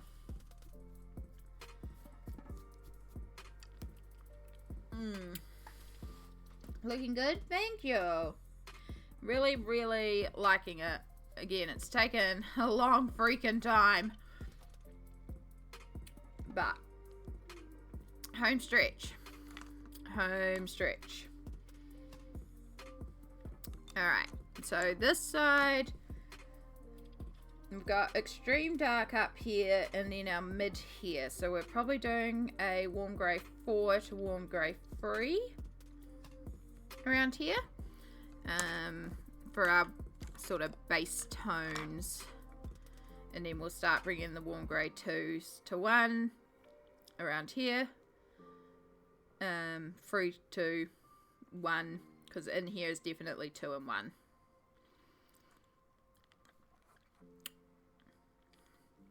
5, 6, so you must be 4. Lots done from the last time you dropped in. Yeah. We're in the home stretch. Like, if I hadn't been knocked out with COVID for a week, this would have been completed in October. I just unfortunately got quite knocked out. It happens. But I was very like, oh man.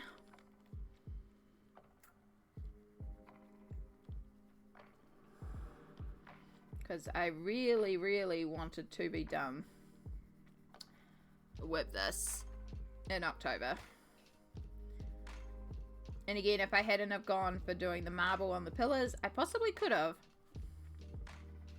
If I'd sped through the remaining details, but I think they would have been worth it.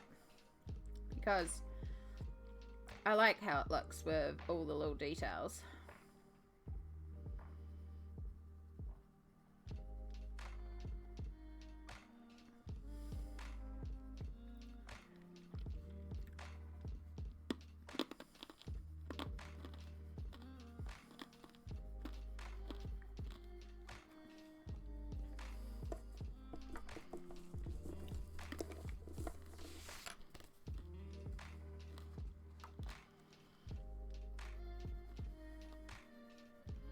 But yeah, on Sunday stream, we'll stream till it's done.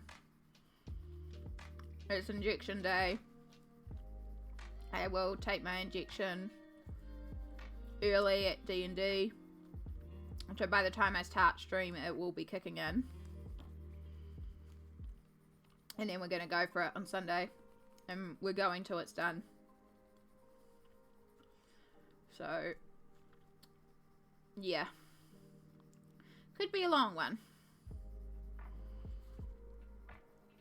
It could be a really quick one, depending how much I get done offline.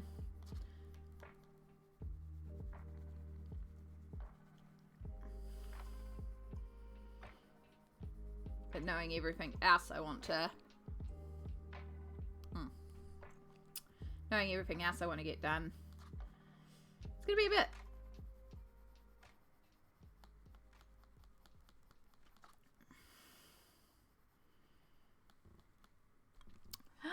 Ryder, hello! A man walked into his house and was delighted when he discovered that someone had stolen all of his whips. Oh, hello, Ryder. Welcome in. That was a good one. That was a good one.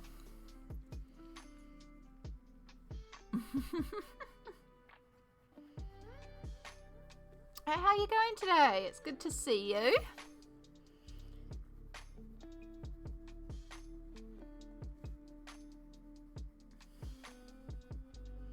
We are still working away on the Forever and Always colouring page. Say that, but not really. We are, like I said, we're in the home stretch. Like, I can see the finish line. It's getting there.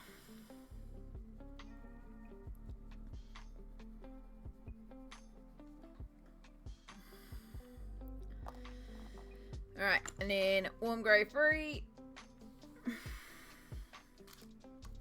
Let's move you around here. I'm doing good. Today's a bit of a bad pain day for me, but we're coping. We're focusing on, you know, all the good stuff to get through it. And I'm thoroughly enjoying working on this spread. Getting some progress made. Been eating a bunch of candy, which always makes me feel better. Yeah, just enjoy making progress. I also did like a little count up of like work in progress pages that I had in February that are still currently work in progress pages, and the list is down a lot, so I'm pretty pleased with that. So yeah, overall we're doing pretty good. Probably am gonna have to consider going for a nap sometime soonish, because I do have work tonight and I've got a ton of work to do as well. Got to go hard on the work front tonight, so Probably should take a break at some point before work. But also, like, we still got a little bit. Yeah, I try my best. Like, we were talking about it earlier. It's real easy to get lost in the well. It's real easy to find yourself drowning in it because, like, you know, this is the rest of my life. This is what it's going to be. It's real easy to go down that rabbit hole and it's very hard to find your way out. So rather than going down it, like, yeah, it hurts today. We're going to be kinder to ourselves today. But also, let's try and focus on things that are good. Let's try and find those moments of light in all this darkness. And when you start to focus on those, it becomes easier to deal with all the pain, you know? And it can be small things, like, legit, the marshmallow ghosts that I've been eating, those frickin' slap. They're good marshmallows. I'm enjoying those. I want to make a hot chocolate with a ghost that melts in it. Kind of regret not buying more of them. And, you know, like, got a new colouring book coming that's I'm looking forward to. It's the last Kirby, the second to last Kirby in my collection. And then I've just got to find one more and I have the entire Kirby collection currently. Like, these little things we focus on. Exactly. It's going to be my life, but it's not the only thing in my life. And it doesn't define me. Like, it's a part of me, but it's not all of me. So, yeah. So instead we focus on the cool stuff. Like, how cool it's been to stream today and hang out with y'all. And I genuinely love this piece. Like, I love the techniques that we've pushed in it. I love all the lighting, but I also love the collaborative story behind this piece and how it's actually the G Squad's piece. Like, the lore that you've come up for this page with is just awesome. The characters have life. They have story. And so every time I look at this page, all I'm going to think about is that story. And it's just really cool. So yeah, focusing on stuff like that makes it a lot easier. And it can even be a small thing, like tonight I have a really awesome sourdough fancy pizza thing that I got on clearance yesterday at the supermarket, and I got a beer. Like, we're having a beer and pizza for dinner tonight. That's going to be epic. It's the little things, you know? But enough of the little things can very easily outweigh a big thing.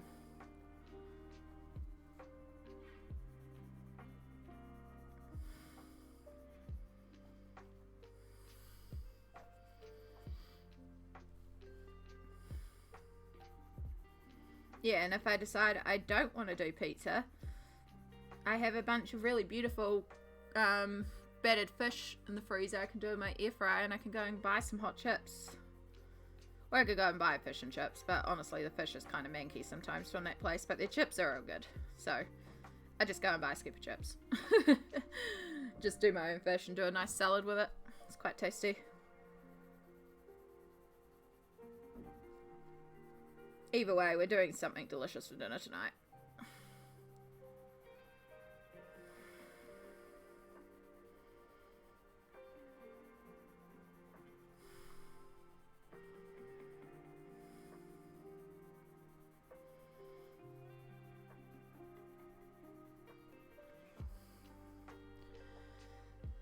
Ooh. Oh, Mum, if you're there too. My actual mum's lurking in chat. If you're there, the Federal Cafe, they've opened another branch and it's on the main street. It's where the old Brumby's bakery under the warehouses. Yeah, so there's now a Fed right in the centre of town. So, and I walked past yesterday and they have the carrot cake and they have all the stuff. So, just letting you know, just up the hill from the markets. On a Saturday, I might be able to go and get you a piece of carrot cake, or yeah, as long as I can mobilize, I can walk up the hill because it's just up the hill. It's really not that far for me to mobilize to, so just letting you know. But yeah, we will have to go sometime. Also, Ryder, thank you so much for the good vibes. I hope everybody is feeling that positivity flow over them. I will one day get the sound alert working for that.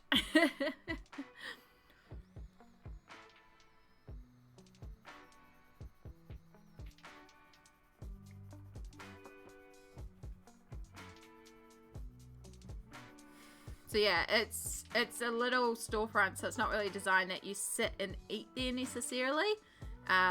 They have got a table or two, but it looks more like they are like a counter that you pick up and then you walk away. But yeah, I was just like, oh my god, Fed's in town. Fed's accessible, so we can get our carrot cakes again. Because for those that don't know, if you're in New Plymouth, Federal Store has the best carrot cake.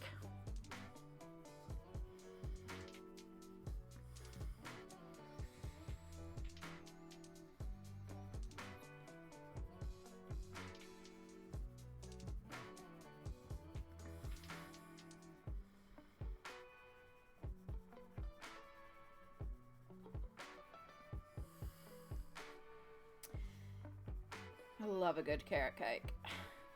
It's got to be like spice. Like I've had a few carrot cakes where like it's been well made, it's moist, it's tasty, but it's got to have that hit of like cinnamon and nutmeg and some spice in there as well. That's what it's good. Yeah, Stumble Inn's pretty good too. I haven't been to Stumble Inn in a long time either, so just don't come up Maryland's way anymore.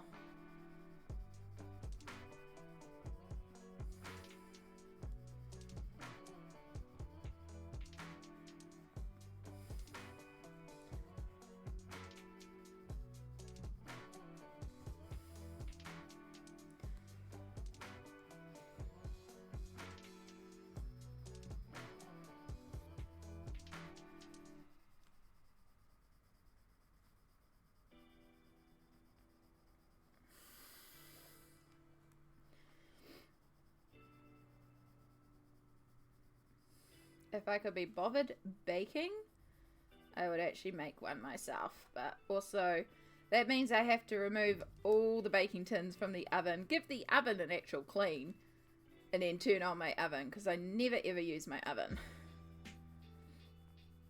I use my air fryer a lot though. I should get some mini baking pans for the air fryer.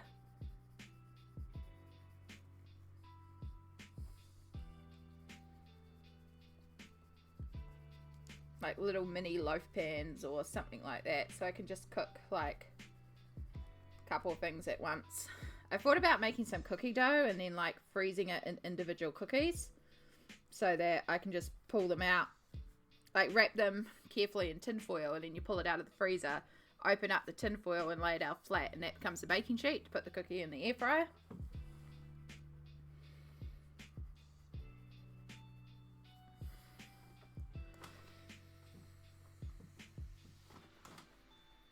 Yeah, it's definitely a lot easier doing groceries when you got a car. I miss it too, especially yesterday, because oh my god, I was so exhausted at the end of groceries. So exhausted. But I don't miss driving, and it was definitely the right call with how my eyes are. I managed to smack myself into a wall yesterday. It's like, come on. Just didn't see it. Just didn't see it.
blend up a little bit here. Cool. Alright, we're starting to get some shade. I drive into shopping carts and lose and lost light on scooter. And most lights, maybe? Or run lights. Yeah. Blind in the blind. Not entirely, because obviously, you know, I'm not legally blind. Headlights. Yeah.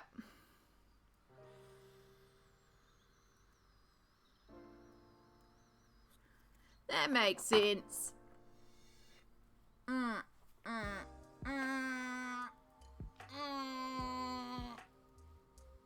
Oh, my back. Oh. Alright. Warm grey 5. I'm gonna have to order warm greys by the end of this, I think. Or they're not desperate. They're definitely not like some of the other pencils I had to desperately get while in Auckland. Which, thank y'all again. Seriously. The pencil fund was so grateful. So grateful to be able to grab all those pencils. But, yeah. I'm gonna have to start setting up because the next one we're definitely gonna have to replace the warm greys. By the time we've done all this marble, they're gonna be quite the way through.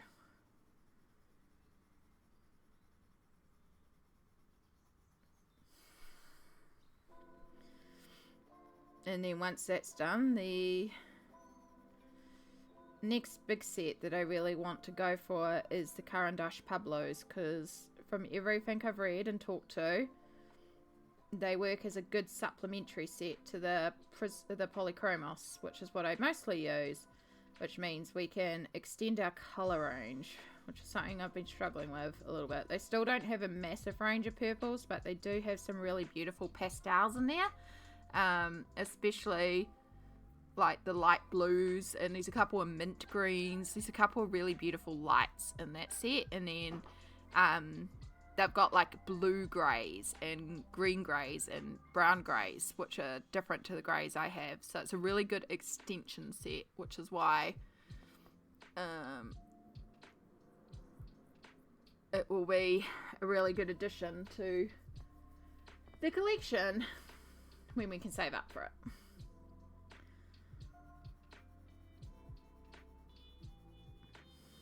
And yeah, it is a case I could start buying the pencils bit by bit, which is how I did originally get the polys. However, the set in bulk, if I order off Amazon, is about half price. So it could be worthwhile to do it that way, but it's a lot to save up initially. So yeah, I don't know how we're going to do it. But at least I can get them individually, which is good. Have an eye test tomorrow. Better not forget. You better not fud. Please don't. It's very important to get your eyes checked. Eye health is very important. The headlight. Oh, the bulb fell out. The headlight. Oh my goodness. We need to replace that then. We need to find a replacement.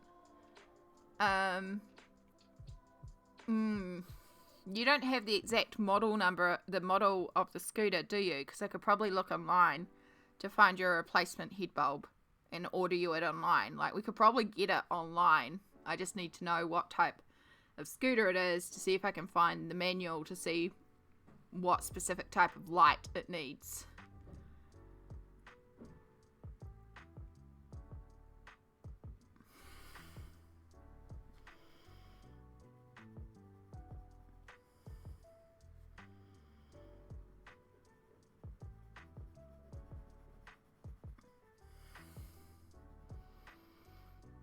It's actually an e-trike, yeah. Yeah, I know, it's not technically a scooter, but it's just easier to call it a scooter.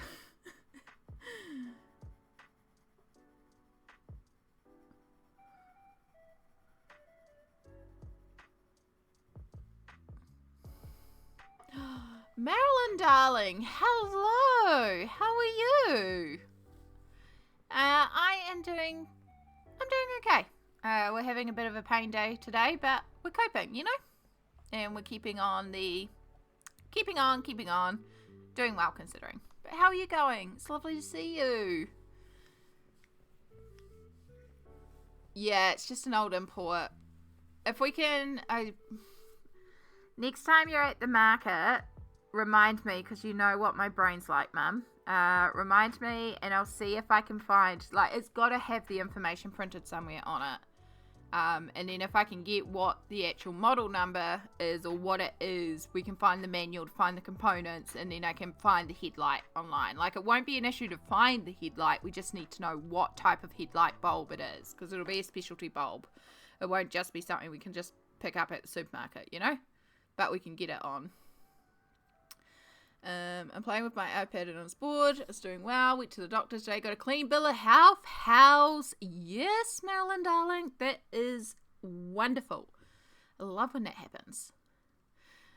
How much are the sets of pencils? The Pablos, if I order from Amazon Australia, I think it was about $330 for 120 pencils. So just under $3 a piece. I don't know, maths. But I know I can order them within New Zealand, so I can order them open stock so we can get replacements, which is always essential. If I order them from a New Zealand art store, I'm looking at like $800 for the 120 set, and each pencil is about $5 a piece. So yeah, they're not cheap pencils. Part of that is because they're Caran d'Ache. So they're an expensive brand, but they're a high quality brand. It's the same as these are artist quality pencils. They're artist quality pencils. Yeah. I just like bulbs like that. Yeah. Gasp. Pencils are, like, artist quality pencils can be pricey. Yeah. So these are a set of pencils that I'm looking into getting, which are called Caran d'Ache Pablos. They are they're similar pencils to what I'm using. I'm using Polychromos pencils by Faber-Castell. They're an oil-based pencil, so they're a firmer lead. They hold a sharp point. They operate very similar, according to everyone that I've talked to that owns both sets. But the thing is, the Pablos have a completely different color range. Not completely. There are some double ups. But there's enough variation in that set that it works as a great supplementary set to the Polychromos, so you can put the two together and get more pencil colours. And in particular, quite a few lights and different tones of greys and things that are very difficult to achieve with pencil layering. You can, but it's the sort of thing where I could spend an hour on a section to layer to build the tone, or I could grab this pencil and do it in one. So, yeah. Faber-Castells are gorgeous pencils. I started off with your classic colours. They are excellent pencils. Great quality for learning with. Nothing wrong with them. And for anyone wanting to get into adult colouring, Faber-Castell Classic Colours is always my first recommendation for a starting out set of pencils. Depends where you are and your accessibility, but for us here in New Zealand, they're a very easy set to source. So, and they're not pricey. It's about $30 for 48 pencils. You get a great range of colours, good pigmentation. Like, anyone, I'm just like, yeah, get this set, start this. But then if you want to start looking into artist quality pencils, so bigger colour range, more pigmentation, then that's when you can start looking into different pencils. And so, like, I use Polychromos a lot. They are an oil-based pencil, so they layer. They're, like, really firm. So you work in light layers, but you build those layers up to get really rich tones and shading. And I love working like that. It works for me and how I work. Some people like to just use the colour and just colour in a section. Prismas are softer and creamier and waxier, so they will blend together really easily, but you can't get the layering technique in terms of how I like to colour.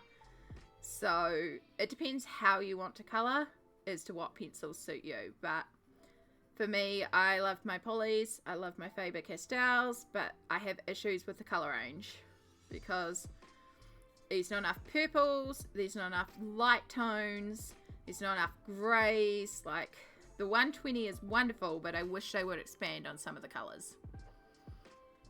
And so in investigating this is where I came across Caran d'Ache Pablos, and everyone I've talked to has just raved and said it's exactly what they needed to extend the set, with the exception of the purples. But that seems to be a universal problem. No set has a good range of purples. And I don't know why. But if we can knock out most, and then maybe I just have 1 or 2 pencils I pull from other sets for purples, it'll work. But yeah, the cost of them is pricey, so it's figuring out if I want to figure out a way to save up enough to drop for the full set, or if I do it bit by bit. So originally when I was getting my polys, I got the set by collecting them a pencil at a time, essentially. Some weeks it was literally 1 pencil at a time, and then some weeks I'd have a bit more money and I'd be able to get a few more pencils. But that was a lot easier when I had an art store locally, and I could just pop in, pick a colour, and carry on with my day. Now I don't have anywhere locally to buy art supplies, and there is a store that sells them here in New Zealand and sells them individually, so I can, but it's online and I'd have to pay shipping every time as well. So it is an option, but it does almost double the cost of the pencil doing it individually. So it's just things to consider, things to think about in terms of sourcing them. But it's definitely something I want to look into, because I think it will be a good addition. And also, like, the price may change on Amazon, so I'll just keep an eye on it. I've also never ordered off Amazon here in New Zealand, so hopefully it's alright. But it's actually the Caran d'Ache store on Amazon that you're ordering from, so it's like the legit store. So I feel a little bit more confident ordering off that. That's how it was with me. I brought them one at a time because they're like $3 a piece. Yeah. They're about $5 a piece here for the pence. No, they're $4. $3.99. They were $3.50. They're now $3.99. Though sometimes I still find them for $3.50. Dropped 100 on a fountain pen and complain about a $3 pencil. Yep. It's like, yeah, sure, I'll drop $40 on a colouring book. $3 for a pencil? Oh my god, no. Yeah.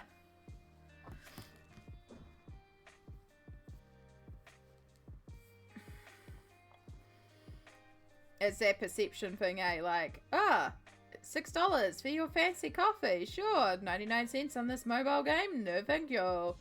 I'm sure that's what the meme is or something like that. I don't know. I don't spend $6 on fancy coffee.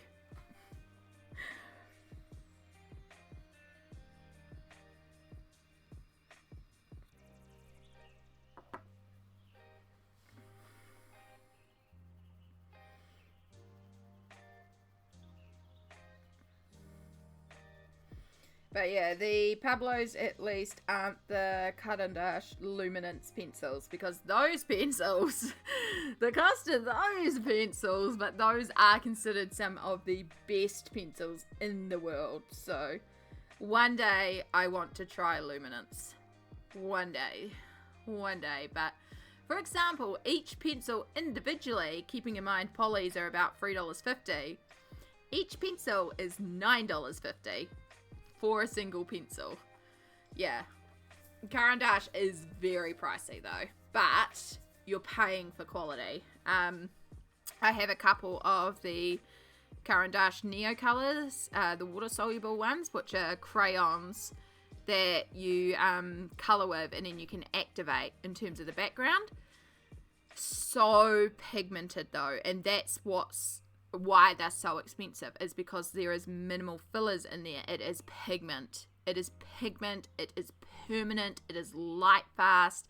It is like top quality. It's like top quality of artist quality. So there's a reason why the name is so expensive. And for certain things, I do think it is a worthwhile investment if you're going to be doing it. Like colouring books, these sit closed out of the light, but I know a couple of pencil artists who display in galleries, for example, and they will only use luminance because of the light fast properties. And that's something that if I was still doing my pencil portraiture work and my artwork, it's probably something I would have eventually moved to, is only using the luminance to get those light fast qualities.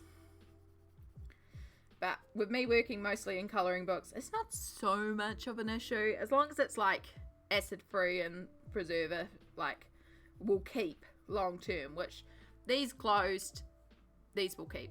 So,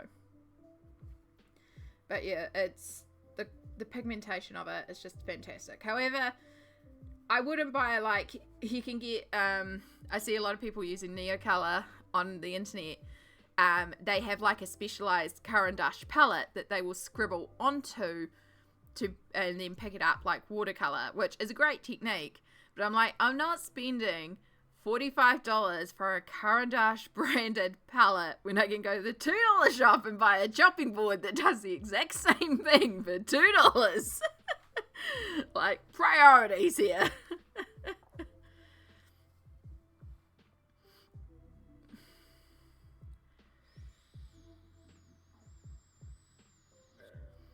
I have some Archer and Olive pencils that came in a box and was rather expensive for the box. I don't know how much pencils cost, but I like them.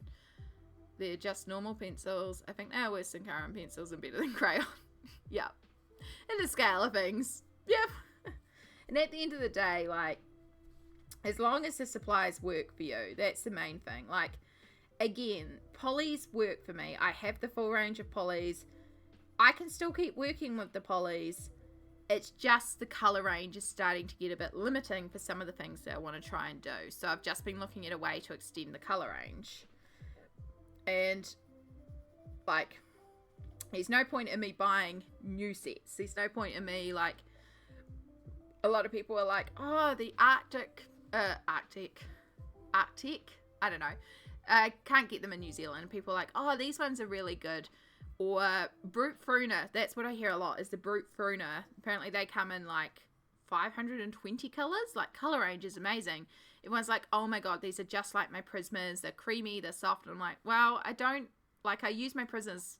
I do use my Prismas, but they're not my go-to pencil. I prefer my polys. So there's no point in me investing in Brute Fruners, even with that colour range, because I don't go to my Prismas like I do my polys. So I'm better to look for something that is an oil-based pencil, like my polys, that work with my polys to add to the set.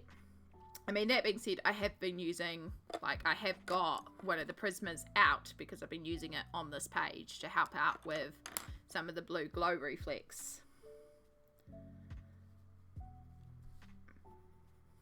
So yeah, it's not about replacing pencils apart from the pencils I use up. It's more about finding a pencil that adds to my collection.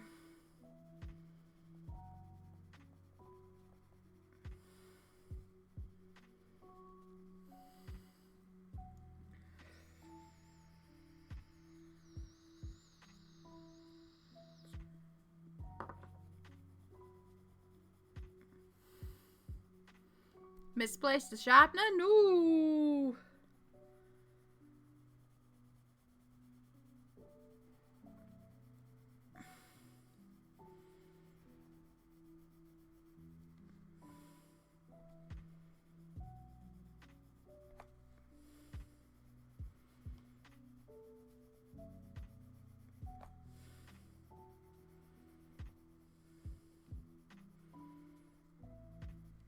Alright. We're starting to get there. So that you know what we're doing, Marilyn, I'll bring you over to this side. What we're working on at the moment is this marble effect that I've done over here on this side. Yeah, so we're starting to get the marble over on this side. Ugh. Making these pillars look like marble, but to do that we have to start off by making them look like stone. Which is a lot of grey. A lot of grey shading.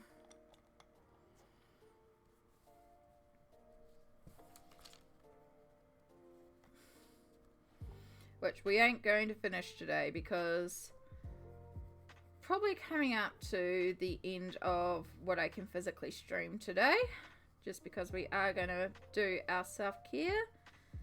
Still got a little bit. I might just try to finish off this section, and then we'll see if we can find someone to raid. There was someone online before that I was thinking we could go and raid into. I'll just have to check that they're still online.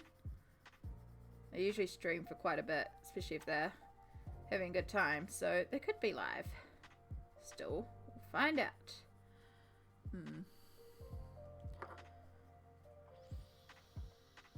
You know you're an artist when you have crap all... Yeah, my desk is pretty crap filled. But it's so useful. It's not really. I do need to do another desk sort out. There's a lot of stuff around that can actually be removed. But it's always the way. You just end up with piles of stuff all over the place. You're going to watch The Rookie with a friend? Oh, good writer. Thank you so much for popping in. It's been so good to see you again. Take care. Thank you for all the laughs and all the jokes. Always appreciate you coming in here with humour.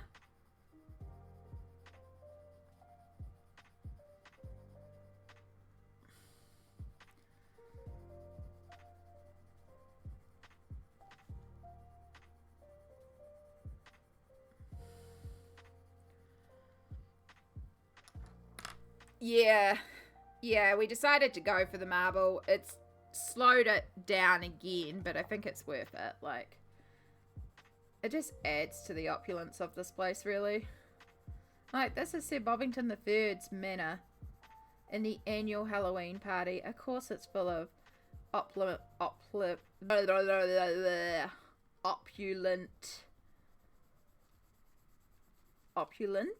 There we go.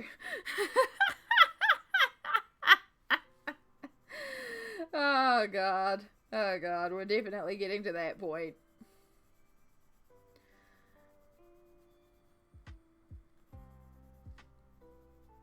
My brain's just like, no, words don't exist. Words are hard.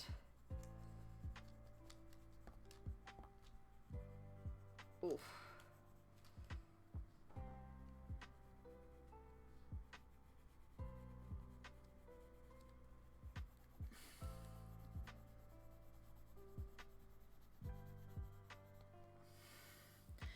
But yes, I think we're going to call it there for the day. I can feel my hands are starting to spasm a little bit. So we're going to listen to the body. And we have managed to make quite a bit of progress because we finished off, like, apart from that one side there, this whole door was all done today. All the banisters, like, that's a lot of fiddly work. So it's quite a bit of progress. And we got this partially based, which is pretty cool as well. We're making progress. So next stream will be this Sunday. Today is Friday, so in 2 days, roughly around 10 a.m. we'll see how the body goes. I don't have an official start time on Sundays. It's 3 p.m. now for context, so you know, just keep an eye out on Sunday. We're going to be streaming until this page is done. That is what we're going to be doing. So I'm going to try and get a bit more of the marble done off stream, and hopefully we'll come in with all the marble done and we're just going to be doing finishing details. But we are streaming till it is done on Sunday. So it's going to be a big one. It's going to be a long one. I'm going to need all the energy and all the support to keep going. So I hope you can all pop in even for a little bit to help keep me going on Sundays, because it's just incredible. I can't wait. I can't wait to have it done. And we'll keep talking about the story and the designs. Oh my god, I can't even word anymore. Sorry. We'll keep talking about the characters and we'll finalize up the story. And yeah, we'll figure out those final details, which is going to be so exciting. So the person that's going to go and raid has unfortunately finished, which is a shame. We could go and raid Cindy. Cindy's always a good time.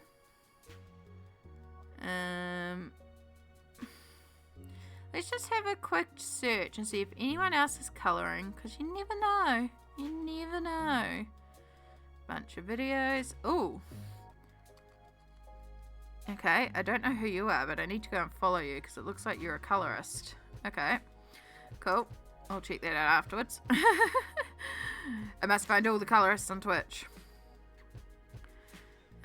Live channels tagged coloring, and watch most of them be video games. Me? Yeah, I'm the only one legit coloring. Cool. Love people using the tag when it's not right. Alright, I think we're going to go and raid. We're going to pause this, snooze this ad. Yeah, we're going to go and raid Cindy. It's an easy raid for me. I know you all are going to be safe over there, and it's a good time. Cindy is a wonderful, wonderful Australian streamer from Portugal? Portugal, Brazil. Portuguese. Let's clarify when we're over there. I'm having complete mind blank. But yes, copy over that raid message. And let's get this raid started on Cindy. You're welcome. I'm so grateful to you all popping in over here. Always appreciate you all coming out and hanging out with me. Looks like Cindy's doing a bunch of cutesy art. So yes, we will be back on Sunday with the last of this page. I cannot wait. It's going to be incredible. If we get it finished early, we might even do some additional art. You can help me choose the next page. We've got a lot to do this month, so we're going to keep going. But yes, thank you so much for being here. Make sure you take care of yourself. Self-care. We've been saying it all day. Self-care.